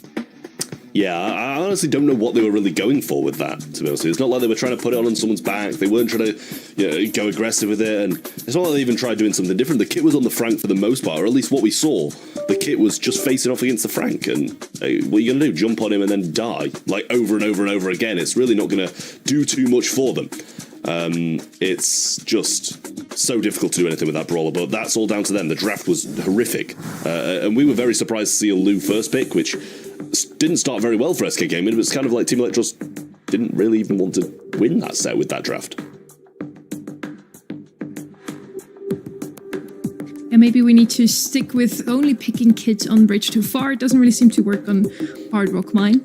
Heading into the draft very, very soon. We're just getting the players situated here. If they lost discussions, and SK now has the momentum arc. Can they take this one? Or will Electros now finally get their well-deserved match point? Again, I think it comes down to the draft, honestly. And certainly SK are looking better. They've got that momentum, but that can still crumble. You know, they can get this far and still drop the ball. And I think Brawl notoriously was a good game mode for Team Electros in recent time. You know, back in 2023, it seemed to be that was a good mode for me in my memory. Bans are in, and now it's the Stu ban. You know, they are starting to realize that they can't take the risk anymore. That's going to deviate their game plans somewhat. The Buzz ban, as well as the Melody, as well as the Poco, Ollie, and Hank for SK Gaming. So definitely, you know, I think a Lu first pick wouldn't be the worst of ideas on this kind of game mode for me. Max taking it away from SK, yeah, that would definitely be a Joker pick, and one that they would like to put their hands on. So I don't mind that to start things off.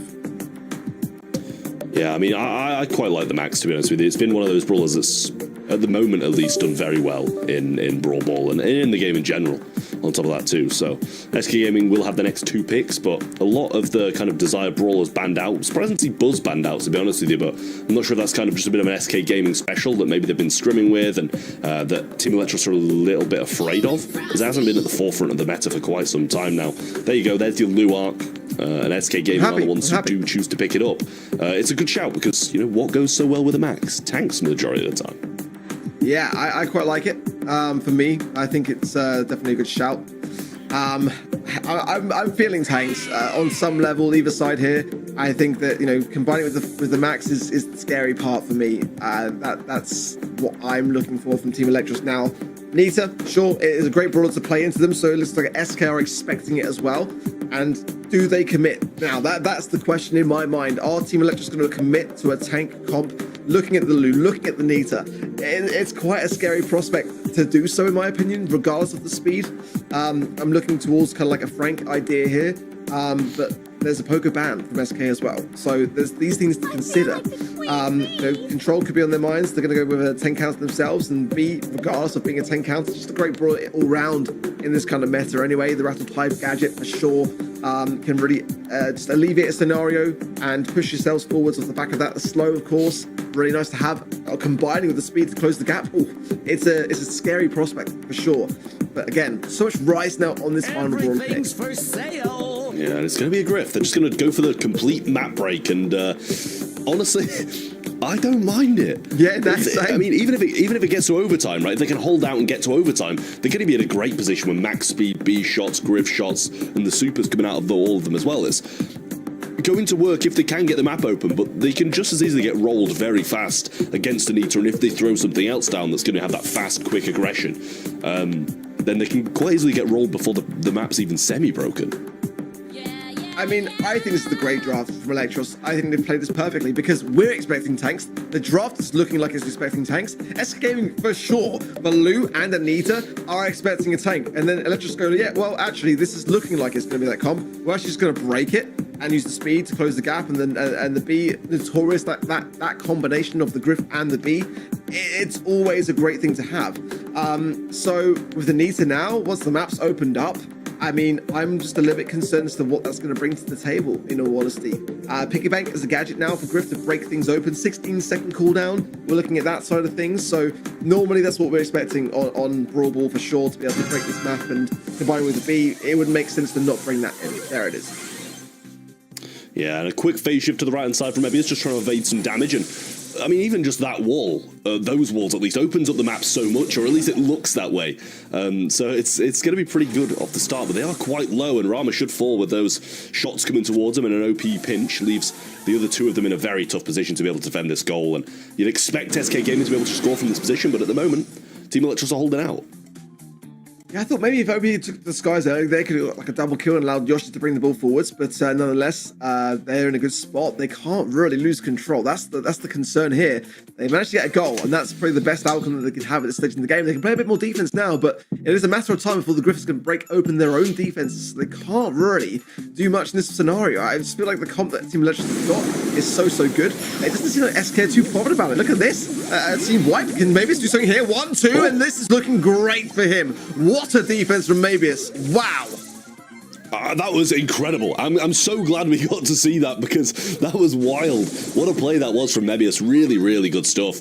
And now if the map starts to get broken up more, if they can keep in these positions, they're going to be in a good spot. But at the moment, Griff not breaking anything up, and might want to wait until he gets into a bit of a better position. At least their spawn's opened up, but they're not going to just be able to score with only their spawn open.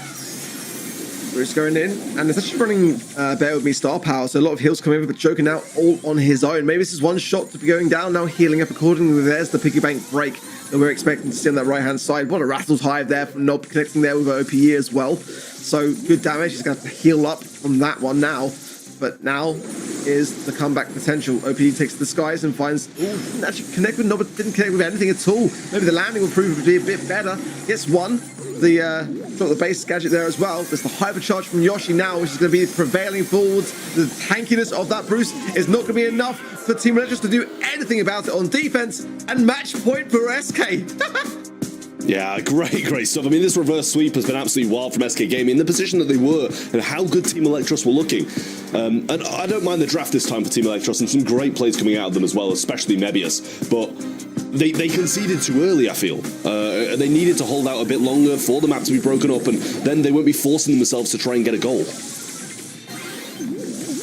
I mean, SK are doing incredibly well, I feel, with this draft. Not being an easy thing whatsoever to get around, especially for Yoshi, who's on that need to pick. I mean, it's really going to be quite hard to, once the boxes are broken down, but and their only goal was the last saving grace for SK. Can they do the same again this time round? Because again, if this goes to overtime, then it might not be the same story whatsoever. Yeah, another wonderful rattled hive there from Nob as well. And Joker in a tough position where he should be going down pretty swiftly, and he is. And Team Electros are in charge of this map now. And as it starts to break up more, they don't have to push for that goal this time and don't want to have to overextend unless they don't want to. So if they can play it out to overtime, and I'm aware it's like a minute and a half away, I mean, they might even score from this, to be honest with you, then they're going to be in a great spot for OT. Yeah, let's see. More in a very precarious position now, but the respawn is there for OPE. Nob's got the hypercharge too as well, and the speed from maybe crucial time if they can whistle down the HP and get those bodies forwards. Rather, if you can break that left-hand side ideally as well and get a little bit closer towards the goal, have more space to maneuver. The SK corner the ball is a very common occurrence that we've seen from SK over the time, but I think now it calls for it, in all honesty.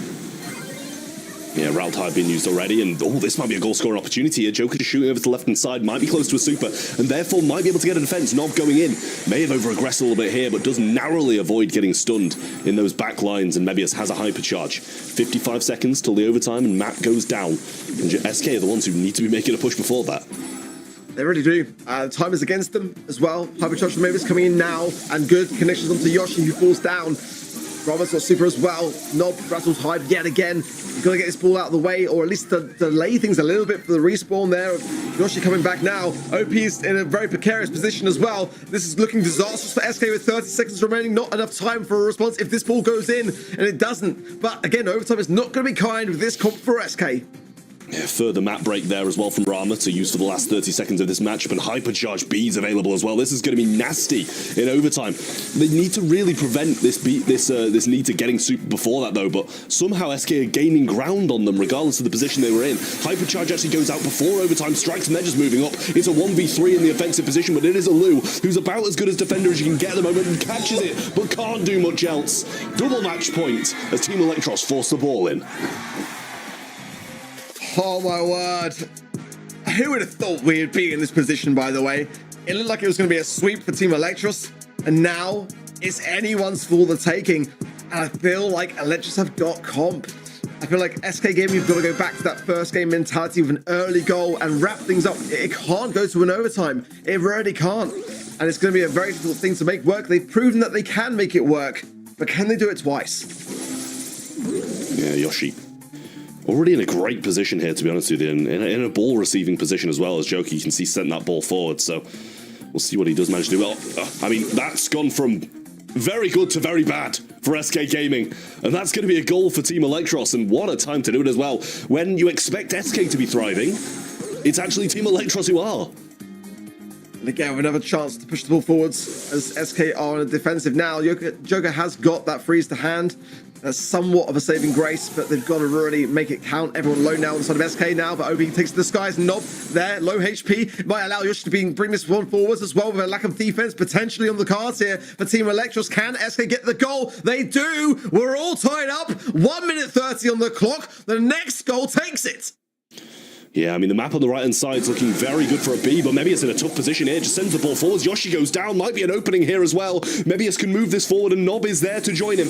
But the bear prevails in the end, and OP using the hypercharge to try and gain some ground on the guys on Team Electros whilst the Max does respawn. He can't really land near them, though. He actually did in the backside, but Mebius should be able to pinch this one, and Nob gets the kill. And there you go. Now the map is looking very good for Team Electros. Yeah, honestly, we need to see that again from OPE. We need to get him to get that hypercharge. It can take a long time, probably longer than a minute, but if he can get some good value, maybe he can get it earlier and then try to clear the path for his teammates, because that's the only way this is really going to happen now, especially as we get approaching overtime scenario. I mean, what can Yoshi do in that scenario? That is my main concern. Rattled Hype yet again. SK Gaming on the ropes now. Hypercharge from Mavis coming forwards. Nova's got super as well, and Rama can use the break now. He can get in that position. The ball pushed a bit away, a bit deflated now, and OP is doing exactly that, clearing the path for his teammates. Yoshi goes down though, 2 versus 2. They have to think twice now.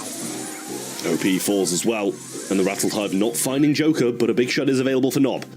20 seconds on the clock before everything disappears, and it starts to look very good for Electros. Good pinch here on Yoshi as well. Falls to 20 HP, but OP's back and ready to help him out. Joker has a super in hand, and Nob takes a few connections. Hypercharge ready to go in. That might miss, actually, and it does. Terrible time for that to happen. A super's available for both Nob and Mebius. Speed used, and Yoshi baited out, slowed down, and killed. 3v2 in overtime. That could be a really costly mistake for Joker. OP, low HP here, doing his best to juke and actually healing up. Wow, that is the time to bring the Matrix jukes from OPE.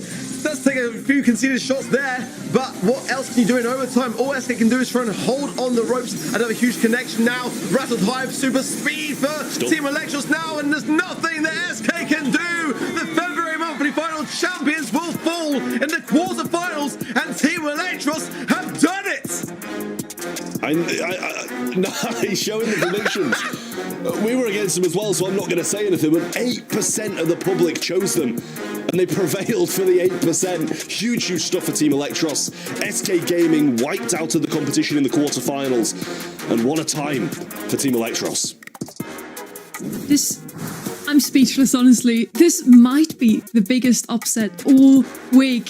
SK almost had them. They even had match point, but it just wasn't meant to be. We had to go all the way to set 5. Both teams had a match point, and both teams had a goal also in the last map, but it just wasn't meant to be today, Orc. I had SK to win the whole thing, you know. That is, you know, how much I believed in what I was looking at in terms of the scrim data. They had scrimmed so much. Their percentiles were just so strong against every team, and I just didn't see this coming, in all honesty. I don't think anyone really did. I mean, certainly maybe just 8% of people on the event site did. But, I mean, this is, again, I said coming into it, the biggest upset in the region of the season so far. I mean, no one, in my opinion, would have ever expected that this would be the case. Not really, honestly. Like, this just proves once again, EMEA really is the region where nothing is certain. We're gonna look at a changed leaderboard every single month, it seems, Trev. I mean, they played unreal, to be fair to them. There was a couple of drafts in the middle that didn't feel right, and Gem Grab was genuinely awful, possibly one of the worst drafts I've ever seen. But wow, they made up for it. They really, guys, take that off. Take it off the screen. You don't have to show us up like this. We're part of the 92%. We're part of the 92%. At least with the majority, I guess, but that still hurts, honestly. Like, yeah, today's really not our day in terms of prediction. Let's have a look at the bracket and see how wrong we truly were, Ark. Yeah, I was still kicking myself on that second match, honestly, because you guys don't know watching the stream, but behind the scenes, I had actually accidentally put Eclipse or Esport as the only caster that did, and I actually changed it back to what I put on Twitter as my predictions. But, you know, I think it's fair to say that Humble always can do pretty well in that first match of the day, that sweep against Reverso Gaming. And again, similar story with Foot Esports versus Experian NXT, but certainly, you know, I think it was a 50-50 coin flip a little bit for me for Eclipse R versus Reply Totem. But story of the day is that SK will not make the semi-finals. They will not be able to even contest the championship for the month. You know, what a huge way to end their day. Match point. I mean, but again, the drafting was just better for Electros, aside from Gem Grab. That is very true. Make sure for everybody watching at home to also get your predictions in and let us know if you maybe did better today. We have our 2 semi-finals come up next. For now, we're going to head into a tiny little bit break.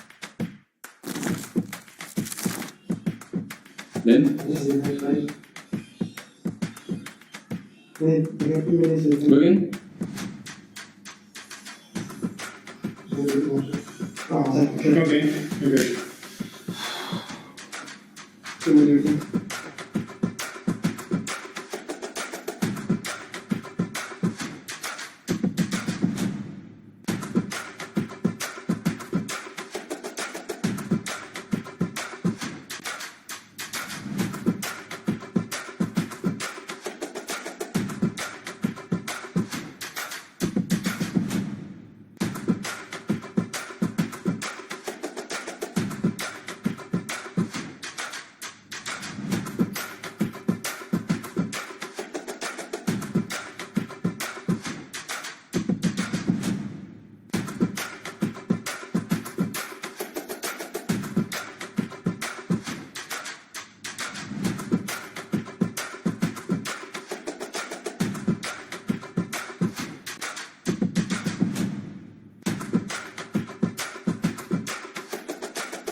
Ark still needed a little bit of a breather, so he got Kenny back. I'm sure he watched that match.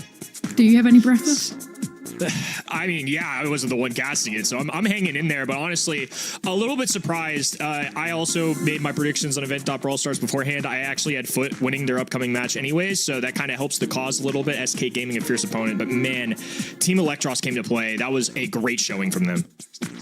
I mean, I guess I have to thank Electros. I haven't felt this involved in a match, my eyes glued to the screen, for a long time. So Electros really showed us some really good Brawl Stars today.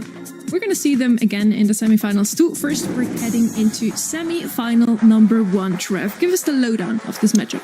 Yeah, I mean, it's Eclipse Esport who, you know, for most people, it's an upset against Reply Totem if you've been watching the scene for quite a while. But if you just started this year, you think Eclipse Esport are honestly one of the best teams there is because their qualifier run, incredible.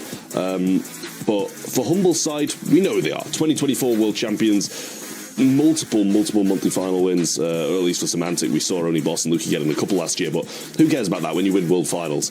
But yeah, it's really good matchup because Eclipse Esport have been such an underdog in this competition.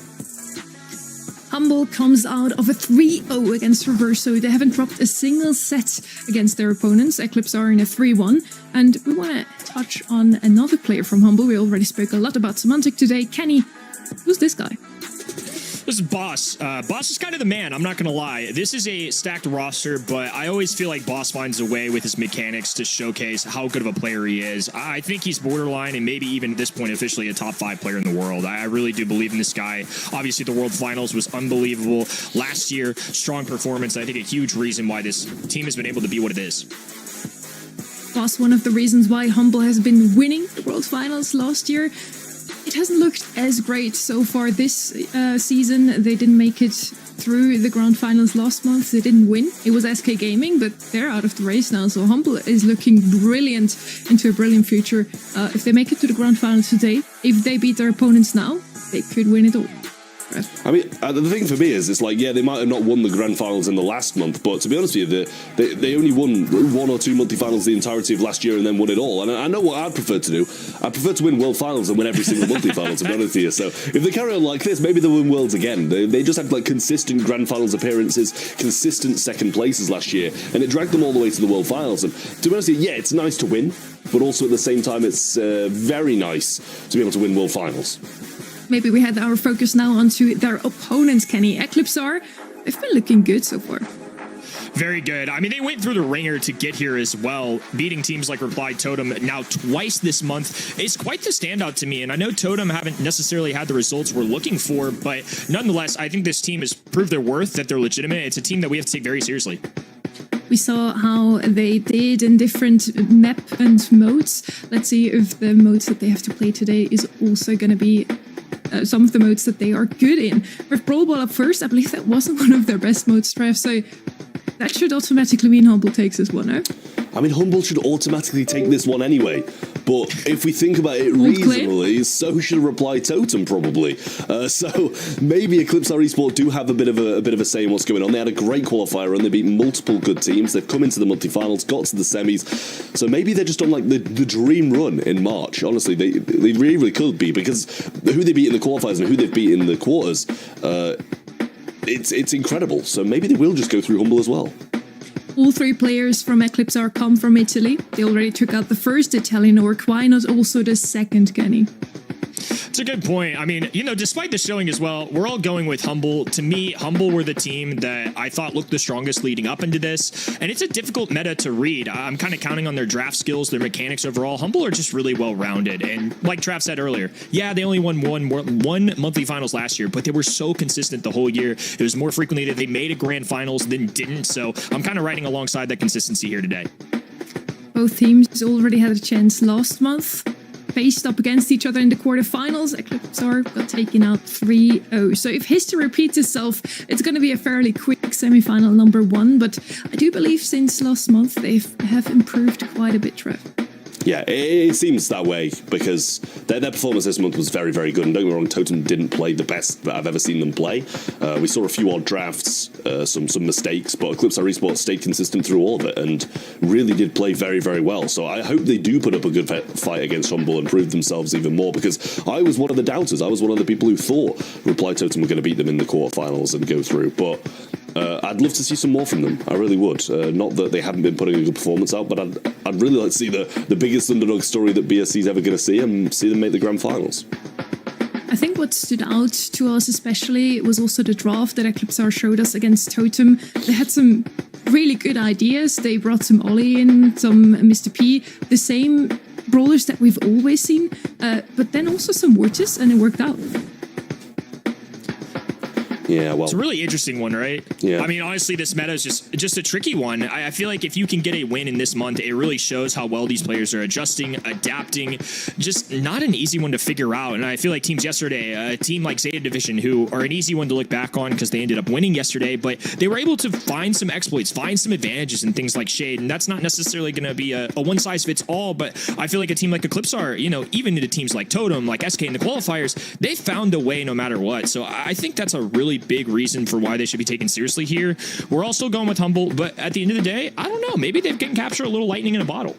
I'm a little bit sad, to be fair, that I am going for Humble. Like, I really do wish I was backing Eclipsar Esport, just to make up for my sad not predicting them in the first one when they did win. But I think you've got to side with Humble at the end of the day, because, you know, you're looking at the 2024 World Champs, the second place in the February monthly final, and also the people they've lost to in the February monthly final are out. So their biggest competition in BSC is now out of the mix. So they should be looking forwards, you know, to beat the semi-finals and moving on to expecting to win it all this month. Super Beach is going to be our first set here in our very first semi-finals. We've already watched 4 matches today so far, and the last 3 are sure to be bangers once again, because in both we kind of have an upset team slide through. First it's Eclipsar versus Humble, afterwards it's going to be Team Electros versus Foot Esports. Kenny, this draft is gonna be an interesting one.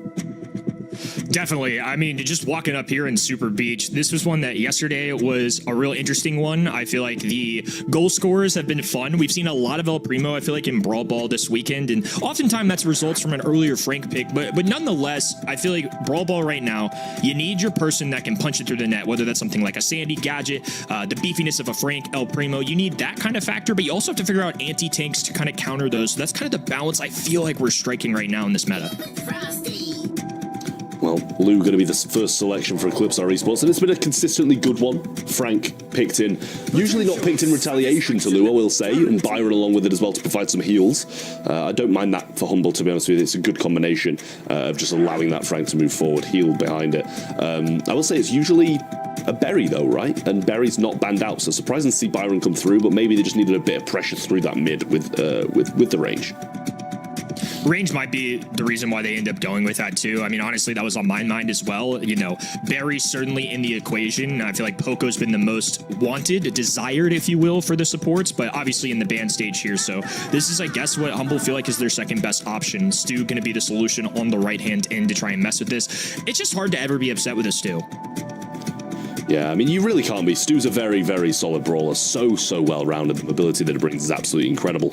But not a lot of DPS with it. That's the thing. And they're going to be relying very heavily on the Lou and whatever else is being picked up to deal with this Frank Byron combination, because they're just going to be spamming heals into the back of it and letting it walk up and attempt to score. So we'll see what this last pick is from Eclipsar Esports and if it's going to be able to deal with it. And if not, I mean, even if it can, oh, I mean, that can. Primo, very, very solid pick from Eclipsar Esports. We have seen it today, and I believe it lost against the Frank last time we played against it. It did. I just feel like this is a good go at this, though, especially into the face of somebody like a Byron. You know, if Byron doesn't have super, not gonna be able to defend himself very easily. Frank in general should be losing that matchup, but I'm sure Humble are a smart enough team to where they can expect an El Primo, and this is why they saved their 6th pick to counter him out. Cordelius is fantastic on the defensive end in the tanks, especially when you get that hypercharge. Drag him to the Shadow Realm, put it on your home turf, give yourself an advantage, slow down the enemy, get those easy tags, move on. He's got either a hop or basically a mute button onto the other team. So I think Cordelius is still in a strong build. It's somebody in this particular set of balance changes that I've noticed a lot more at a professional level. Hasn't always been on Brawl Ball, but I don't think this is actually a bad shout. Yeah, I don't mind it at all. Humble, not in a bad position whatsoever. If they can just move this Primo away from the Frank, whether that's with switching lanes or with Cordelius just realming him, they're going to be doing pretty well. Ball being moved forward to Semantic as well. He jumps to the left-hand side, manages to realm Sabine here. And if Luki can hit a few connecting shots in this position, he might be in a position to score, but unfortunately for them, they are going to be back and he's going to be put right in the middle of a 3v1. Actually does pretty well with it, to be honest. Bezo survives, so Boss going to have to play defense here. Going to be dribbling this ball. Dump it for now and try and work through this mid. There's still a lot of walls to work with. Frank on this right-hand side, once again dueling the El Primo. Traditionally a counter matchup into the Frank, so you're going to see how have to Humble deal with this. Well, all 3 of them try to push back, and Primo in a great position to take advantage of this situation. Even if he's just getting hit, he's getting that super, and if he gets hit enough, he's going to be able to jump onto all 3 of them. But Boss stunned out on the right-hand side here. Semantic trying to move up the left, and Luki providing heals to Boss to keep him in the mix whilst on this Lu super. And it was a good flank from Semantic whilst it lasted, but now all 3 of them should be able to move forward, and especially with this Primo super, it's a goal-scoring opportunity for Eclipsar. A lot of red on the map right now. Marco diving in. Boss, the lone brawler for his team, as Semantic hops back in on the action. Looked like they got a pickup somewhere along the way, but hypercharge available for Stu. Semantic, right-hand in, trying to work this ball forward a little bit. We haven't seen Humble really be able to take advantage of positioning or have an opportunity for a goal except for the early game. This might be the first signs of life, though. Semantic dragging Bezo down to the Shadow Realm, trying to make it work, and looks like somehow Marco ended up scoring. I mean, we're streaming Semantic's point of view we're seeing here, so it's a little bit of an odd ask for him, but at the same time, Hypercharge being used now and moving up. This is the weirdest experience in my entire life, I can't lie to you. But Marco gets picked up by Boss, and some good heals coming in from Luki. It's going to be a respawn here. Semantic can be working his way up the map. Frank alongside his teammate here, and Lukey has a super available. Dishes it out. Now Boss trying to force his way through. Lukey dribbling a jump in from Semantic right-hand side, looking for the shots, going for the goal off the marker, and now it's going to be up to them to try and push this one through. Semantic trying to get the goal in, but incapable of doing so. And with only 15 seconds left, it's not really going to be good. Marco moving around the left-hand side. Stun comes out, jump over it from Biso, though, and getting a few shots in. Boss not out of the mix yet. 6 seconds left and just not enough time for them to get it. The realm comes in from Semantic, but too little, too late, and the ball gets put in the pocket. Eclipsar Esports will take the first game, and Humble, they had chances. They had very good chances, but just not really able to get the goal in. ECP getting a game there. Definitely seen as the underdogs as well. So Biso and his teammates doing a good job to start off things here. Honestly, I was kind of 50-50 on this draft going into it. It didn't really feel like Humble were able to get away with too much. I think they had a couple close calls, opportunities. We saw Semantic try and throw one through there, but definitely on the trickier end. This could be an opportunity, though. Goes for the Shadow Realm. Great defense, though. Teammate Lou is able to pick it up. Yeah, nice stuff. Some heals for Semantic as well. Surprising to see them not try to pinch this in with those heals there and force a goal, but maybe they're feeling a little bit confident, or at least more so than the last game, to be able to get a goal. Because you've got to try and take advantage of those situations when they come in. Boss moving up now. Semantic in a great position thanks to the heals, and does Realm Marco. Gets the kill, and Biso jumping on in. Misses the jump the second time, though, and Semantic trying to assist Lukey. Great jukes around those primo fists. And a good few shots coming in, but he was invulnerable. Semantic should go down, and does. Hypercharge has been acquired, though, and might be able to use that in the future. Red roster pushing forward a little bit. Now an ice rink on the ground. Boss getting frozen a little extra due to the gadget that goes out. Marco looking for a shot. He's frozen solid. Now Marco can just walk it in. Beautifully played once again. Eclipsar Esport showing their teeth here in this opening set. Yeah, really, really great stuff from them. And another great start. Jump comes in over the top of that hypercharge from Boss, but the other two of them should be able to force this goal. Oh, he catches it off the line. Nightmare. I feel like that surely could have been a little bit of a walk, but didn't manage to get it done. Chose to shot on the dash there from Marco. Manages to stop the ball. Brilliant stuff. The splash comes through. Biso gets super, and Lukey going to be sent back to spawn. A little bit of an ice rink dropped there as well. Biso able to clean up. Semantic once again dragging to the Shadow Realm. This time he loses on the home turf. Humble just really haven't been able to find their legs here. Splash avoided as well. Boss goes in with the super. Biso can't get his super back in time. Did cycle it out thanks to the damage though, and Boss now moving up. Hypercharge in hand as well, but a stun or at least an ice rink available from Sabine. And he chooses to pivot over to Boss's side and try get the work done on him. Semantic probably wants to realm this Primo, but ends up with the Lou. And I mean, both good against the Frank, so it's better than nothing. Going for the super, a perfectly timed jump though. El Primo lobs him over his shoulder, dives in again, gets rid of the ball though. Lukey now sprinting for it, makes one tag. It's a 1v1 situation. The net goes for a tricky little bounce shot. I'm sure that wasn't the thing he envisioned. It would have been just short anyways, I think. But with 10 seconds to go, now ECP can just cling to the ball, pocket it top left-hand side, and another Lou super goes down. It's going to make Boss slow down and pushed all the way back. Beautifully played execution there from Eclipsar, and they will take the opening.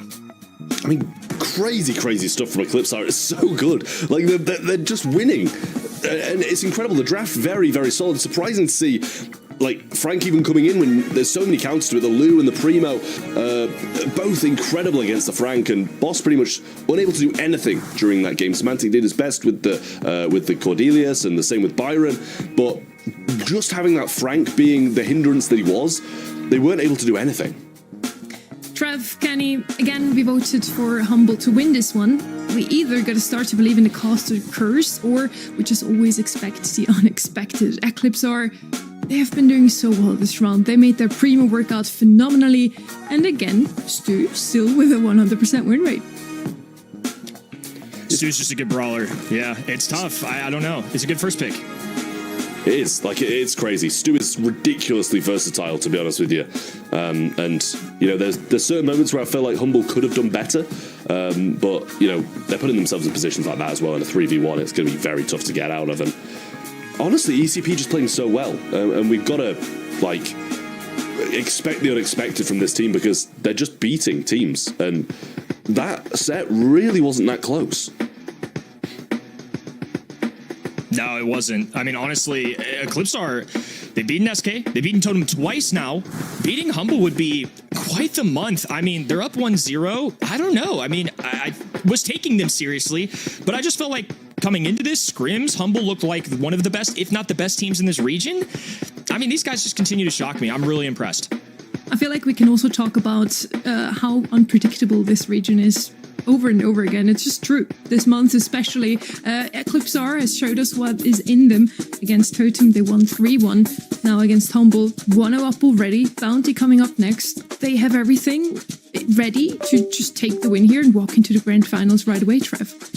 Yeah, well, Hideout is going to be the map up next, and if Eclipsar can do this, then you've really got to start worrying for Humble. If they can grab this one back, they're going to be in a pretty fine situation. But at the moment, Eclipsar looking like a dominant team in this region.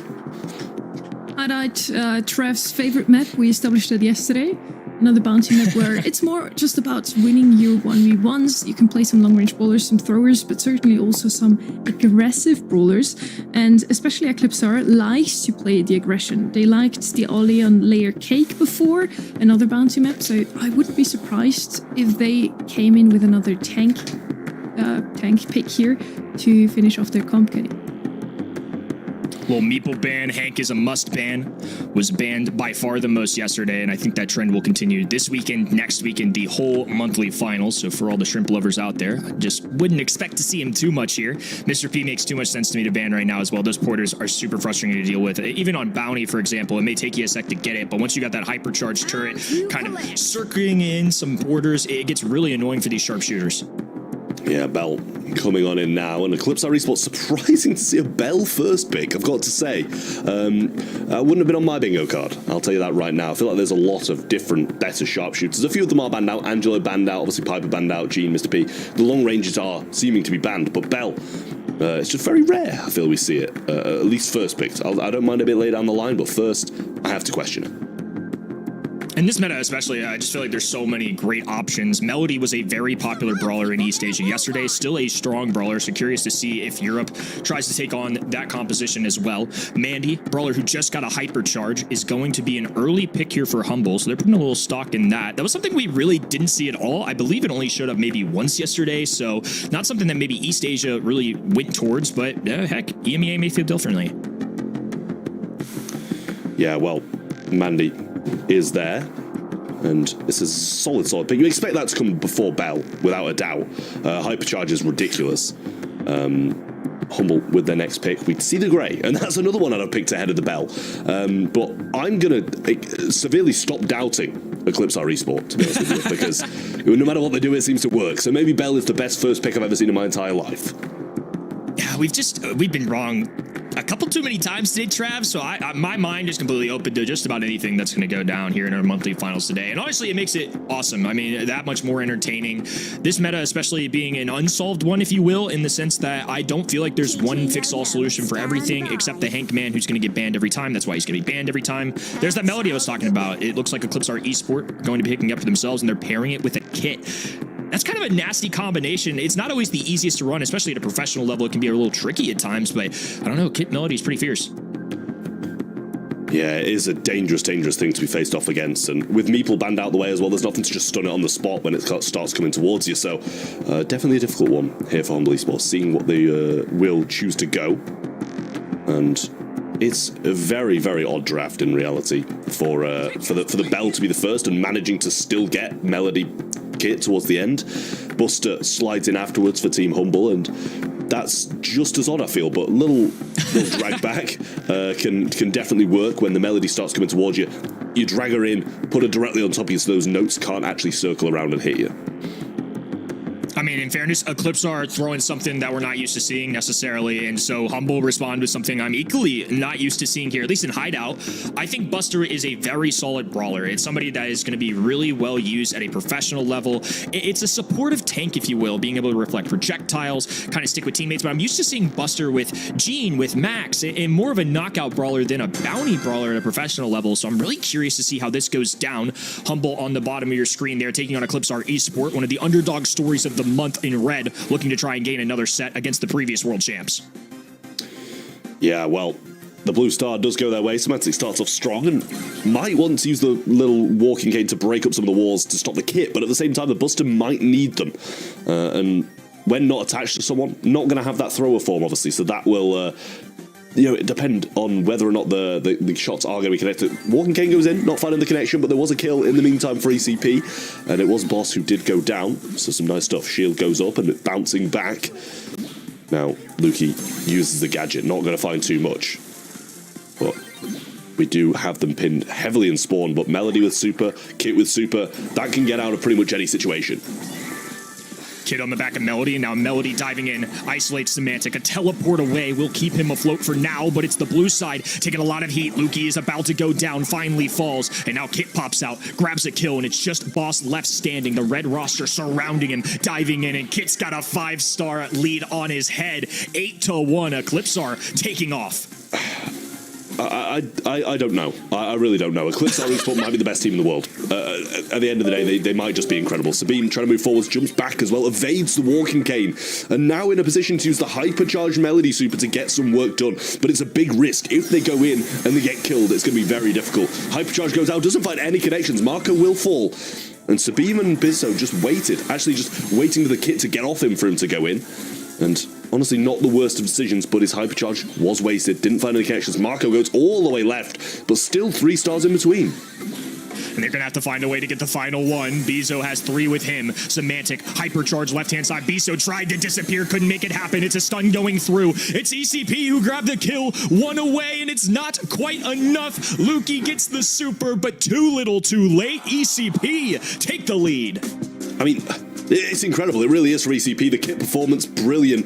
And the decision to not go in with the Melody hypercharge whilst the kit was on top is great. Because if the Melody goes down, the kit's stranded in no man's land, and he's going to go down as well. They know not to sacrifice 2 players in that position because it's going to be hard to come back.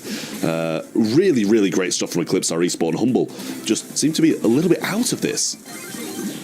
That hypercharge miss was maybe the saddest thing I've seen all weekend. That was devastating, Trav. How often do you see that close of a range and just all 3 projectiles completely miss? Could have been the big game changer there, so Humble need to find a way to bounce back in this second. A 2-0 lead for Eclipsar Esport would be honestly pretty unbelievable considering the status that Humble has. Yeah, it really would be, and yeah, the hypercharge is just absolutely wild. If Lukey gets another one in this game, I'm sure he'll be trying to make better use of it, but the Melody coming up the right-hand side now, flipping around the back with the kit on top as well, going in, getting some good shots, but not enough. Humble managed to defend it this time. From our previous world champions. Monthly finals is always shaky, though, in Europe. It's very difficult to prove yourself, to have consistency. I mean, heck, Trav, these guys won the world finals last year in a pretty great showing, too, I might add. It was a phenomenal run, pretty unfazed for most of it. And yet in their home region, they only won 1 monthly finals. That's the caliber of competition we're working with. Yeah, 9-0 as well. Hypercharge there. Lukey sends it out to the right. Finds 1 connection, but nothing more. 3 nest eggs down the left-hand side. It'd be nice for someone to trip on those, but I don't know if they're really going to be pushing that far up at this point because they've got such a lead. And now trying to pinch around the back-hand side. Sabine and Biso want to make the move, but just no Melody Super's not going to help them. They actually do trip that nest egg, but with the Buster there to help, they've got no room to push in 23 seconds to get 11. Actually, make it 12 because the blue star's with it as well. It's going to be very, very tough to make this happen. ECP gonna have to make something happen here. It's gonna be incredibly difficult, especially after Boss grabs the frag on the top left. It's a tag team, right-hand side. The first goes down of the duo with 7 seconds to go. Sabine forced to run away. Cat's out of the bag, and there's not a chance for Kid at this point. 15-0 final score of game number 1 of our second, game number 2. It's gonna be tied up in our set. Yeah, I mean, it's much, much better from Humble. They managed it really well there. Just didn't get picked off, stayed together, got the work done, and, you know, it just seemed to work so much better. I couldn't really define something that ECP did bad, to be honest with you. But the Bell was definitely getting targeted a lot more than the other 2 players, and we see a nice invis here from Sabine. They're taking a different route this time. Goes in, might go in for a couple of shots here, gets a couple on Boss, jumped. Oh, actually doesn't get it far enough his jump, but the bounces will get it done anyway. But Marco's getting TP'd on. Nest Egg does make a connection, they might be able to pick it up, and they do. Much better for Eclipsar again. That was a circus right there. I mean, there was just so much going on in a couple moments there where Eclipsar could have taken a huge lead. It could have been Humble grabbing a couple kills, so those tiny interactions all add up. It's 3 stars that separate another great pull. It's another mid gadget and a follow through coming out of Boss here. A lot of stars on that top right-hand side with the duo. Kit riding with Melody once again. It's going to end up being ECP cleaning up. So 8-3 current lead. Another Walking Cane goes down for Semantic. A teleport forward. And now a dash in. Bizo trying to defend his teammate here. And they will ultimately get the kill on Semantic. It is currently 10-3 for the red roster. Mark on Boss as well. It's going to be very difficult for him to move forward and not really be picked off too heavily. Goes to the TP forwards, takes a few shots to the face and forced to back off. Hypercharge ready to roll over the bell, no super in hand, and Boss taking such heavy fire. This is so hard for them to get out of. Luki has the super, choosing not to use it. Yeah, might be close to a Hypercharge, and Semantic the same. Only about half the super though, goes in for the TP, gets a couple of shots in, TP's out with the Hypercharge, and Boss bouncing shots back and forwards with some. And Boss bouncing shots back and forwards with Semantic, and down goes Luki. That was a big push, not a lot out of it. Stars really adding up for the red side. A pull goes through. Boss trying to hold on for dear life, but Melody pierces through. Now it's 15-6. It's going to take a lot here for Humble, and Bizo just keeps piling it on. I mean, 12 seconds left to retrieve 9 stars. It's going to be next to impossible. They're going up top. Gets the TP in from Buster here as well, but not going to get anything. And it's honestly going to hit 20 before the count hits 0. What a set from Eclipsar. Marco looking as happy as ever, and it really is brilliant. 2-0 up against the world champs. Massive underdog showing through. Man, I mean, I'm just in shock. Genuinely, they're playing well. They're drafting well. There's nothing these guys are doing wrong. It seems they don't really have a weak point. Yeah, round 1 was all in the name of an ECP again. Round 2 looked like Humble was back in the driver's seat, but regardless of all of that, Eclipsar just completely demolished them in round 3 once again. I'm having flashbacks to the match we just seen before. We said, oh, how is Team Electros 2-0 up against the February monthly final champion? And now we're saying, how is ECP 2-0 up against the world finalists, or the world finals winner from last year? We're seeing here also in the stats, look, you're doing phenomenal with this new Mendy Hypercharge. A question I wanted to ask you guys anyway. We haven't seen any Bow at all. It's the only one of the 6 brawlers that has just recently received their Hypercharges that hasn't been showing up at all this weekend. Why is that? What makes a good Hypercharge? I mean, I don't know. I don't know if it's just the maps necessarily that aren't really catering to it. Like, I'm sure if Snake Prairie was in, we'd probably see quite a bit of Bow, to be fair. But and it's the same with Double Swoosh too. Like, we really haven't seen much of any of that. So those are the kind of maps that would be brought in. I don't know if it's kind of just necessarily the maps that aren't really catered to it, but it seems that might be it in my eyes. And I don't know if the Hypercharge just isn't one of the strongest, but the Brawler in general isn't that incredible. Potentially. My follow-up question would be, what makes a good team then? Is it really just a draft? Kenny, do you feel like ECP just outdrafted Humble? Or are they just playing strategically well, mechanically well today? I mean, I think the draft speaks for itself, right? I think that's a huge result in part of any team's success. At this level, everybody's really good mechanically at the game. You can't make it this far without having that capability. But if you give yourself any little advantage you can in this draft stage, and I feel like ECP have done a pretty good job of that today, figuring out this very new meta. We've had gadgets completely reworked, a lot of balance changes, and those 6 hypercharges you just touched on. That is so much to juggle for any team. All these guys can play the game. It's just a matter of if they can set themselves up for success and give themselves that much of an edge. So honestly, the draft is going to be something that I think is even more impactful than usual this month. We're in set 3. We're heading into the draft. This could already be the last map for Humble today. Pit Stop, a map that we have already discussed before. It's either tank or it's tank counters. Yesterday and also today we have seen Lou here. We have seen Boss, BB. We have seen just a lot of, yes, either tank or tank counters. Trev, what will you go with? I would love to just see tanks run it down again, to be honest with you, but the tank counters did seem to prevail in the previous one. The Cordelius and Lou coming through just seemed to work very, very well. Obviously, that's not going to happen this time because Humble have banned both of those out on their side, along with the car. Pretty much banned out their entire comp, to be honest with you. I'm pretty sure that was the exact comp that they actually ran. But, it was a Spike instead of Lou. Yeah, Spike instead of Lou, that's the one. Carl, Berry, and I think Melody on top, was it? Yeah, banned out. And then we see the Charlie and the Edgar coming in from Eclipse. A wild draft, but honestly, I'm not going to question anything they do. processing a little bit here because you're not used to seeing Edgar very much, but we've even seen Charlie show up a bit on this map, and I think the extra spawners is a reason for that. The cocoon could be a way to just immobilize the tanks instantly, so I think that's a reason why we see her on this particular map compared to no other real map or mode, to be honest with you. I think Charlie's decent in general, but it's still something at professional level that I think is being tested a little bit more now that this map has come back in the mix. There's the man I was kind of looking for. SK chose Shade earlier today. Very popular brawler in East Asia. I kind of get it for this map as well. I mean, just having the ability to dash through walls, get those tags, and also, unless there's just some kind of insane amount of wall break, even something like a Brock or a Griff, you're going to need a lot of different stuff to kind of tear this map apart. Well, Spike is going to be rolling on in for the Humble side then, and just one of those brawlers, pretty versatile, pretty good against the majority of things, but also does have some counters. It's a good comp, I will say, from Humble. I do like it. I loved seeing the Shade earlier, and it did work very well in Joker's hands.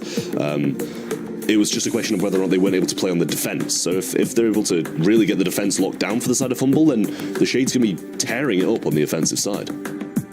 I see Buzz, Spike, and Shade. I don't know how much they're really thinking about the defense, to be honest with you. This feels like a real base race coming out of them. Charlie, not necessarily the brawler that I'm looking for a base race, but certainly a little bit of a hybrid. Bull, full steam ahead. I mean, we're sending Bull in the mix. We're getting Edgar in the mix. Edgar there to do high safe damage, take down squishy brawlers, and obviously Buzz is a very beefy man, but I think having a shotgun meeting him in the face could be the answer that they're looking for on the Eclipstar esports side.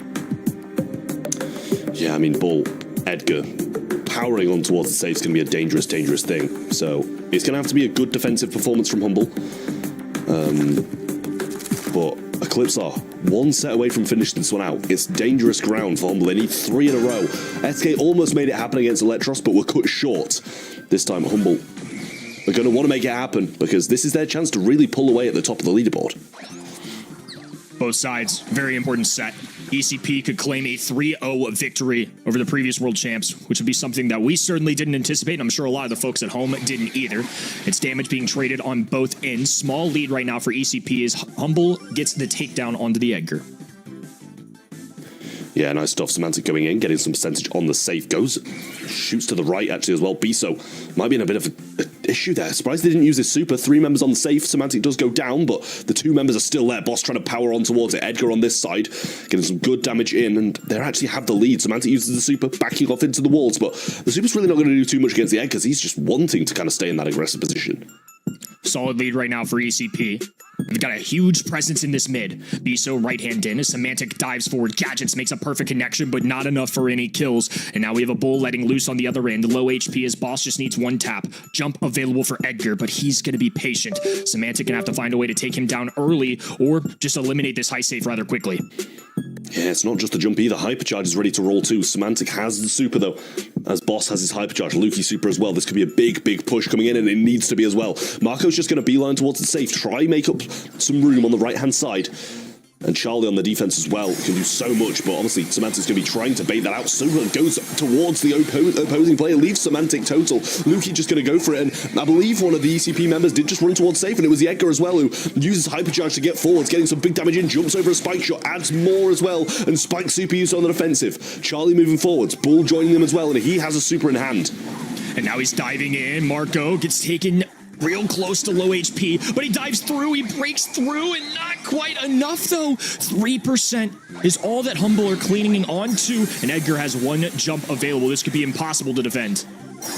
It is. Lukey missed his super there as well, which is really rough on Biso, and they get the safe finish off. Match point for Eclipsar to make this a sweep over the world champs of 2024, and they also got 2nd place in the first monthly of 2025, and they could be wiped out by one of the biggest underdogs BSC's ever seen. Massive moment, to say the least. ECP rising to the occasion, and all they have to do is take down 1 more high safe. Semantic once again in the mid, Lukey right-hand end. It's going to be Edgar lurking on the right-hand side as he charges up that first super. It's going to be Lukey looking to move forward as well. Boss left-hand end wide open, and he's going to get that gadget off for a ton of damage. Super comes in from Sabine now as well, but stunned off by Lukey. Percentage almost the same, and Shade going forwards with the super. Nice move from him. Should be able to pick up a little bit of a kill in there. But Marco on the backside, supering out. Might be able to trade Lukey here if he gets the shots in. Jump over the top from Sabine. Damage coming down, and Semantic works well on the defensive. Semantic, middle of the map right now. And the bull on the other end, he's going to let him fly. They have a little bit of a lead right now, so I think they're toying with it. Sabine somehow staying alive, though. Punches through one. Now he's dueling Shade. Takes him down as well. It's neck and neck right now. Other end, Humble back on defense. Hypercharge pop for Lukey. Diving his way to the right-hand side. He's going to take down Edgar. That's a big pickup for them. And now Semantic smells blood in the water. It's the whole Humble roster pushing up. Yeah. Semantic going to be in this portion of the map. Sabine trying to get the damage. Bulls on safe. They need to make a move. Semantic going for it. Lukey Super's on as well. They just about get it on. 15% down the bottom side. And Semantic and Humble clinging on to this last chance they have. It's match point still in the hands of ECP. But Humble now have a chance. Fighting for their tournament lives. It's kind of insane to think about. I mean, Humble were consistently a grand finalist team last year. They are a world champion. ECP have taken down Totem twice, including the qualifiers. SK, I mean, we've got some loaded rosters, and now they have the possibility of taking down another Titan. It's going to be, once again, the Humble roster having to fight for their lives. Lukey right-handed dueling the shotgun, and that's not an easy matchup for a Buzz. He's going to have to keep his distance. They let Edgar walk. Boss left-hand in, looking for a little chip damage in there, as it's going to be Charlie playing defense. Lukey has a super available. He's going to be going for it, looking right at Marco, but has to back away immediately. They get a tag team here, but the other end's also doing damage. Great stuff there from Biso. Should be able to pick this up as well. Boss just about surviving, but Marco's going to go straight for him. Uses the gadget too. Semantic should fall as well, and this is going to be good control now for ECP. Lukey going to want to break out of this defensive line. Sabine just going to go in early, and I believe we might see Lukey go down up top. We do. Sabine still staying in here. They can't hit him. He's dealing serious damage. Marco has the super, but a good super from Semantic alone. Oh, almost gets traded out, but just stays alive. This isn't your average random Edgar gameplay. This is the best in the world, looking to make the most out of a brawler that's so popular among so many. He's got a super available once again. Charlie and a bull also there, and it's a lot of damage pouring into that Humble high safe. Things looking real bleak for the blue side. So tough, and it's match point as well. Biso cleans up on the defensive side as well. Boss getting supered on by Sabine. Gets some good shots in. Might be able to cycle out his super here, actually. Semantic going forwards. The Edgar has super on return, though. Lukey going forwards with his hypercharge. Gets the kill, and Semantic assists as well. But it's down to 11 on the ECP side, and an Edgar super down this right-hand side could be a big issue. Drags Semantic all the way back, jumps over him. Might want to go for the cycle. Marco has his as well. Supering forwards. Lukey goes for the super onto him, but now Sabine gets one of his own. Jumps over the top, gets the damage in. Should be able to finish it at 16, and it's done. ECP make it happen, and they're going to the finals. Wow. That just proves once again, even if you are at the top of the leaderboard, you can't rest on your laurels. We have found that out already in quarterfinal number 4. Our semifinal number 1 is just much of the same. Kenny, I can only reiterate, if you're the underdog, you might want to surprise your opponents with your draft. Charlie, yesterday, 0 picked, 0 bans. Edgar had 1 ban, but wasn't picked at all. I didn't have these brawlers on my radar at all, Kenny. I can't help but shake my head in disbelief. I mean, honestly, super impressive stuff. Maybe you're right, Trav. Maybe they're just the GOATs. Maybe they're just the best team in the world, at least for this month. Really impressive stuff. Bad day for predictions, but so much fun along with it. You love seeing these unproven players show their worth. Semantic putting in a ton of damage there. I mean, 12 kills, 472 TPS, and now we get to see the damage to the safe, so kind of a comparison there. One stands out to me in particular. It's the 148,000 damage that the Edgar put up. It's wild. It's just wild that this is, you know, what Brawl Stars has come to. Like, 148,000 safe damage is just wild. More than the bull as well, that is. I was expecting the Edgar to be, you know, bouncing around the spike, bouncing around the Edgar, and bouncing around the shade. He was doing that anyway. He got 7 kills and still got 150,000 damage on safe. What a performance. I did say earlier, though, whenever I see pit stop anywhere, I immediately think bull. That's also a roller I did not have on my radar, and somehow they made it work. ECP just show up with a draft out of 3 brawlers we have never seen this weekend. We haven't seen in a very long time, and that's... I can't remember when I casted the last match with bull, and they make it work out even against Humble. It's really just the craziest region we have in Brawl. It's crazy. It really is. It's like the predictions are so difficult in this region. What, we got 3 wrong already? It's like, give me a break. I was just dragging it back. I was 7 for 7 in East Asia. I was pulling it back, and then they're doing this to me. This region's, it's just not a real thing. you can say goodbye to your title as the master of prediction, I believe. We're going to have a look at who is your MVP. You guys at home were able to vote it. Mark, congratulations to him. We have to say goodbye not only to your master title, Trev, we also have to say goodbye to a lot of team. I want to have a quick look at the bracket as well, just to look at how surprising today really was. Kenny? I mean, all the upper bracket teams won, which is, all fine and good. That's why they made it through, whatever. But it's the teams that we've lost along the way. I mean, SK Gaming, last month's champion, gone. Reply Totem, once again, gone. Now Humble, eliminated. We have Eclipsar Esport competing for a grand final. This was not something I anticipated. This is why we'd love to see it. Every month's different. Every month, every year. You can't just go with the name brand teams. That's what I'm really learning today. You can never really rest. Whenever you are at the top, you can still fall, and the fall is going to be very far down. We're going to have a look at semi-final number 2, Electros versus Foot Esports. Kind of would be crazy to see Electros now in the finals as well. Let's see if that's going to happen after a quick break.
With the semi-final 1 out of the way, we only have 2 matches left today. We have to say goodbye to Humble in the most recent one, and also to Trev. Welcome back, Ark.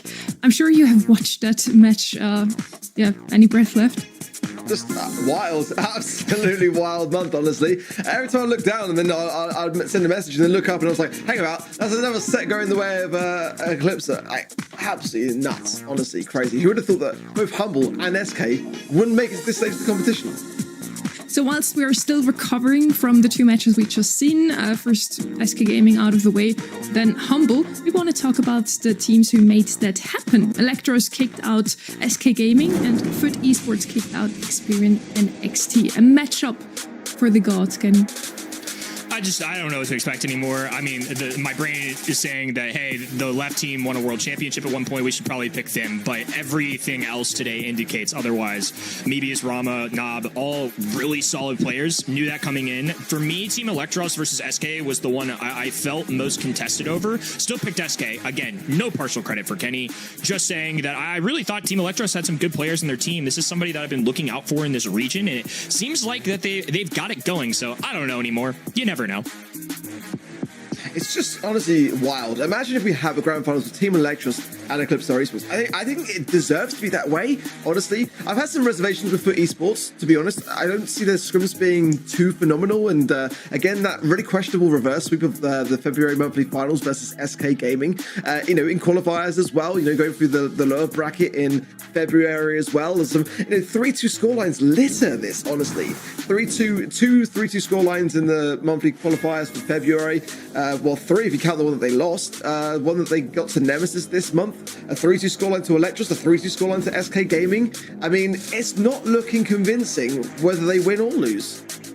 If we would have seen this matchup without any context clues, we probably would have heavily sided with Foot Esports here, though. Foot Esports, at least they did win a World Finals before, whereas Electros just came together again. Rama was gone from this roster for 17 months. Now he's back, and he's also playing against his old teammates here, which is quite interesting. He did at some point play with the roster that is currently playing in Foot Esports. So, Kenny, do they have a chance against them? Yes. Yes, Good nothing answer. is ruled out after what we've seen today. Look, if I didn't have any context for this month, like you said, and I was just looking at these names on paper, I would have said 3-1 Foot Esports. But it feels like, you know, logically, maybe we're due a more quote-unquote normal match, if you will, just because of the insanity that we've been dealing with today. But this one's a little personal, like you said. I mean, that's a great throwback to prior to being world champs. This is somebody that he was playing with. There's familiarity. It's a region that's really tough. It's a monthly final that feels impossible to figure out. So I'm keeping my eyes open. I mean, genuinely, I'm so impressed with this region, the talent across it, and it's really awesome to see some of these more unproven and maybe not household names in Brawl show up. Yeah, I really do feel like Team Electros, from what I've seen so far today, could well take this. I mean, certainly they've got the wind in their sails. I mean, to take SK Gaming to a match point and then prevail and just get that draft right in that final set, I'm thoroughly convinced. But again, it's all for the taking, isn't it? They had a bit of a break since their match against SK Gaming, but I hope they still have the adrenaline left from that. They can take the momentum into this one here as well.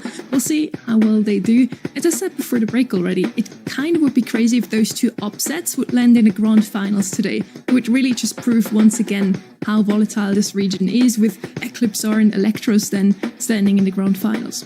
We'll see if that's truly going to happen. We start our match with Shooting Star. And again, semi-final number 2. We only have 2 more matches left, so stay tuned. Kenny, I feel like Shooting Star is a map that is anything like a strategical map, or is it just pure mechanics here?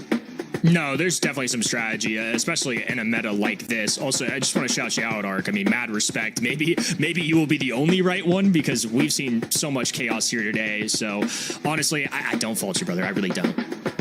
Trav was considering changing. I forced him not to. I'll be honest, because I said on Twitter to Rama, "Hey man, you know all the talent are against you. I'm the only person that's voting for you." So we had to carry the storyline in. I mean, I just was so impressed with what I've seen. But hey, I mean, it can go either way. It really can. For esports, I've just got a lot of questions on those 3-2 score lines. 2 double match points this year so far. You know, reverse sweep against them, and I think from memory it's like 3-2 victories, but as well the losses. It's just not looking great against not really S-tier teams, in my opinion, either. See, the way I see it, Ark, either Kenny Mir just stands corrected and Electros wins this one, which is completely fine with me. The story is just going to be so great having those two in the finals, Eclipsar and Electros, or we win the prediction once again, and Ark isn't really looking too good in those. I'm at a 67% prediction coming into today, and imagine what it's going to be leaving now. If I get this one wrong on top of that, it's not looking good. Wait, I think I'm on 86% so far. To be fair, I only had yesterday, so, you know, might be unfair, but who knows. Kenny, now heading into this matchup though, for esports versus Team Electros on Shooting Star, we're starting off this semi-final number 2. Yeah, sorry, I completely derailed that from the map just because, again, I have mad respect for Art for picking that, but focusing on Shooting Star a little bit more, we have some crazy bands going through. I mean, I feel like Hank has to be one. I know it's Bounty, I know it's Shooting Star, and people may think that's crazy, but that's just the world we live in this current meta. Mr. P definitely on my mind right now, and then there's some safer, more stable brawlers, I would say, that consistently show up in that pick, and not always the band stage. Brawlers like Gene, Gus, Gray, Melody, a very popular one yesterday, and even some today. Bell shows up here sometimes, but honestly, in EMEA, I feel like it's shown up a lot more than some of the other regions. We saw once again, Kenny, we are in the majority. Most people voted that Foot Esports is gonna go and take this. I do agree with you here. Shooting Star is one of those maps that has a little bit of a stale meta, you could almost say. It's always have been kinda revolving around the same brawlers, a lot of long range, a lot of throwers. Yet this meta really seems like it's bringing in some new ideas. I wouldn't be that surprised if we all of a sudden saw, who knows, a Bull and Edgar here again. Ark, start us off with the draft here. Well, looking ahead, I'm a bit concerned that we haven't got a nanny ban, actually, because that's a brawler pick which surely for esports are looking to establish. I mean, it's a wide open map, it's a great counter into Piper. The Mr. Peace ban, the Maxis ban, that tells me that for esports are thinking Piper maybe as well. So, I mean, I'm looking for that idea, really.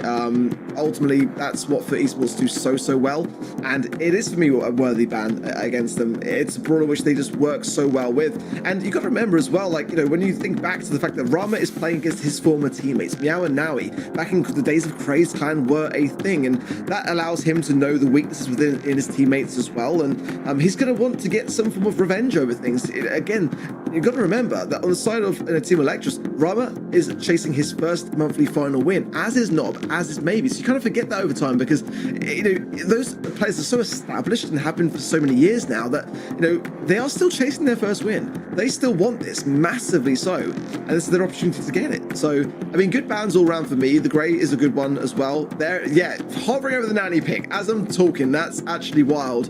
And, you know, I think that in the hands then of Team Electros actually deviating away. Oh my word, I love seeing this view. We've gone from hovering over to nanny, picking a pipe, and now, I mean, that could be in the hands of Foot.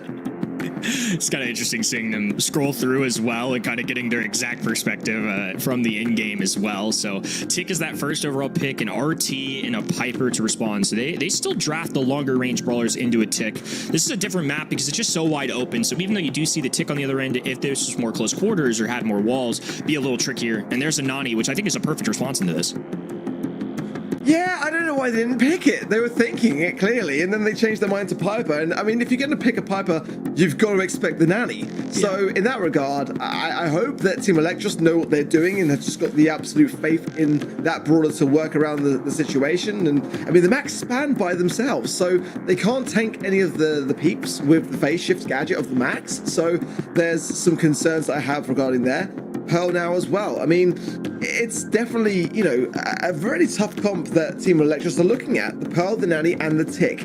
Tick to control, and of course the Nanny to cycle the peeps coming in, and the Pearl just to, you know, cook up the oven and then force its way forwards. So I'm really liking what I'm seeing on the side of Foot, and the final brawler to round things off for Team Electros is going to be the Carl. The Carl, Piper, RT up against the Pearl, the Nanny, and the Tick of Foot Esports.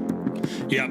So to reiterate for the folks at home, it's going to be Team Electros. They've got the long range draft, so they picked RT, Piper, and then a Carl to round things out. And then we've got Pearl. Tick was the first overall pick for Foot Esports, and then a Nani, which again, I really like this choice. I think the Carl could be a great way to address that Tick, though. Flying hook there into the mid. So from our perspective, it's going to be Team Electros coming in here with an interesting draft. Wow, I mean, really bold things. I kind of really hope that Team Electros don't regret that decision to opt away from the Piper, or opt away from the Nanny rather, and go and pick the Piper.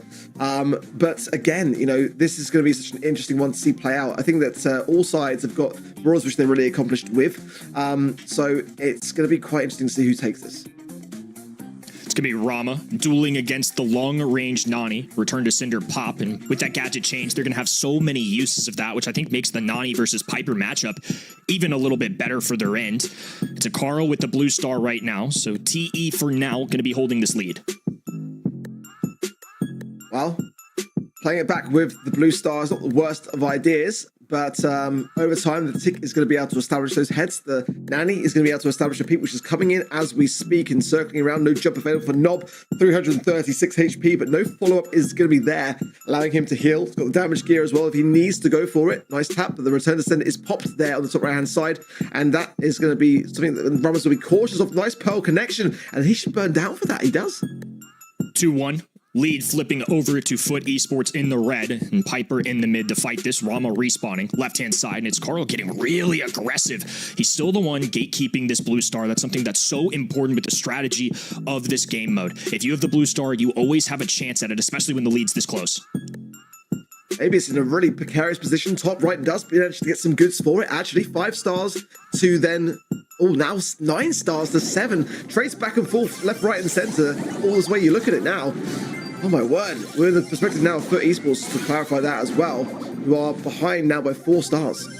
Appreciate y'all working with us, folks. It is going to be Foot back in blue. 15 seconds in the clock. 4-star lead for Team Electros. The underdogs trying to keep a strong lead here. Sharpshooter shots going down. Garo working the left-hand side. Rama, 4 stars on his noggin and needs to hold on to every one of them. Blue Star still with Foot. He's going to burn down, but the trade goes through. Team Electros with the win. Very tense, but it is still just the start. And both sides have got a solid comp. Not going to lie, of course, we're going to see the kind of Carl establish the Blue Star quickly and early on. So expect them to be on the defense. But that's where, to be honest, the Team Electros comp could be undone. Ultimately, they're going to be on defense very early. So if Foot Esports put their foot on the gas and start to go a bit more aggressive in those early moments, then that can change hands quite quickly. But with the flying hook, that's what Carl can do. Very close stuff, trades back and forth, and that's what you want to see in a match for the semi-finals. I feel like this could be quite a banger on our hands. Here we are, Team Electros on our side of the screen. We're wallowing Rama right now, and it's going to be Pearl taking some serious heat on that top right-hand side. It's Carl once again with that Blue Star. That's what we should anticipate for most of this match, especially off the rip. He's going to flying hook in more than likely, and then just try and stay alive, hold on to that lead. It's a trade immediately, though. They end up grabbing this kill. That's a massive get for Foot. Yeah, that's going to swing things quite heavily, honestly, because now it's going to allow the Pearl to sit back on the defense and not have to exacerbate those shots. And then when she does want to throw them forwards, they're going to carry so much more might with every cookie that is dispersed. Now the tick hand behind that wall. If Nob can get a wall break and then just alleviate their right-hand side, it will do wonders for Team Electros now. Nob's going to be cautious now, pinched into a real box there in the mid with those tick shots scattering around him. But again, there's no wall break for Nob. He can't expose the tick for Rama to do anything. So Rama's basically just left here a bit redundant, trying to evade the tick and trying to prevent it from getting head.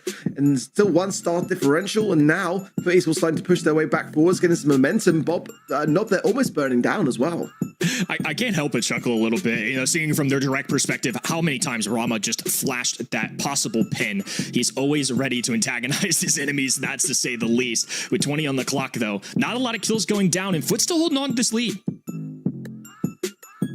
Well, there's a hypercharge for Nob now as well. Some good connections as well. Maybe it's coming back with some goods. That was a beautiful takedown from him in the top left-hand side. 4 stars and the 2 to only Foot. A hypercharge tick head is coming in. Peep head rather. Connects, but no damage dealt. Good taps. Saving taps for sure from Nob there. And it gives the lead over to Electros, who take the set.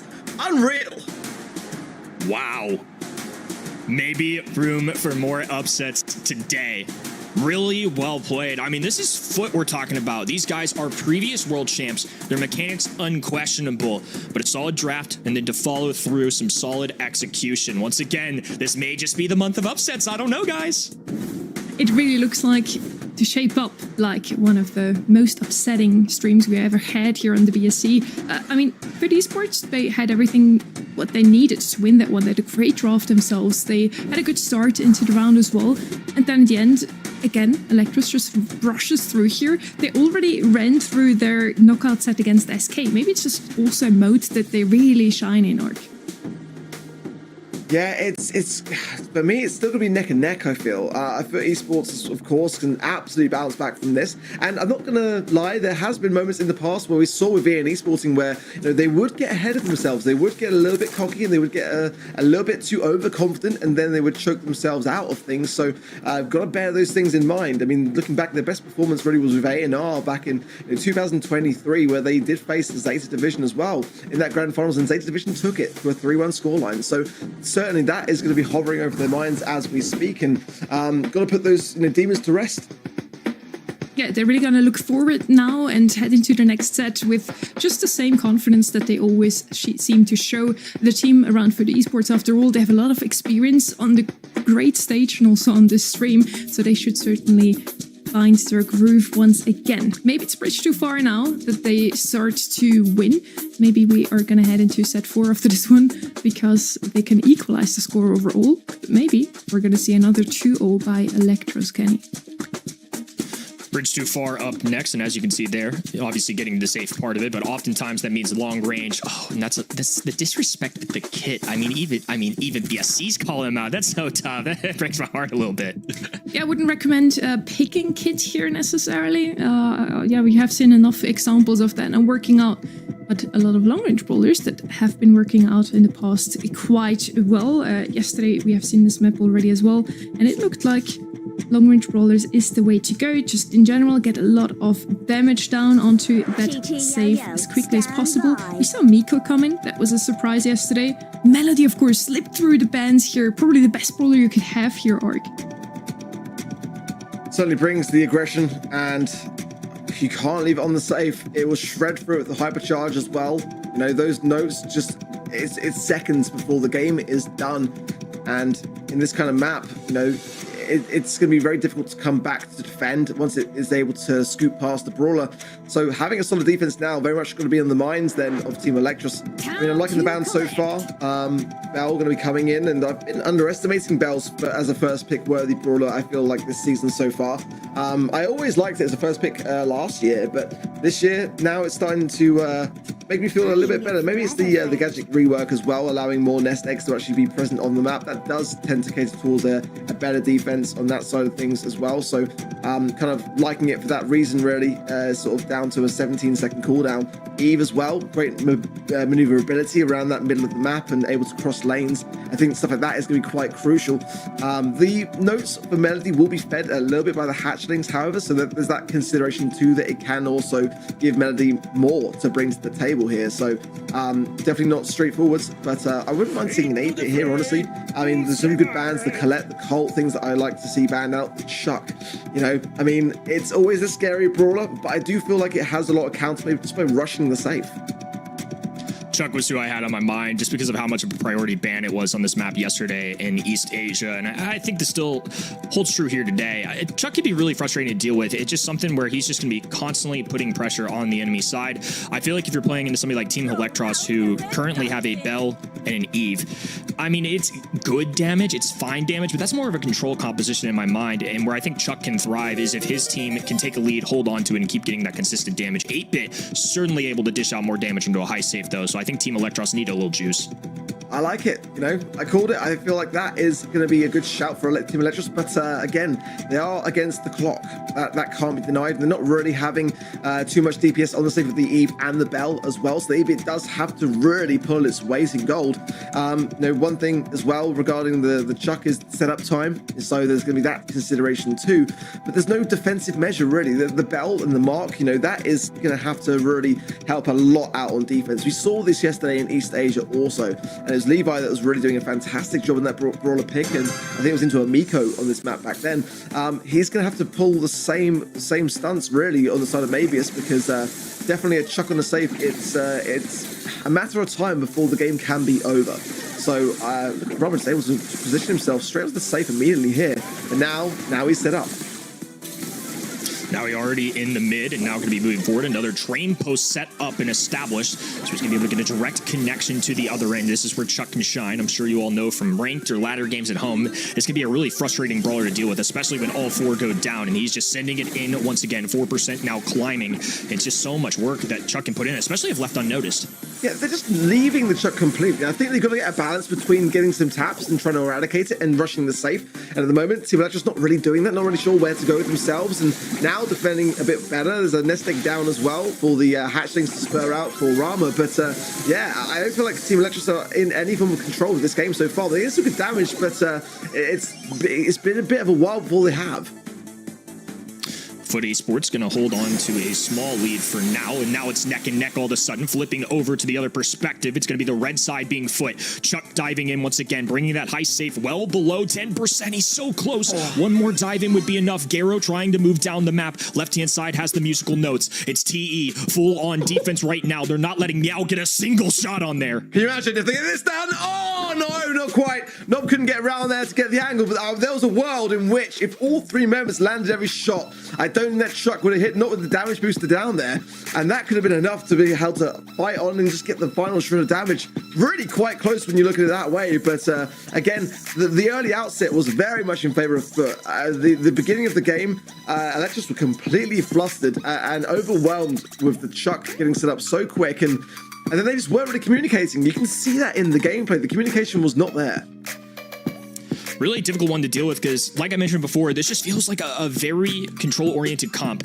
And Bell and Eve can certainly get those kills, but if you're not staying on top of your game the entire time, we saw there, Foot Esports can run away a little bit with it, and about 20% of a lead there was enough for them to hold on, get the Chuck rotating in. Now they have Melody on the other side. They're marking her up, and they still get that kill on Bell. This could be an issue. Meow letting loose as well, so Foot Esports should be able to handle this safe for a good bit of damage. It's only 10% in it, but on the defenses of it, I feel like Team Electros, if they were a bit cleaner in their approach, it wouldn't be nearly as close. But they're missing a lot of shots and whiffing along the way, and that's not healthy for them. Because again, now he's going in now, getting some good value. Doesn't quite reach the safe, however, still got the post set up for it. So maybe some errors or just hasn't got himself fully in position.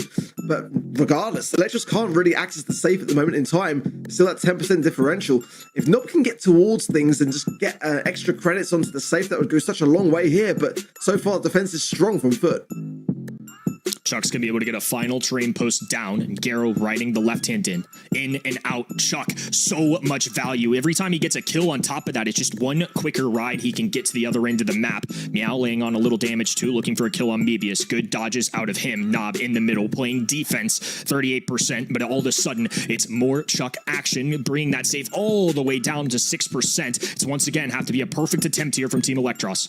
The damage boosters on the right-hand side. Chuck's going to go for the middle here. There's no DPS. It's going to land on the safe and get the job done before, and just going to get the damage which they need. And it's going to go the way then of Foot. We're all going to be tied up in this set. Beautifully played. And for me, I think that did come down to draft. I feel like sometimes, again, it's so hard to juggle everything in this professional meta. But for me, seeing him yesterday and past just years of experience, Chuck is somebody that can be an issue into those control-oriented compositions. They went with 8-bit, I think, to try and attempt to get some high-stake damage, some good defense, but I just don't think it was enough at the end of the day. Chuck really thrives when you're ahead of the map and on the base race. I do agree with you, Kenny. I definitely feel like that came down to draft. Not only that the Chuck slipped through, but also that Melody, probably one of the best bowlers you can have on Bridge Too Far. She can rush up to save so quickly, supporting the Chuck's role in also just rushing up to save and doing a lot of damage. This set now definitely felt like Foot Esports found back to their old selves. The stats also speak for Mebius though, Ark. Yeah, I mean, great on defense, but again, as they're coming in, it's down to really the 8-bit player, which Nob in the end of the draft to really land the damage onto the safe. He was the win condition of which Electros drafted as the final pick, and by that point, you know, they had already dug themselves a bit of an early grave with the lack of DPS in the Bell and the Eve, and that was prominent. We can see that quite clearly. So Nob had to make up for that difference, really, and it put a lot of pressure on him. He didn't quite get the access to the safe. A lot of defensive measures in place by Foot there, especially with the Lola pick, in my opinion, but that's just the way draft goes. I don't think it was a losing draft necessarily for Electros, but one that they were behind in by that stage, and they just had to make the 8-bit count to more avail, and it just didn't. After that 2-3 turn, when you have Bell and Eve, it is just a perfect answer there to go with Chuck. You have a Melody under control, and then a Lola for extra DPS, a good amount of range, and then into some of these more projectile brawlers, something like an Eve, something like a Bell. Even though the shot does bounce off, if you have a Lola clone down, it's at least able to take a little bit of that damage, put in some extra work, and you kind of saw it there in the context of the stats too. Bell and Eve just couldn't dish out enough into that high safe. You have to play perfect defense, and that's a lot to ask out of any pro player. In the end, Foot Esports manages to equalize the score overall. We're now 1-1 in sets, and we're definitely seeing 4 sets of this matchup. We're heading into another map now that really heavily relies on draft. We just saw how important draft really is, and if here, for example, a Mr. P slides through Arc, he's gonna demolish your opponents. Yeah, but also I feel like, you know, Team Electros, for example, are that aggressor. Like, when they get a draft that's wrong, it's really wrong kind of thing. And when they get one that's really suited for them, it's the steamroll. They couldn't really kind of get the balance in their drafting, and sometimes that can work in their favor. I don't think that we're going to see Mr. P. I think it's just going to be straight up banned. It's that kind of map and mode where, you know, I mean, at this stage of the competition, in the semi-finals, I mean, that's going to really just undermine your entire approach here. But certainly Gray, I think, is a worthy first pick, in my opinion, and a good deterrent of the throwers. Certainly as well, like Gus, I think is a big player on this map, not the flashiest of brawlers, but one that is always a safe pair of hands and has the potential to combine the shield that, you know, in the later stages of knockout is quite the thing to keep you alive. So definitely some options here. I feel like Gray was a really good call here, Arc. It's not bad. That What that are they 1000 doing? HP really goes a long way thanks to his hypercharge. But yes, Gray is banned out, and to Mr. P that I was talking about isn't, as well as Ollie being left open here. Yesterday picked up and he won on this map. So those two brawlers are now open to pick. Let's see if Foot Esports decides to go with one of them, Kenny. Both of our semifinals, Mr. P actually not banned here in East Asia. It was a very similar situation. Angelo, Brock, Hank were all banned on this map yesterday. Tick as a van is an interesting one. I just feel like Tick's annoying, but to me, doesn't necessarily seem like a ban-worthy brawler. But when you see this along the lines, you might be thinking more of a Sprout first pick. I mean, Juju's still on the board too. We've talked about it before, but I think it's so difficult to run Sprout unless you have it as a 6th pick and you know you have a good matchup, because now Team Electros can kind of draft into it. But honestly, I think this was their intention. They have Gray banned, they have Brock banned. I mean, those are probably the two most direct answers with either Wall Break or a Walking Cane or a Grand Piano to try and take him out. I am thoroughly unsure of this draft so far. Yeah, I mean, this is dangerous now. I mean, to be honest, I think I saw as well that Mr. P doesn't have the strongest of win rates in the region in terms of the scrims as well, slightly under 50%. So, like, that is a consideration that there is some strategy against the Mr. P approach. But I feel with the Sprout, it's going to have a tough time dealing with it. I'd kind of like to see it show its face at least here. But Ollie, I think, you know, makes tons and tons of sense. Oh wow, that's a comment that I don't think I've seen so far yet, with a kit potentially here as well. Oh, that's actually going to be quite disgusting. I mean, if the kit connects to the Ollie and the Foot Esports don't have the ability to push this early on, then that's going to take so much DPS to take down if that is the case. I'm worried now for Foot. I am too. I think this is a tricky one to navigate because they've removed the wall break. So instead, Team Electros are just going to get aggressive. They're going to go kit for either insta dives, and I mean, especially onto a squishier brawler like Sprout, you know, that's an easy one to kind of handle quickly if you're an entire team with free shots. Somebody like Ollie could pierce through those potential Mr. P porters if that was the direction they wanted to go. Kit can be able to heal up an aggressive ally, and Kit in general, you know, last month didn't have his best performance. The win rate was not great across the world, but I don't think you can necessarily give up on it, and this is an instance where I actually think this might work out pretty well for them. Yeah, Loser's solid response. I think that a brawler that we would not expect to see, and there's another one really, in my opinion, on this map and mode. But you know, that's credit to Foot. They're playing the draft for what they're seeing on the other side of the field. But I've got to be honest, I don't feel like they were expecting this. I mean, often we see, you know, in the scrims data and you know, brawler ideas that are being floated around that teams are preparing their approach and their prep process, but I don't think this was the plan. You know, I think in terms of what we're seeing draft-wise, it makes a lot of sense. It's just kind of like Team Electros floating around this idea, which is a scary idea, is actually forcing the hand of Foot Esports. And if it works out, I think it's really smart because they're trying to take Foot Esports away from their comfort zone, and that's in the past historically where I've seen them falter. So, you know, it's a question of really, is this kit Ollie going to work? I think Ollie's by far an S-tier brawler in this meta. It's a very open map, but the gadgets that he has to his advantage here, just to be able to literally just jump over the wall at the touch of a green button. The regulate gadget's got a 17-second cooldown in that regard to give you a perspective on the time frames. But I mean, when it lands, the hypnosis takes its toll very quickly, and you know, with the kit combination as well, the healing and the tankiness, it's definitely very scary. 1-1 overall. Interesting draft, to say the least. And this one going to be a big decider for our match here. Team Electros still trying to do the unthinkable, cause yet another upset here in our EMEA region. It's been a month of chaos. Foot Esports, a titan, old name that is still around and doing quite well, trying to shake things up for Brawl Cup and things like that for now. Each side just trying to get that utility charged up. Now that Kit has his super, this will change the interactions. Yeah, as well, you can see there the kit push gadget as well for Nob. It's utilizing the speed from the walls there as well. All nice connection there with the kit onto the Daryl, but it's going to be a trade on both sides. 2 versus 2. Nob needs to heal, and maybe it's full HP in quite a deep position here. Might get pinched if he's not careful. So he's trying to wait for his teammate to respawn back in on the HP side of things, really, and trying to get this pinch off. But it's going to be quite a tough thing as the gas comes in as well. Nob's going to get a much better position than that Ollie pick. Likely a jump there, connecting the dots a little bit, but I think Nob got out of the way due to it. It's like that round's going to clean up. So we're seeing Team Electros right now with a 1-round lead. Kit, once again, going to be hiding in that mid-grass in the middle of this map, behind the indestructible walls in the middle that you see there. Ollie does have a super available. Mebius holding back right now. A Sprout Wall to cut off that lane. So RT running for the hills while Kit can ride the back of Nob. There's the combination we were looking for. A big dive in. The Hypnosis. Nasty work coming out of him. First one falls. Garo, the next to crumble. Now he trying to do what he can. Grabs one. But in a 2v1 situation, it's just going to be a lone Daryl. Pretty difficult situation to deal with as he's low HP. Popping a hypercharge here. That seemed a little crazy. But ultimately, it was going to lose in the game anyways. Didn't have a lot of hope. Might as well go for it. I love this comp. I really do. This is the thing that I'm really impressed with Electros so far today. Some drafts that are just a bit crazy. And when they don't work, it's quite the opposite of when they do. You know, it's very convincing when they're bad.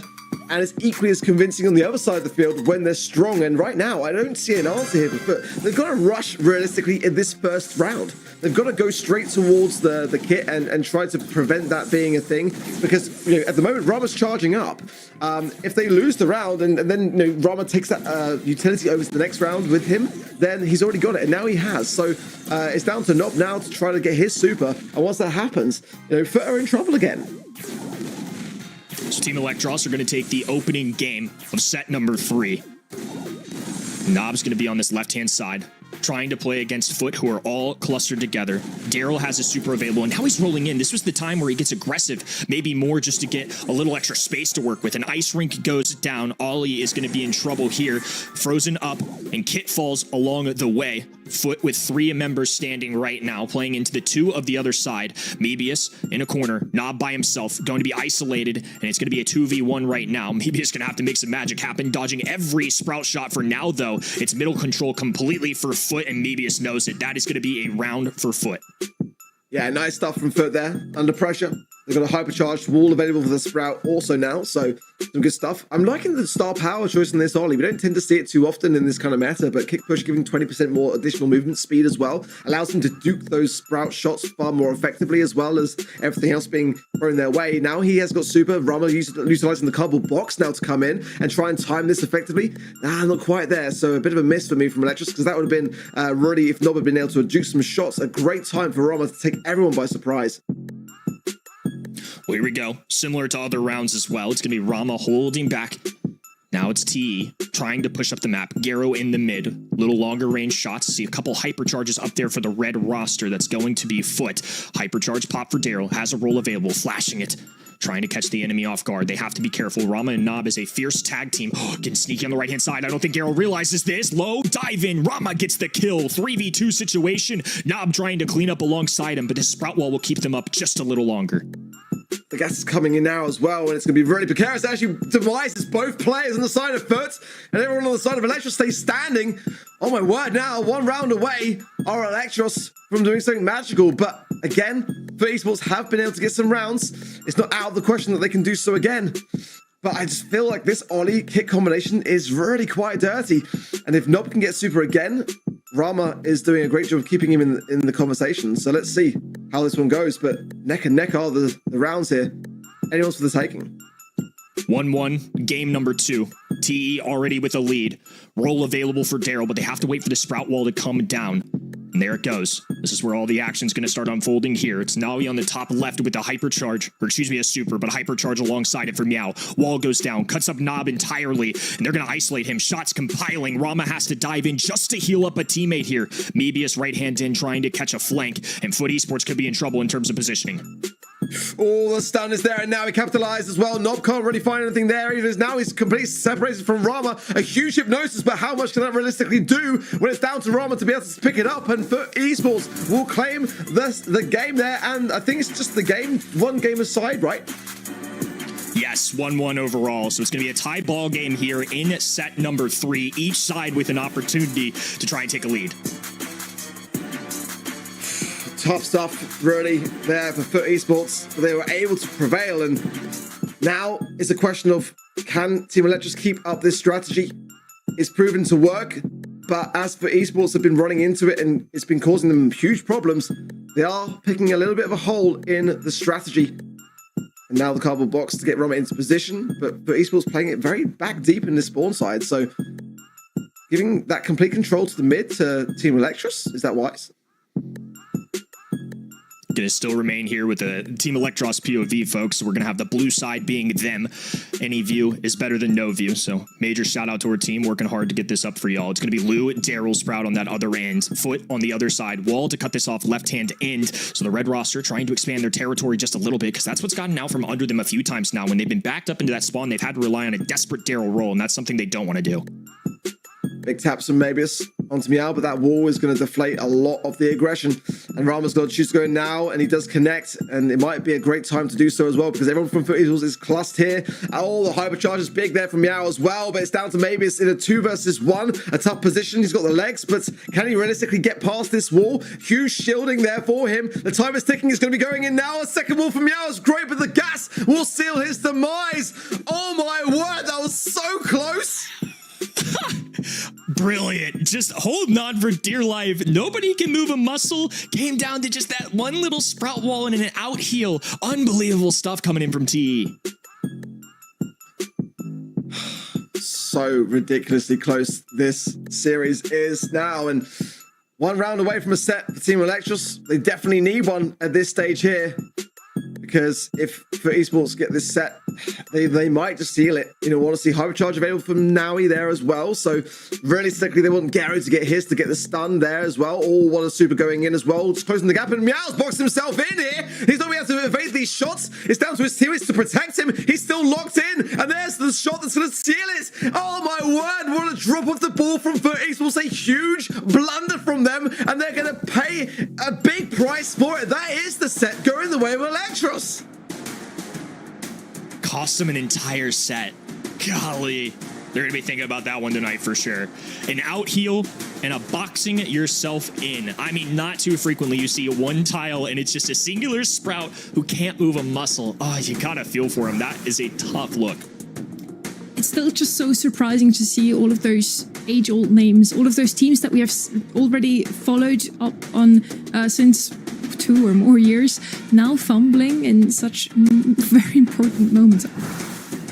Yeah, I mean, a tough thing to see, but I mean, great timing on the side of Electros to have that kick connecting with the Ollie, to have the balls of yarn to really be able to reach it, because if they hadn't, it would have been impossible to get that takedown. But what a costly moment that really was for esports. That's going to be something which they're going to look back on and just really grit their teeth on, because, you know, gaining that game to take it to where they did was crucial, and it was not looking likely, but they managed to pull it over at least to that stage, and then to go out like that in that set, definitely costly, very, very costly for them. And now 2 sets up for well, 2-1 are Electros in this series, and the draft was great. I mean, we've got to talk about that more, because the first time we've really seen the Ollie with the kit, and it's really, really good.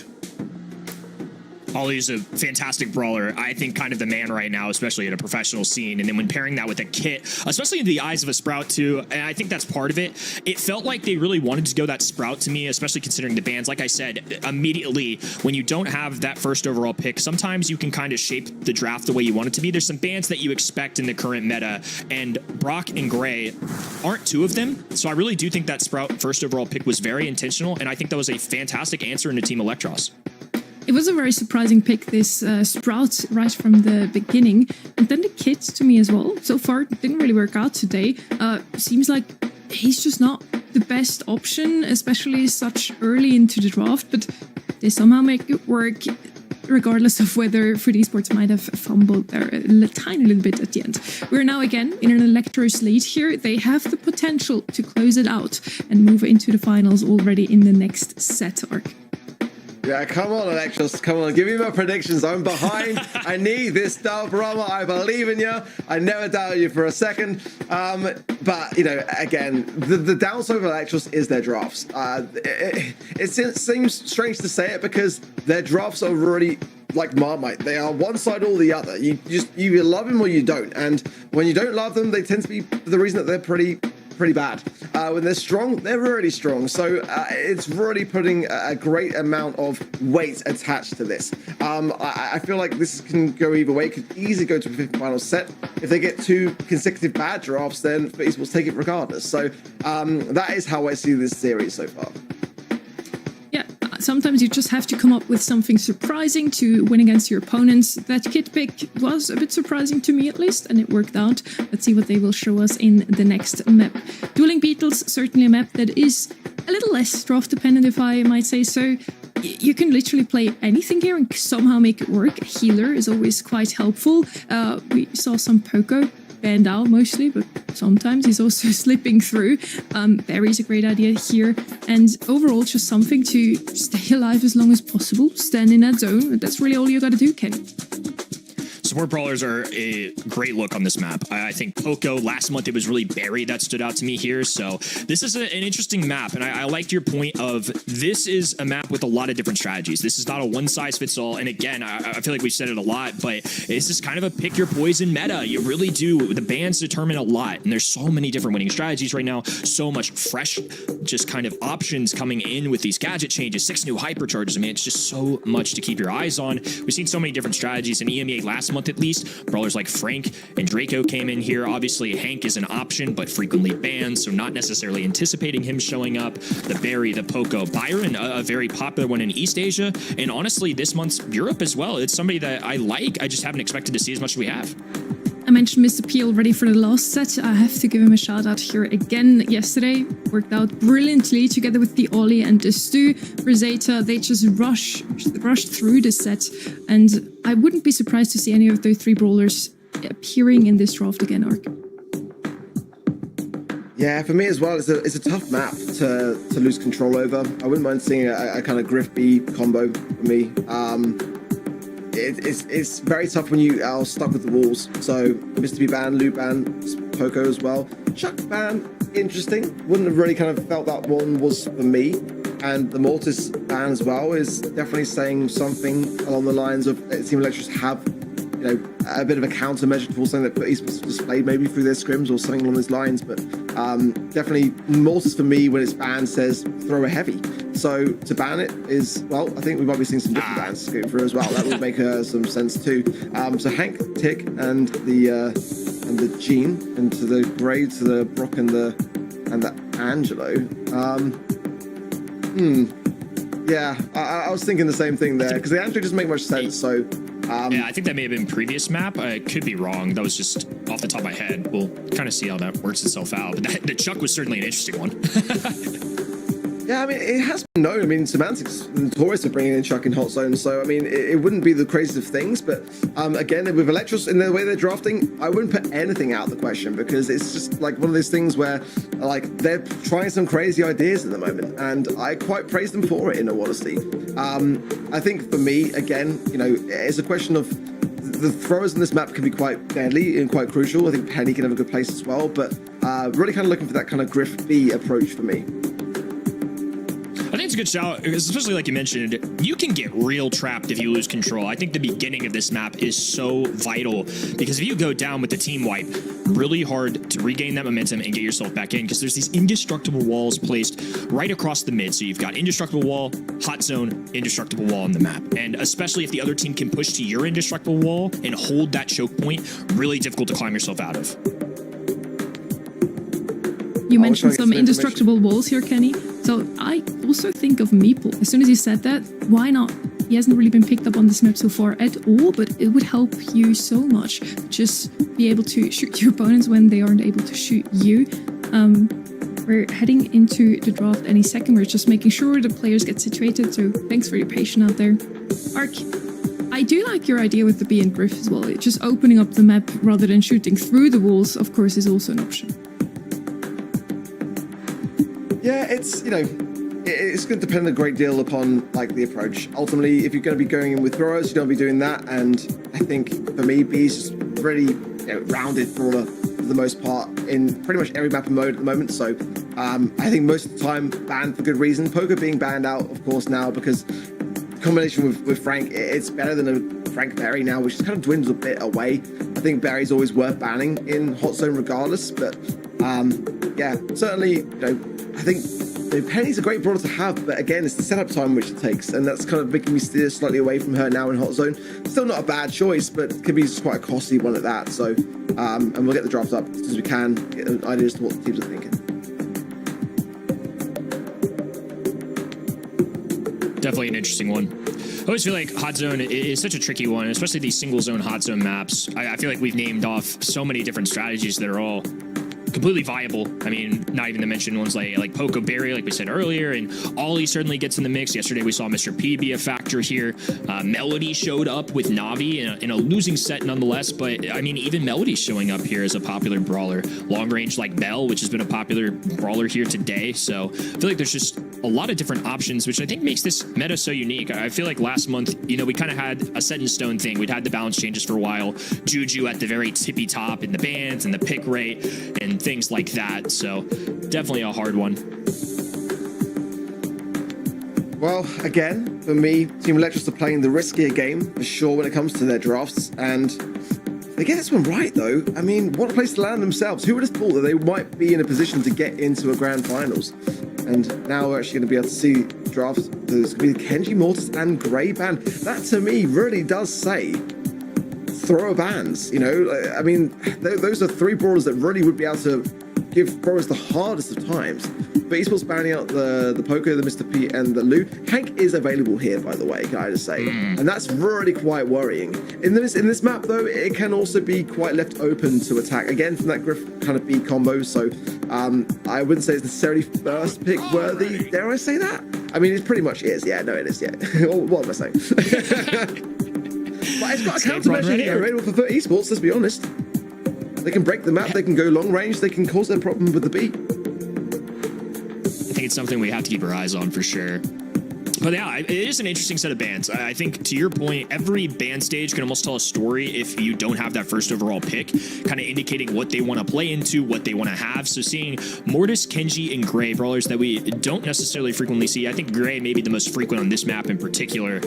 Seeing those go, I mean, I wonder what Team Electros have in store. Maybe they weren't expecting the Hank. They just had to commit to the Hank because it's Hank right now. But honestly, I think maybe they were thinking that direction like you are.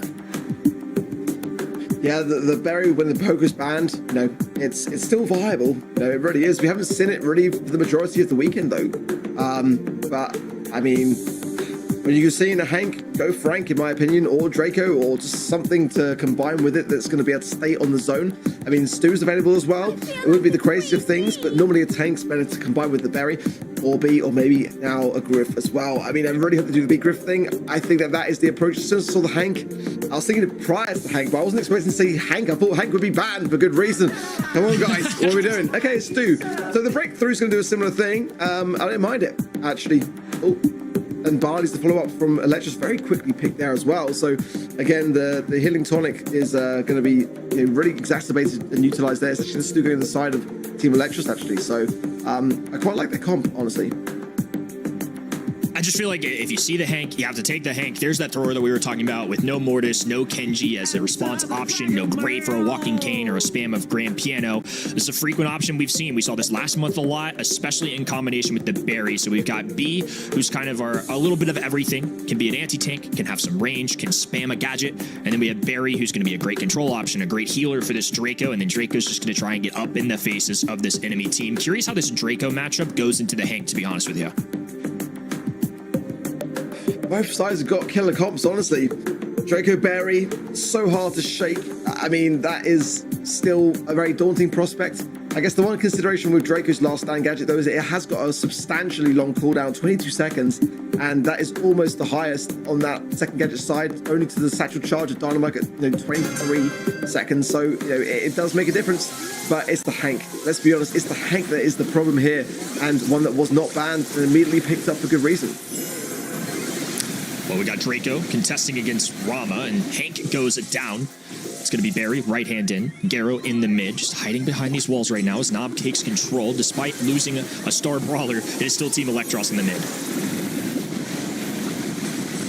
Yeah, good start. Now he's spending some good time on the zone. He's staying alive as well. Goes down now. It's going to be tough for Garo to do anything about this. And now Meow's going to have to wait for his teammates to come back in. So that's going to be some good objective time over to Team Electros now. Over 50% of that time in the mid. And so far looking very, very good. Big heals needed coming in from Meow, and it's not even enough.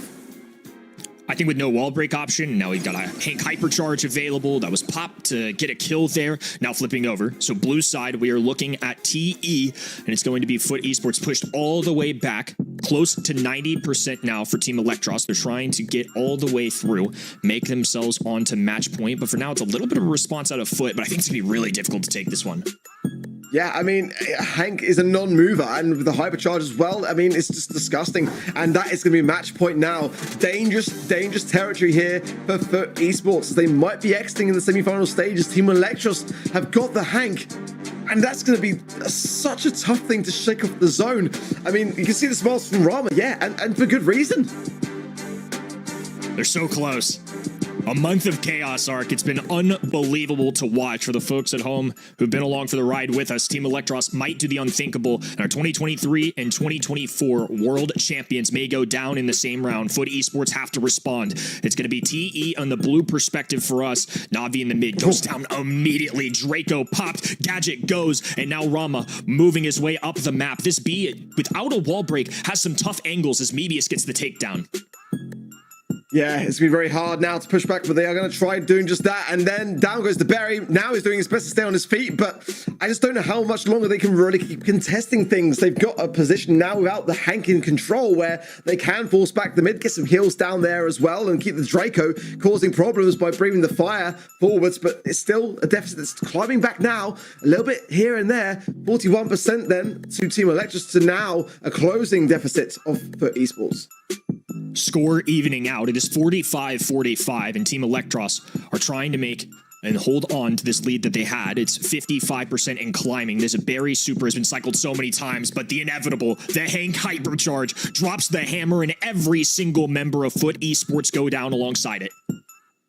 That's why you ban it. And again, a position where Foot Esports should have considered it a bit more highly here. Oh my goodness me. Big heals coming in, big heals needed. But look at this. Now he's surviving on 1 HP. Garrett's box in the right-hand side. And this looks like it could be the moment that Team Electros could actually do this. Rama spawning back in. The speed is going to help him get back into the mix even faster. And Foot Esports holding on for dear life. Too little, too late. They let Hank go, and Team Electros took advantage. 2 world champions have now fallen, and somebody new will take the crown here in EMEA. Who wrote the script for February? That's what I need to know for March. Well, this is ridiculous. Actually ridiculous. Whoever wrote this script, I mean, you're giving us a gift, but many of our predictions are in the mud today. We can feel you guys at home big time on that side, because, yeah, who could have seen this coming? At least, Ark, you can be happy with yourself. You predicted that they would make it into the grand finals. Congratulations to Team Electros. They are going to be joining Eclipsar in the finals. 2 teams that nobody really has seen coming. Nobody really has seen in the finals previous to this day today. And Kenny, I think nobody could have put it better. 2 world finals winners are now out of the way. SK Gaming, the winners of the February monthly finals, also out of the way. We had to say goodbye to 3 of the biggest orgs, the oldest teams, the most experienced players, to now greet 2 very new teams in the finals, and I'm super excited for it. I mean, honestly, just a learning lesson for all of us here.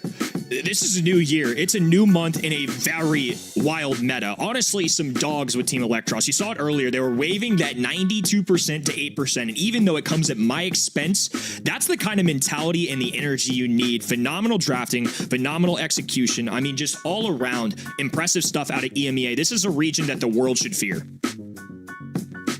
You just can't ever lean back and rest on your laurels. That's what we learned today. Whenever you feel like, oh, I'm going to come out at the top here, maybe get a little bit too overconfident, could be the case in those 3 teams here.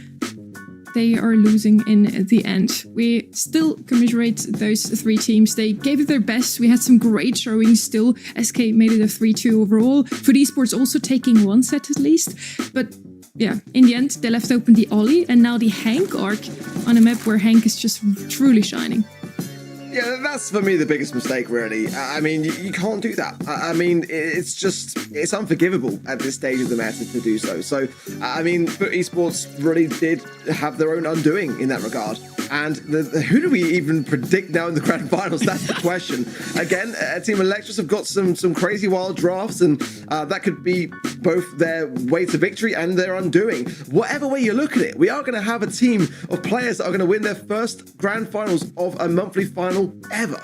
So that's immensely exciting and encouraging for me. just special.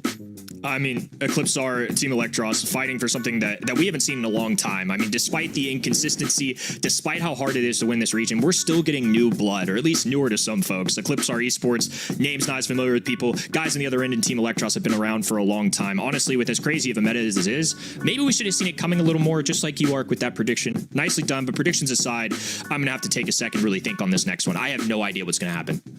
We'll all need a little while to think about that one, I believe. Our predictions are out of the window, really, and so far, everything we said, the opposite happened, so maybe we should consider just not picking anyone, to not curse them. Could be an option here as well. Ark, what really makes a team to win the monthly final in the end? Usually I'd say communication, chemistry, mechanics, but everybody here is mechanically skilled, and chemistry, I mean, Electros just beat two teams that have way more chemistry or way more history together than they themselves. Rama took a break for 17 months and now just joined their roster again. Well, I would have said all those things, but realistically, at the moment, I think the only thing you need is Hank. And that's what they had. And that's why they won. So maybe ban it next time and maybe you won't lose. You know, it's pretty much as simple as that at the moment. So maybe the answer is very simple. You need a good draft to win the monthly finals in the end. We're certainly going to have some good drafts again in the grand finals. I'm really looking forward to it. Electros versus Eclipsar. It is going to be in the end. And Kenny, even though we need a breather, I still want to hear your opinion here. Both made a glory run here through the whole thing. Both didn't really expect to be in the finals themselves. Do you think they even prepped the maps? Are they ready for the finals? I mean, that's a good point. I don't know how much time they were spending, but I will say, I feel like this is a conversation point that we have a lot with these teams, and I know they spend a lot of time in those earlier maps if they're not expecting. This, I feel like, is not a surprise to these guys. They train for months for this moment. I mean, team players like Team Electros have been waiting for this for a long time. It's crazy to me that ECP are even in this. I heard rumors that one of their players was on a school trip. They couldn't even scrim as much. So the fact that they're taking down Titans, unbelievable. I think they're going to do their best in this. This is a crazy meta. They're going to come out with some wild things like we've seen all day. Expect the unexpected, and this is why we watch. That's what we learned today. Expect the unexpected. We're going to take a quick break to think about who we want to vote for in the finals. Stay tuned.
to the Brawl Stars Championships. We're back with the monthly finals, March and EMEA. And we're also back with Trev here. We lost Kenny, unfortunately. But Trev, how did you enjoy the previous match?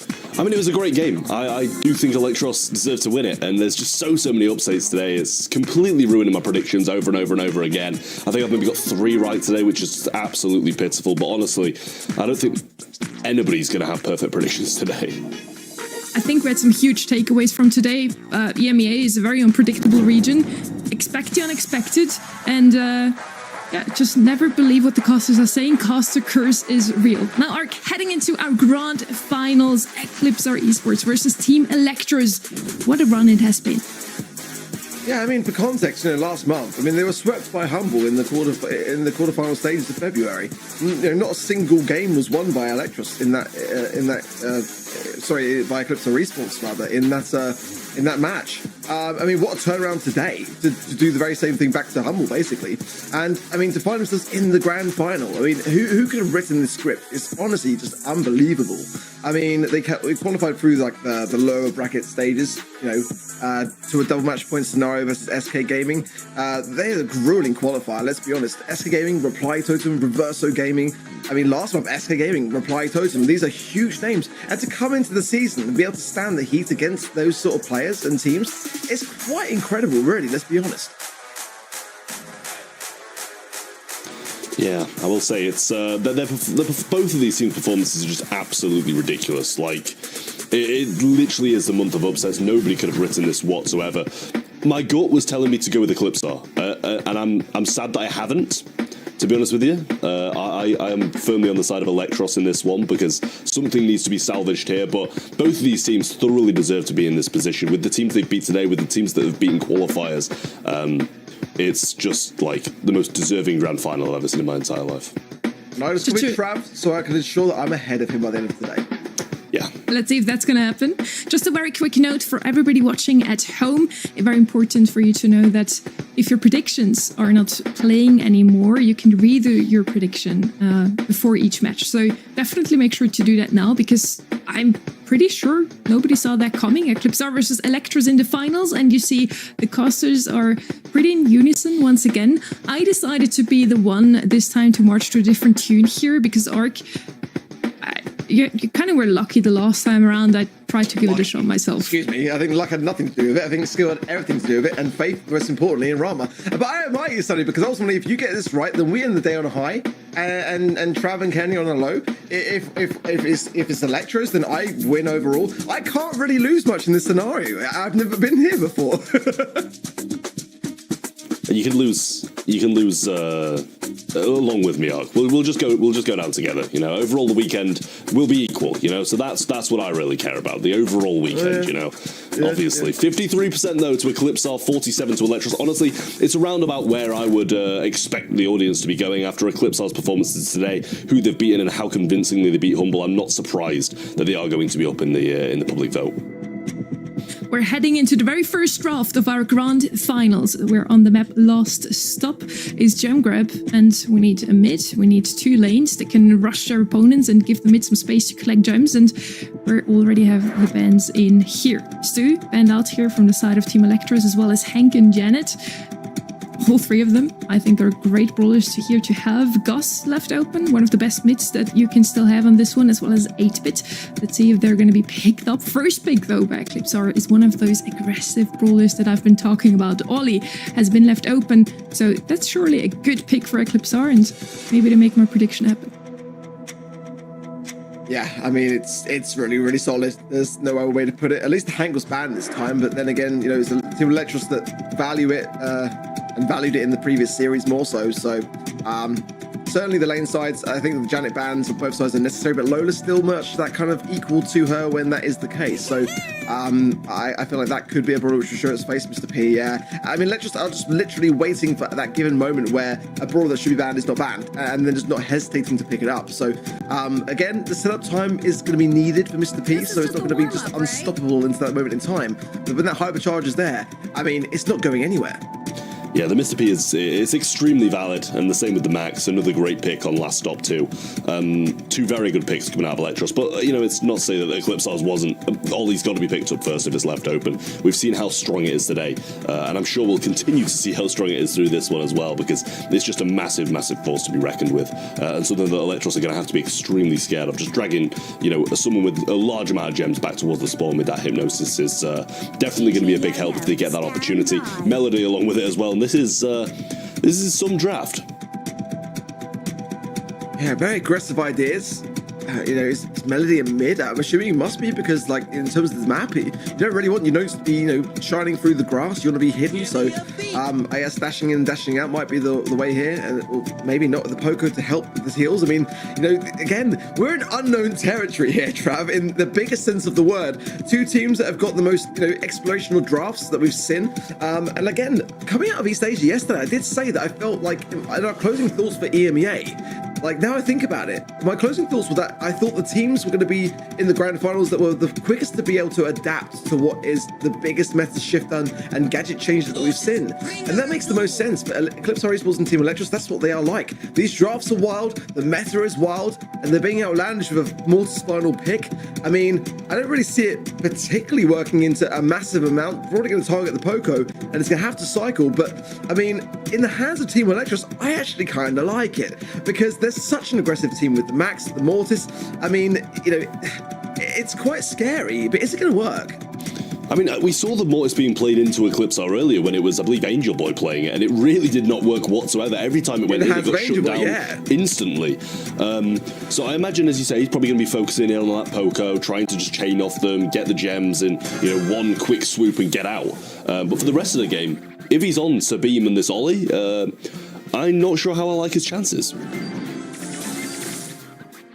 Well, again, maybe it's on it, and Mavis is probably the best player on that side of the field to play a Mortis. So I've got faith in it, but let's see how he does. So far, Nob having to heal up and coming back there. Sabim does get the upper hand there. The tough thing to have to retake now is Marco going super aggressive straight to the eye of the storm and actually surviving on. Gems dropped, but should be okay in the spawn side, but it's the time that's lost in the mid that's my concern. Well, Nob still 2 gems in hand, but 5 on the other side. Hypercharge comes in for Marco, and down he goes. Not able to get too much value out of that, to be honest with you. That would have been a lovely little swoop in and take down there, but caught in a tough position now. Really good stuff there. Ollie going back in for those gems instead of just getting out and playing with his life, but a Hypercharge used and actually throws it down in a bit of a compromised position, but it shouldn't matter because Nob already has the 10 gems, and what a turnaround this was from Electros.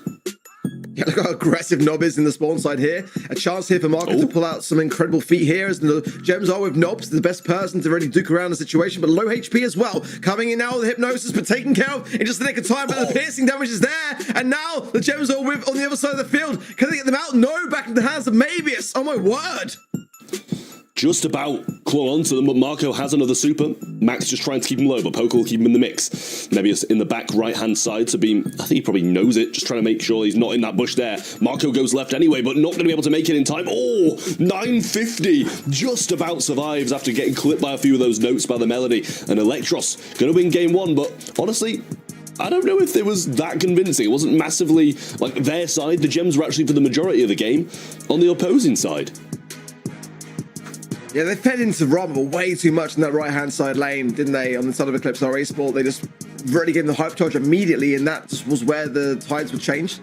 You can see the gems just dropped and scattered, and then they were quickly back over with Team Electros. But you're right, I mean, for the most part, the control was on the side of Eclipse Esports. So back now into the perspective of Eclipse, and I guess to learn from that mistake, quite a costly one. They had good control, good gems in their side for the majority of the game, but again, maybe it's in this more, it is quite a scary prospect.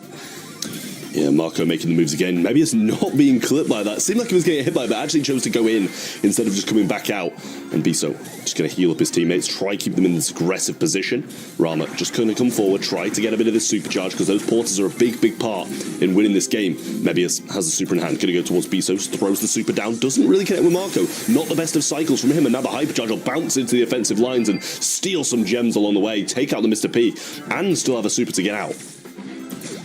just about. I think that they could have got the gems there if they wanted to close the gap there with the speed. Nob wants to save for his teammates, so I don't blame him for it, but there's not going to be much time now with the gems at 9, or maybe it's taken care of as well. Hypercharges all round, and Sabim going in big time with the Hypnosis, going to connect with Rama, and now Nob has got nothing ready to show for himself except low HP. At the moment, it's just diving ideas being made by Team Electros. The Hypercharge from Mavis might be able to bring something back here. Just a little bit of time to spend in the mid, but I don't know whether this final gem is going to be in the hands of Electros or not.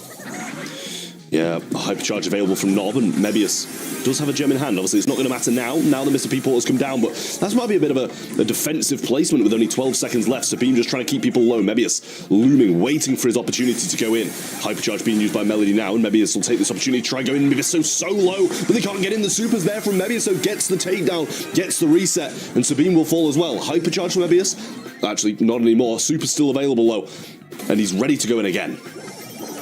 They're already preying on these hypercharge portals to pull in the goods. Marco is low, no notes to Scasker away either. The takedown is there, and the gems are dropped yet again from Team Electros. But can they get them out? That is the question. Another reset would be good. Maybe get some, but he's going to be overstaying his welcome. It seems the notes will take care of him. In the meanwhile, the gems are still being collected from the mid. 7 now into the pocket of Electros. They need another reset.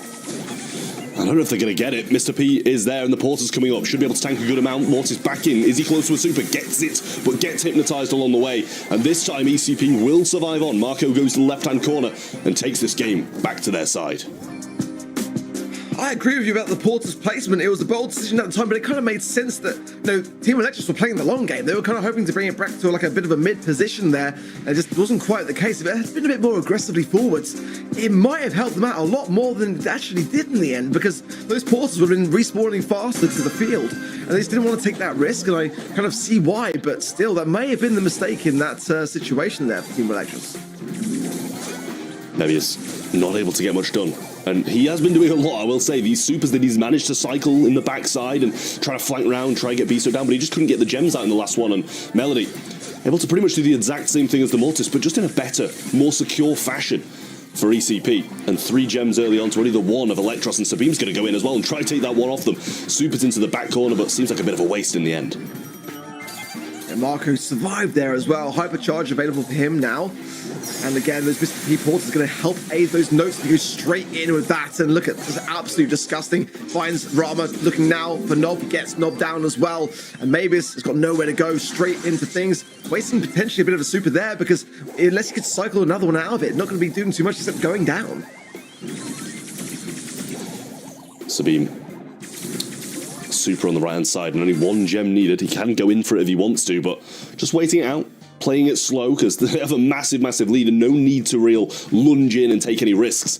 But Robert trying to get his hypercharge turret so close to it as well, or at least the hypercharge, and the gem spawns on their side. Maybe he's going to have to dash in and get it. Hypercharge used, and a super away from Sabim. Now we see him going in, might be able to get a kill, does get it, and there's the gem to start the count as well. Maybe is quite low and unable to really make any moves, but the Mr. P Porters and the hypercharge are coming in now. Yeah, an aggressive position, but it could have been even more so in my opinion, but nonetheless, speed coming in from Nob and a chance to get a reset if they can get the kills that they need. Can they do so? That's the question. There's a low HP on the Poco there. Marcus surviving on, but Beasto then gets the heal and survives it on for Eclipse Esport, who gain the set and turn things around. My word, I mean, really commendable, because, I mean, we were saying going into that first game that for the majority of it, they had the control, but they did make the blunder, the mistake that was costly and allowed Electros to get the game. In the end, Electros bring it back to some extent, but not enough to get the set.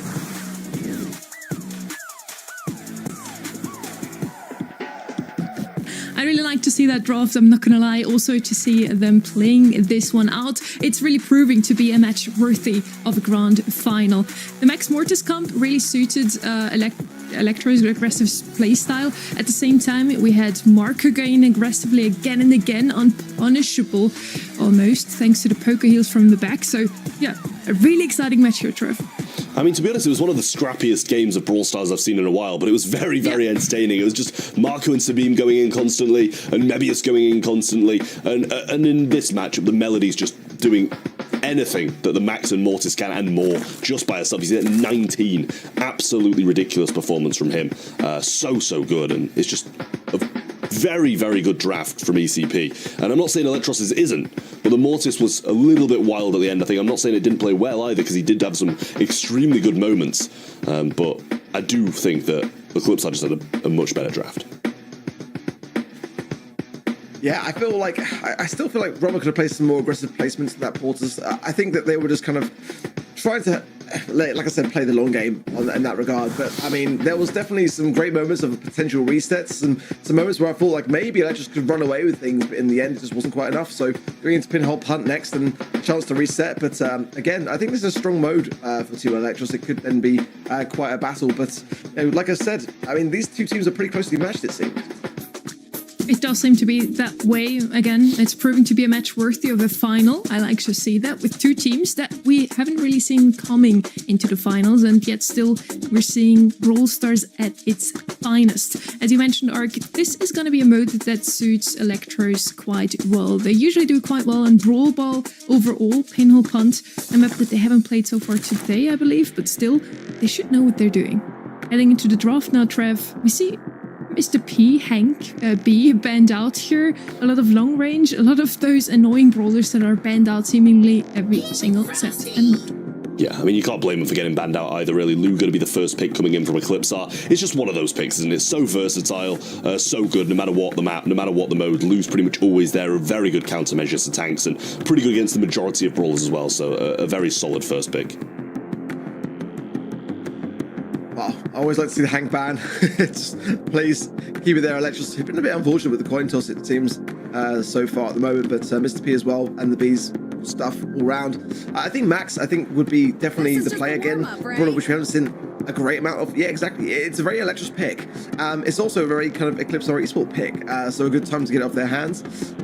It wasn't really working out too well for SK Gaming earlier today, but I feel like it's definitely maybe a brawler and a half.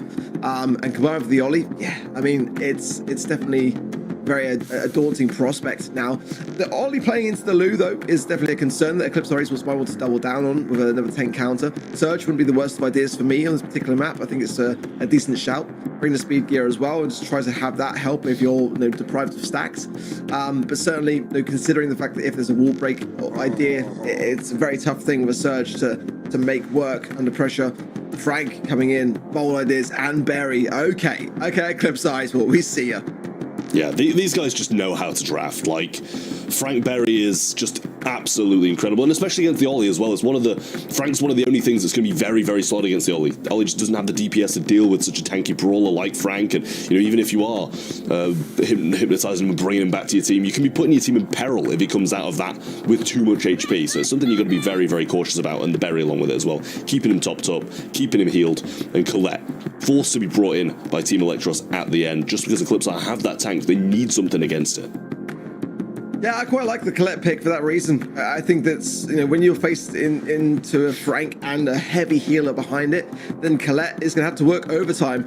And again, that's the reservation. We saw that, didn't we, in Heist earlier when the 8-bit had to really carry, and it didn't really do that. And that was the letdown of the comp in the end. So for Team Electros, that Colette player is going to be working overtime and needs to bring in some healthy DPS because, I feel like, again, it reminds me of that set where they're not really drafting in their full potential. Max as well, standing still, a little bit slow to the mark there for Mabius. That's my one reservation, is that Mabius on this Max pick, I feel like he's very, very dangerous. He's probably one of the best Max players in this region. And look at that, complete steamroll there, and a wide open goal in the first 15 seconds for Team Electros. Marco just getting healed up by the Berry, but so much coming in. Rama's going to miss that super, actually not going to be good for him. Nob goes for the jump over the top, tries to drag him back, but I mean, Berry's just getting completely healed up along the... Frank's getting healed up by the Berry all the way along, and really nice stuff there from Eclipsar to bounce back. It was a little bit unfortunate that Rama did miss his super, and he's going to have to definitely focus down and make sure he's connected. Nob's just gone. Surely that's going to be... Oh, he stopped. Didn't manage to get it in, but it's still a 3v1. What can Sabine do at this point? We'll see if he's able to defend it. He does get a stun off, and the pass almost comes through. Shots, Rama sliding, just about slides it in. I wasn't sure what was happening there. That's going to be the game for Electros, though, and a good bounce back from the bounce back. Yeah, a wild potential defense, but one that was almost there and paying dividends for Eclipse Esport. But no, again, Rama, I've got a few questions about. Sometimes he does tend to have a few choky moments. We saw it on the Eve earlier in Heist, and we're seeing it there a little bit there, just like missing the supers. I'm a little bit concerned, especially considering that he's playing the most important brawler, in my opinion, in this comp, aside from Mabius as well. Let's see now. Nice jump from Nob. Gets the hypnosis in just the nick of time there, but not enough for the ball to still get to Sabine's feet at 60 HP. He gets the goal on the ball for Eclipse Esport. Nob moving forwards. Super straight past everyone. What a knock that is from the berry there to stop him from getting the goal. Marco just getting healed up by the berry. And able to push pretty much all the way through back into the bush, evading some shots nicely. Berry throws another bit of ice cream onto him, gets the heals. Now Super's through, moves to the right-hand side.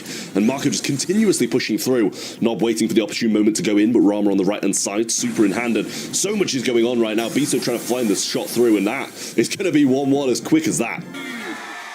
What a scrap. You know, it really is an absolute scrap, isn't it? Every step of the way, every set, it seems like the comps are just such where it's so back and forth and chaotic in its nature. But hey, if that's where we're at in terms of the meta, that's where we're at. And clearly everyone else today wasn't prepared for it. Now we're seeing that was the key, you know, bringing chaos into the monthly finals. And we've got the two teams that really brought that same vibe together. So again, Rama gonna have to go in now and get some good value, get Marco down low. Marco's the problem for me on the Eclipse Esports squad that is not being taken care of. Ball slip through to Nob, and that's going to be in, surely in. A nice goal for Team Electros as Eclipse Esports drop the ball. And what a pass that was. That was absolutely ridiculous. It's a little thread through. And the finish by Nob, great as well. Marco just trying to push up and equalise for his team, but he's just getting battered by absolutely everyone. Berry throws down a super to try and make the move. Marco trying to get forwards, but he will be hypnotised and surely brought down. But Berry just non-stop heals, and Marco actually gets the kill. Sabine will get one as well. Biso moving forwards, hypercharge in hand, but they're not going to waste any of this. Now they have 2 hypercharges and 3 supers. It's going to be tough for Electros. This is the must-score goal here for Team Electros to get this set, because they're going to be really up against it if they don't. Now, a lot of hypercharges on the map, and that's a huge stun from Sabine, a huge hammer down from Marco as well. That'll break all the walls, and it should be an easy walkthrough for Eclipse Esport, and they do. They get the sets, and this is now looking very scary for Team Electros. 2 sets ahead now. I might be finished. I might be 3-7 by the end of today in my predictions. This is not looking good, but Eclipse are looking on top of the world, and honestly, after the run they've had today, and the 2 sets that we've just seen, thoroughly deserving of the position that they're in right now. Really, really nice stuff from Eclipse are across the board. Electros, they had their moments. They had some really nice plays, some really nice passes, but in the end, Eclipse are just overpowered them and just walked through. Yeah, I don't mind my predictions right now, Trev. I know it's scary, a lot can but change. Everything's still open, even after 2-0. We've seen it before today as well. A reverse sweep is still possible. ECP is doubling down here on the idea of having a healer in their comp. In Gem, it was Poco, now Berry. The last pick from Electros, I thought they had the perfect answer here with Colette. Her percentage-based attack, she can just shred through tanks like Frank, but it still wasn't enough. The Frank was just able to walk through, and Marco played it phenomenally well. He timed the super so well to just break down not only the walls, but also stun his opponents and just walk it in. Yeah, he was just not being dealt with enough, and I said, no, Roman needs to be on top of this. Like, it puts a lot of pressure on a single member or a single brawler on the squad when, you know, you're just a little bit behind the draft, or you're not quite seeing the strategy that's looking to be employed by your opposition, and you know, that's what we needed, and this is where Electros are faltering sometimes. You know, it's the case with every team. Sometimes the draft just doesn't quite go your way, and you're playing catch up, you're trying to wrap a bandage around the situation, and you're bleeding out, and he just didn't really bring it home for his team in that instance. As I said, though, everything is still open. This could be a 3-0 sweep through the finals like we had in the February monthly finals. It could also very well be a reverse sweep, or at least a set taken by Electros. Now heading into Layer Cake, that's a map that Eclipse actually has already played in the quarterfinals. Big question now, is this an advantage for Electros or for Eclipse? Electros knows what Eclipse likes to play in this map. At the same time, Eclipse has prepared this map thoroughly also already for the quarterfinals, Trev. Yeah, I mean, I think that Eclipse are going to be in a great position now because they've prepared this map a lot. They'll have alternatives. They'll have different comps because, listen, I'm just going to say it. Eclipse are probably won't have expected to get any further than the semis. They might have expected to beat Totem. They probably won't have scrimmed any further than that. So it's a very good thing for them that this map has recycled and come back to them in the grand finals. It's something that they will have been practicing a lot to get through those quarters against Reply Totem. Bans should be coming in very, very shortly, but I do think it's Eclipse who have the advantage coming into this one. We're heading into the draft. I mentioned before, Eclipse played this map already in the quarterfinals. They played Juju, B, and Ollie. So let's see if those are going to be open. Yes, so Electros decides to not ban those brawlers, even though they know they like to ban them. Now, is Eclipse taking the bait or not is here the huge question. Going for a different strat, so Trev was right. They do have other options. Janet is always a must ban for me on Layer Cake now, so it's good that both sides are valuing it that highly. But ultimately, I'm not a fan of it. We see Angelo a lot here for some reason. I mean, in the back spawn sides, it has some maneuverability, but I'm not a fan of it myself. Juju, though, again, can be that brawler on defense to be able to utilize that little area of the map. But I think if you're catering too much towards that little lake side, you're not really focusing on the big picture, which is the middle of the map, and not being in the back spawn. RT going to be coming in, Team Electros here, and let's see what they follow up with. But certainly throws are an option. But again, an early stage in the draft, it's a tough thing to call. Yeah, well, RT, I like that a lot. It's a very, very solid pick, and especially when Eclipse Esport might want to play that Ollie, go into you can gadget, super, and obliterate him pretty much before he even hypnotizes you. So probably a good shout, and it's going to be very good for those defenses, the offenses if necessary as well, and Grey coming in as well. Another great brawler for Team Electros to pick up. Just so good at the moment, so good, so versatile. The hypercharge is very, very good, and yeah, you just set up those TPs and you're going to be in a great spot for the majority of the game. It's a great pick, the Grey. It's going to deter the idea of throwers big time for Eclipser, and can also open up the map a great deal with the Walking Cane as well, so definitely something to think about. The loot, it's definitely difficult when you've got that hypercharge stun, and you're on the ropes, you're on the back lines, and then that comes in, and Ollie as well. Yeah, that's monthly final winning material comp in the making right here for me. Ollie can just power through, jump over the walls, have the hypnosis land itself, and they're going to have a big defensive measure now on the side of Electros when the coin toss goes back over to them. I think that getting the Lou was the best answer for it, and Eclipse have done that, and Berry now as well.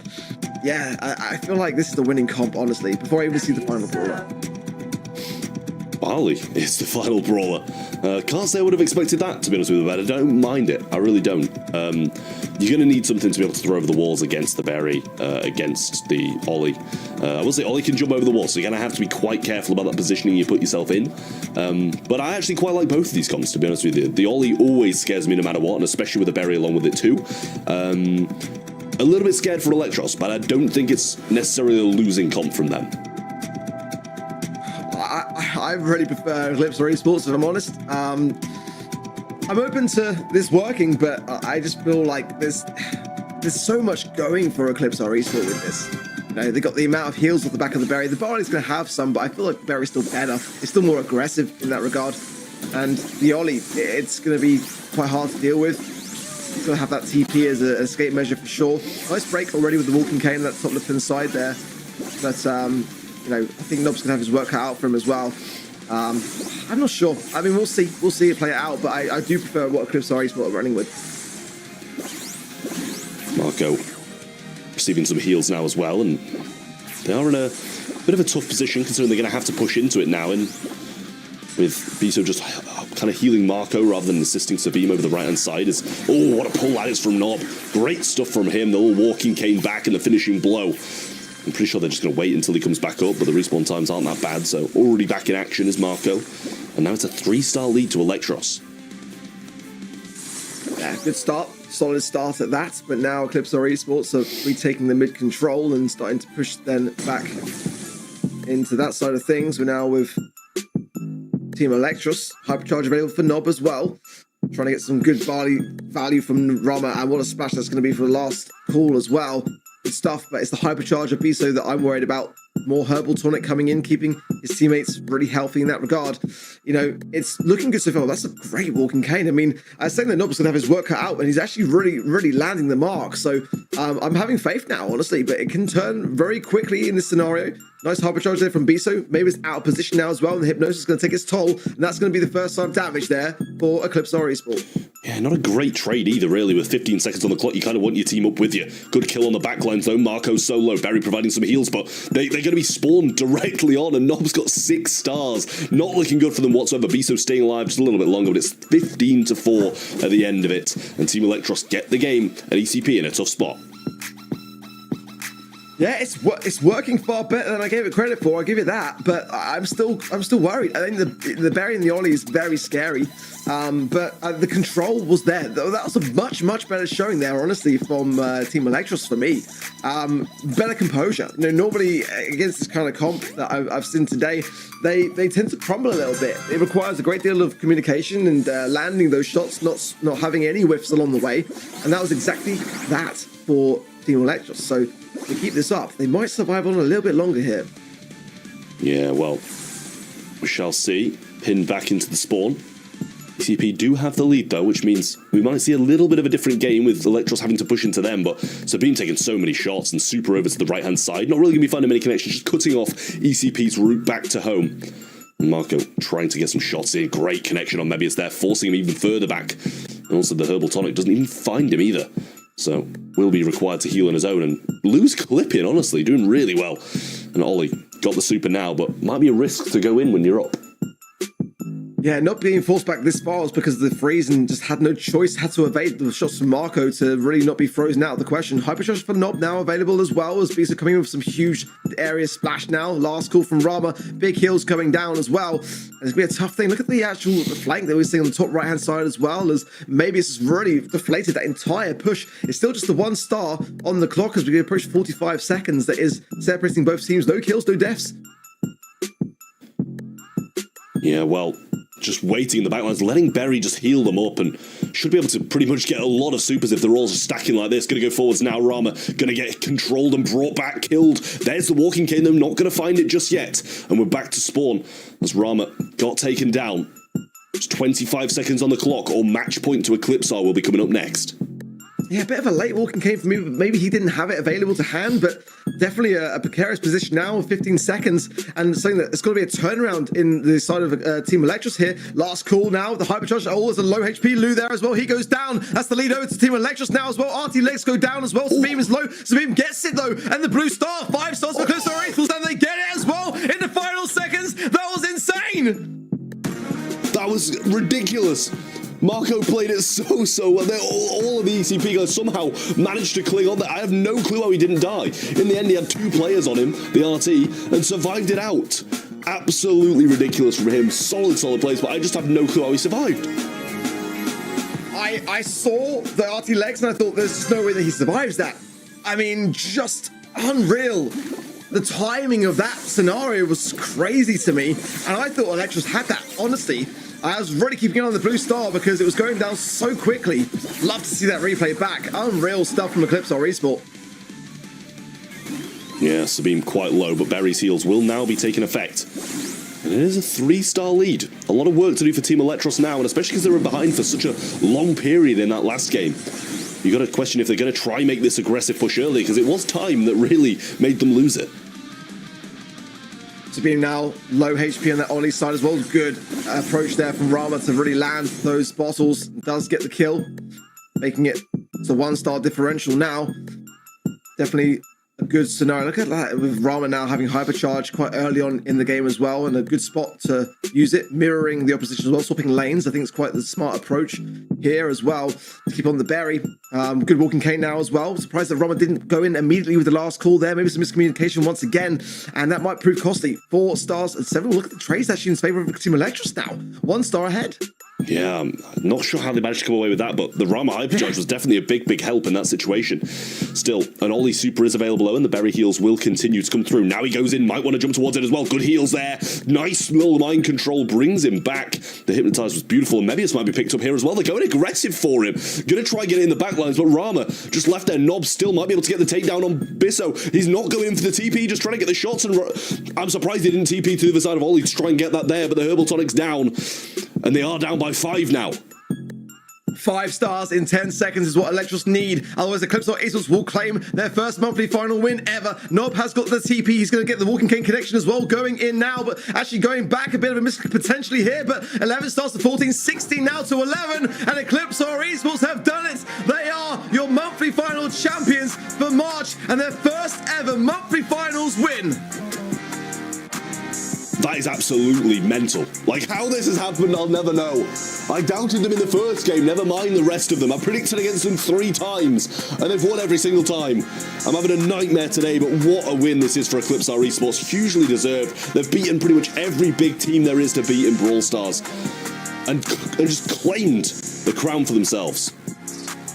Trav, you dropped your crown, mate, but let me pick it up for you. You're still my hero. You're still my predictions master, mate. But hey, it happens to the best. I appreciate it. You know what? I appreciate it. That's the first time you've ever actually said that, so I appreciate that. I thought I would take over that crown now, but it's okay, honestly. I'm just so happy for the guys from Eclipse Esports. Congratulations to them once again.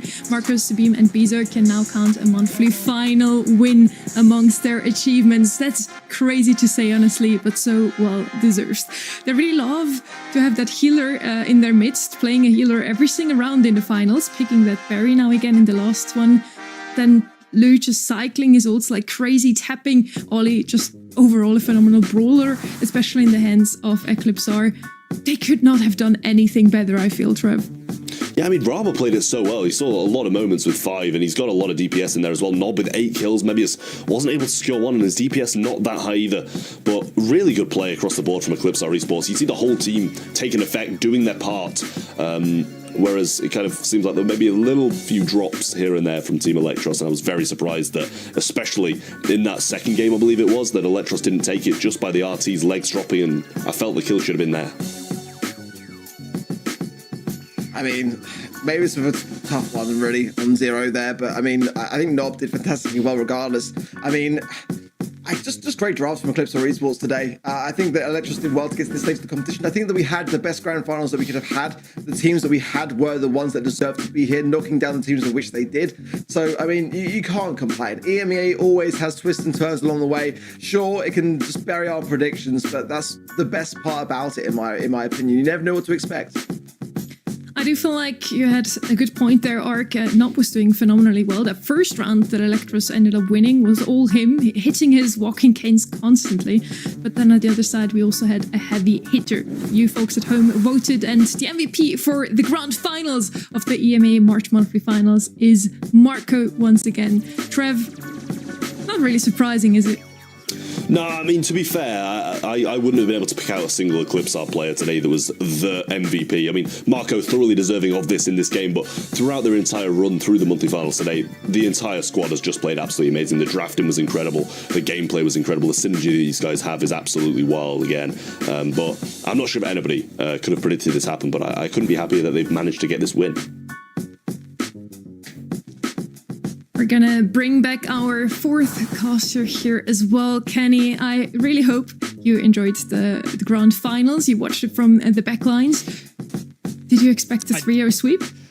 I did not, and I'm throwing a hand up. This is a hand up moment. I might not know ball. We all might not know ball. I mean, it would have been better to hit the lottery today. It's been an unbelievable show, and while the predictions go down the drain, the result, the entertainment value, so high. I mean, an awesome day to watch, to be honest with you. Really impressed with Eclipse Esports, and like I said, I heard rumors down the grapevine that they had some trouble screaming just due to availability and things like that, so the fact that they were to take down Titans the entire day is just wild to me.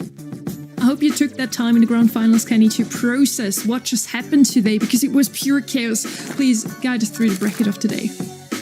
I mean, just looking back, it is pretty unbelievable to look at this. I mean, Humble start of the day, for example, with a 3-0, and then they get 3-0'd by Eclipse Our Esport, who go on to 3-0 Team Electros. And I mean, we have Foot Esports, previous world champions, going down in the semifinals. We have SK Gaming going down in the Thriller earlier on today. Honestly, just a wild showing for today. And it's rare that we have this many upsets. I hope the folks at home were predicting match by max. Remember, even if you mess up, you can still participate in the event website, get that Pro Pass XP. I know I needed to do that because I'm definitely down for the count in terms of getting that spray this weekend. I mean, yeah, with our predictions today, we probably all lost out on some pro rank points. To me, this day proved just once again how unpredictable our region really is. Within just 1 month, everything can change. The two teams from the finals last month didn't even make it into the grand finals this month. Some teams that made it for the first time this time, Totem Esports, for example, we expected them to be here all season long, and they didn't even make it to the monthly finals last month. And that also means we're probably going to have a look at a totally changed leaderboard every single month, Ark. Yeah, absolutely so. Oh, look at that. Look at that tied a piece between SK Gaming and Eclipse Our Esports as a result of them having overall the exact same number of points. I mean, really quite crazy that we've got such a tight-knit process. I mean, for me, I think that's TS2 East Asia. I mean, this is what I want to see. I want to see it come down to the next monthly final to determine who is going to make the Brawl Cup. And I mean, you know, Electros on 89, 99 for Humble. I mean, you know, for Esports not even out of the conversation either. I mean, it's really going to be an intense monthly finals, isn't it, for April? I gotta say, I feel like even Heretics is like they might even have a chance. It all comes down to the qualifiers. That's the thing. I really hope that we have so many of these teams getting through to the monthly finals, so we can actually have it play out here rather than like it depend so heavily on if people actually make it here or not. Because there's going to be a few teams out of the 8. Not every single one of those is going to make it. Let's be real. So yeah, I really hope a lot of them make it, and we have it play out in the monthly final rather than the qualifiers being a big part in deciding who makes it to that Brawl Cup. All in all, I think it's safe to say that EMEA so far this month shapes up to be the most unpredictable and competitive region of them all. I definitely know what my takeaways of the day are. Expect the unexpectable. What are yours? Mark, we go down the line. You start. Ban Hank, you done? On to Straff? I will also say ban Hank, but also just, yeah, you know, you both said pretty much exactly what I want to say. Expect the unexpected, because I don't know if anybody... Actually, I think I saw OU, the Chinese player. I saw it on Twitter whilst I was off. He'd predicted 6 for 6, and he predicted it in the finals as well. That man's gone 7-0. I don't know how he's managed to do it, but clearly that guy knows something the rest of us don't. Honestly, wizardry out of him. A really impressive day, and it's going to come down to Brawl Cup next month. I mean, there's teams like Reply Totem, and I think Heretics now, if you get 50 points for winning a monthly finals, I think they're out of the equation at this point. So the fact that we have some new names that might take it, it's just more the reason to watch next month. Well summarized, you guys. Again, I had a blast today with you. Once again, a huge shout out also to our production today. They truly worked over hours today. We're back next Saturday with the South and North American region. I hope to see you all tune in again for day 3 and 4 of the Brawl Stars Championships. See you then.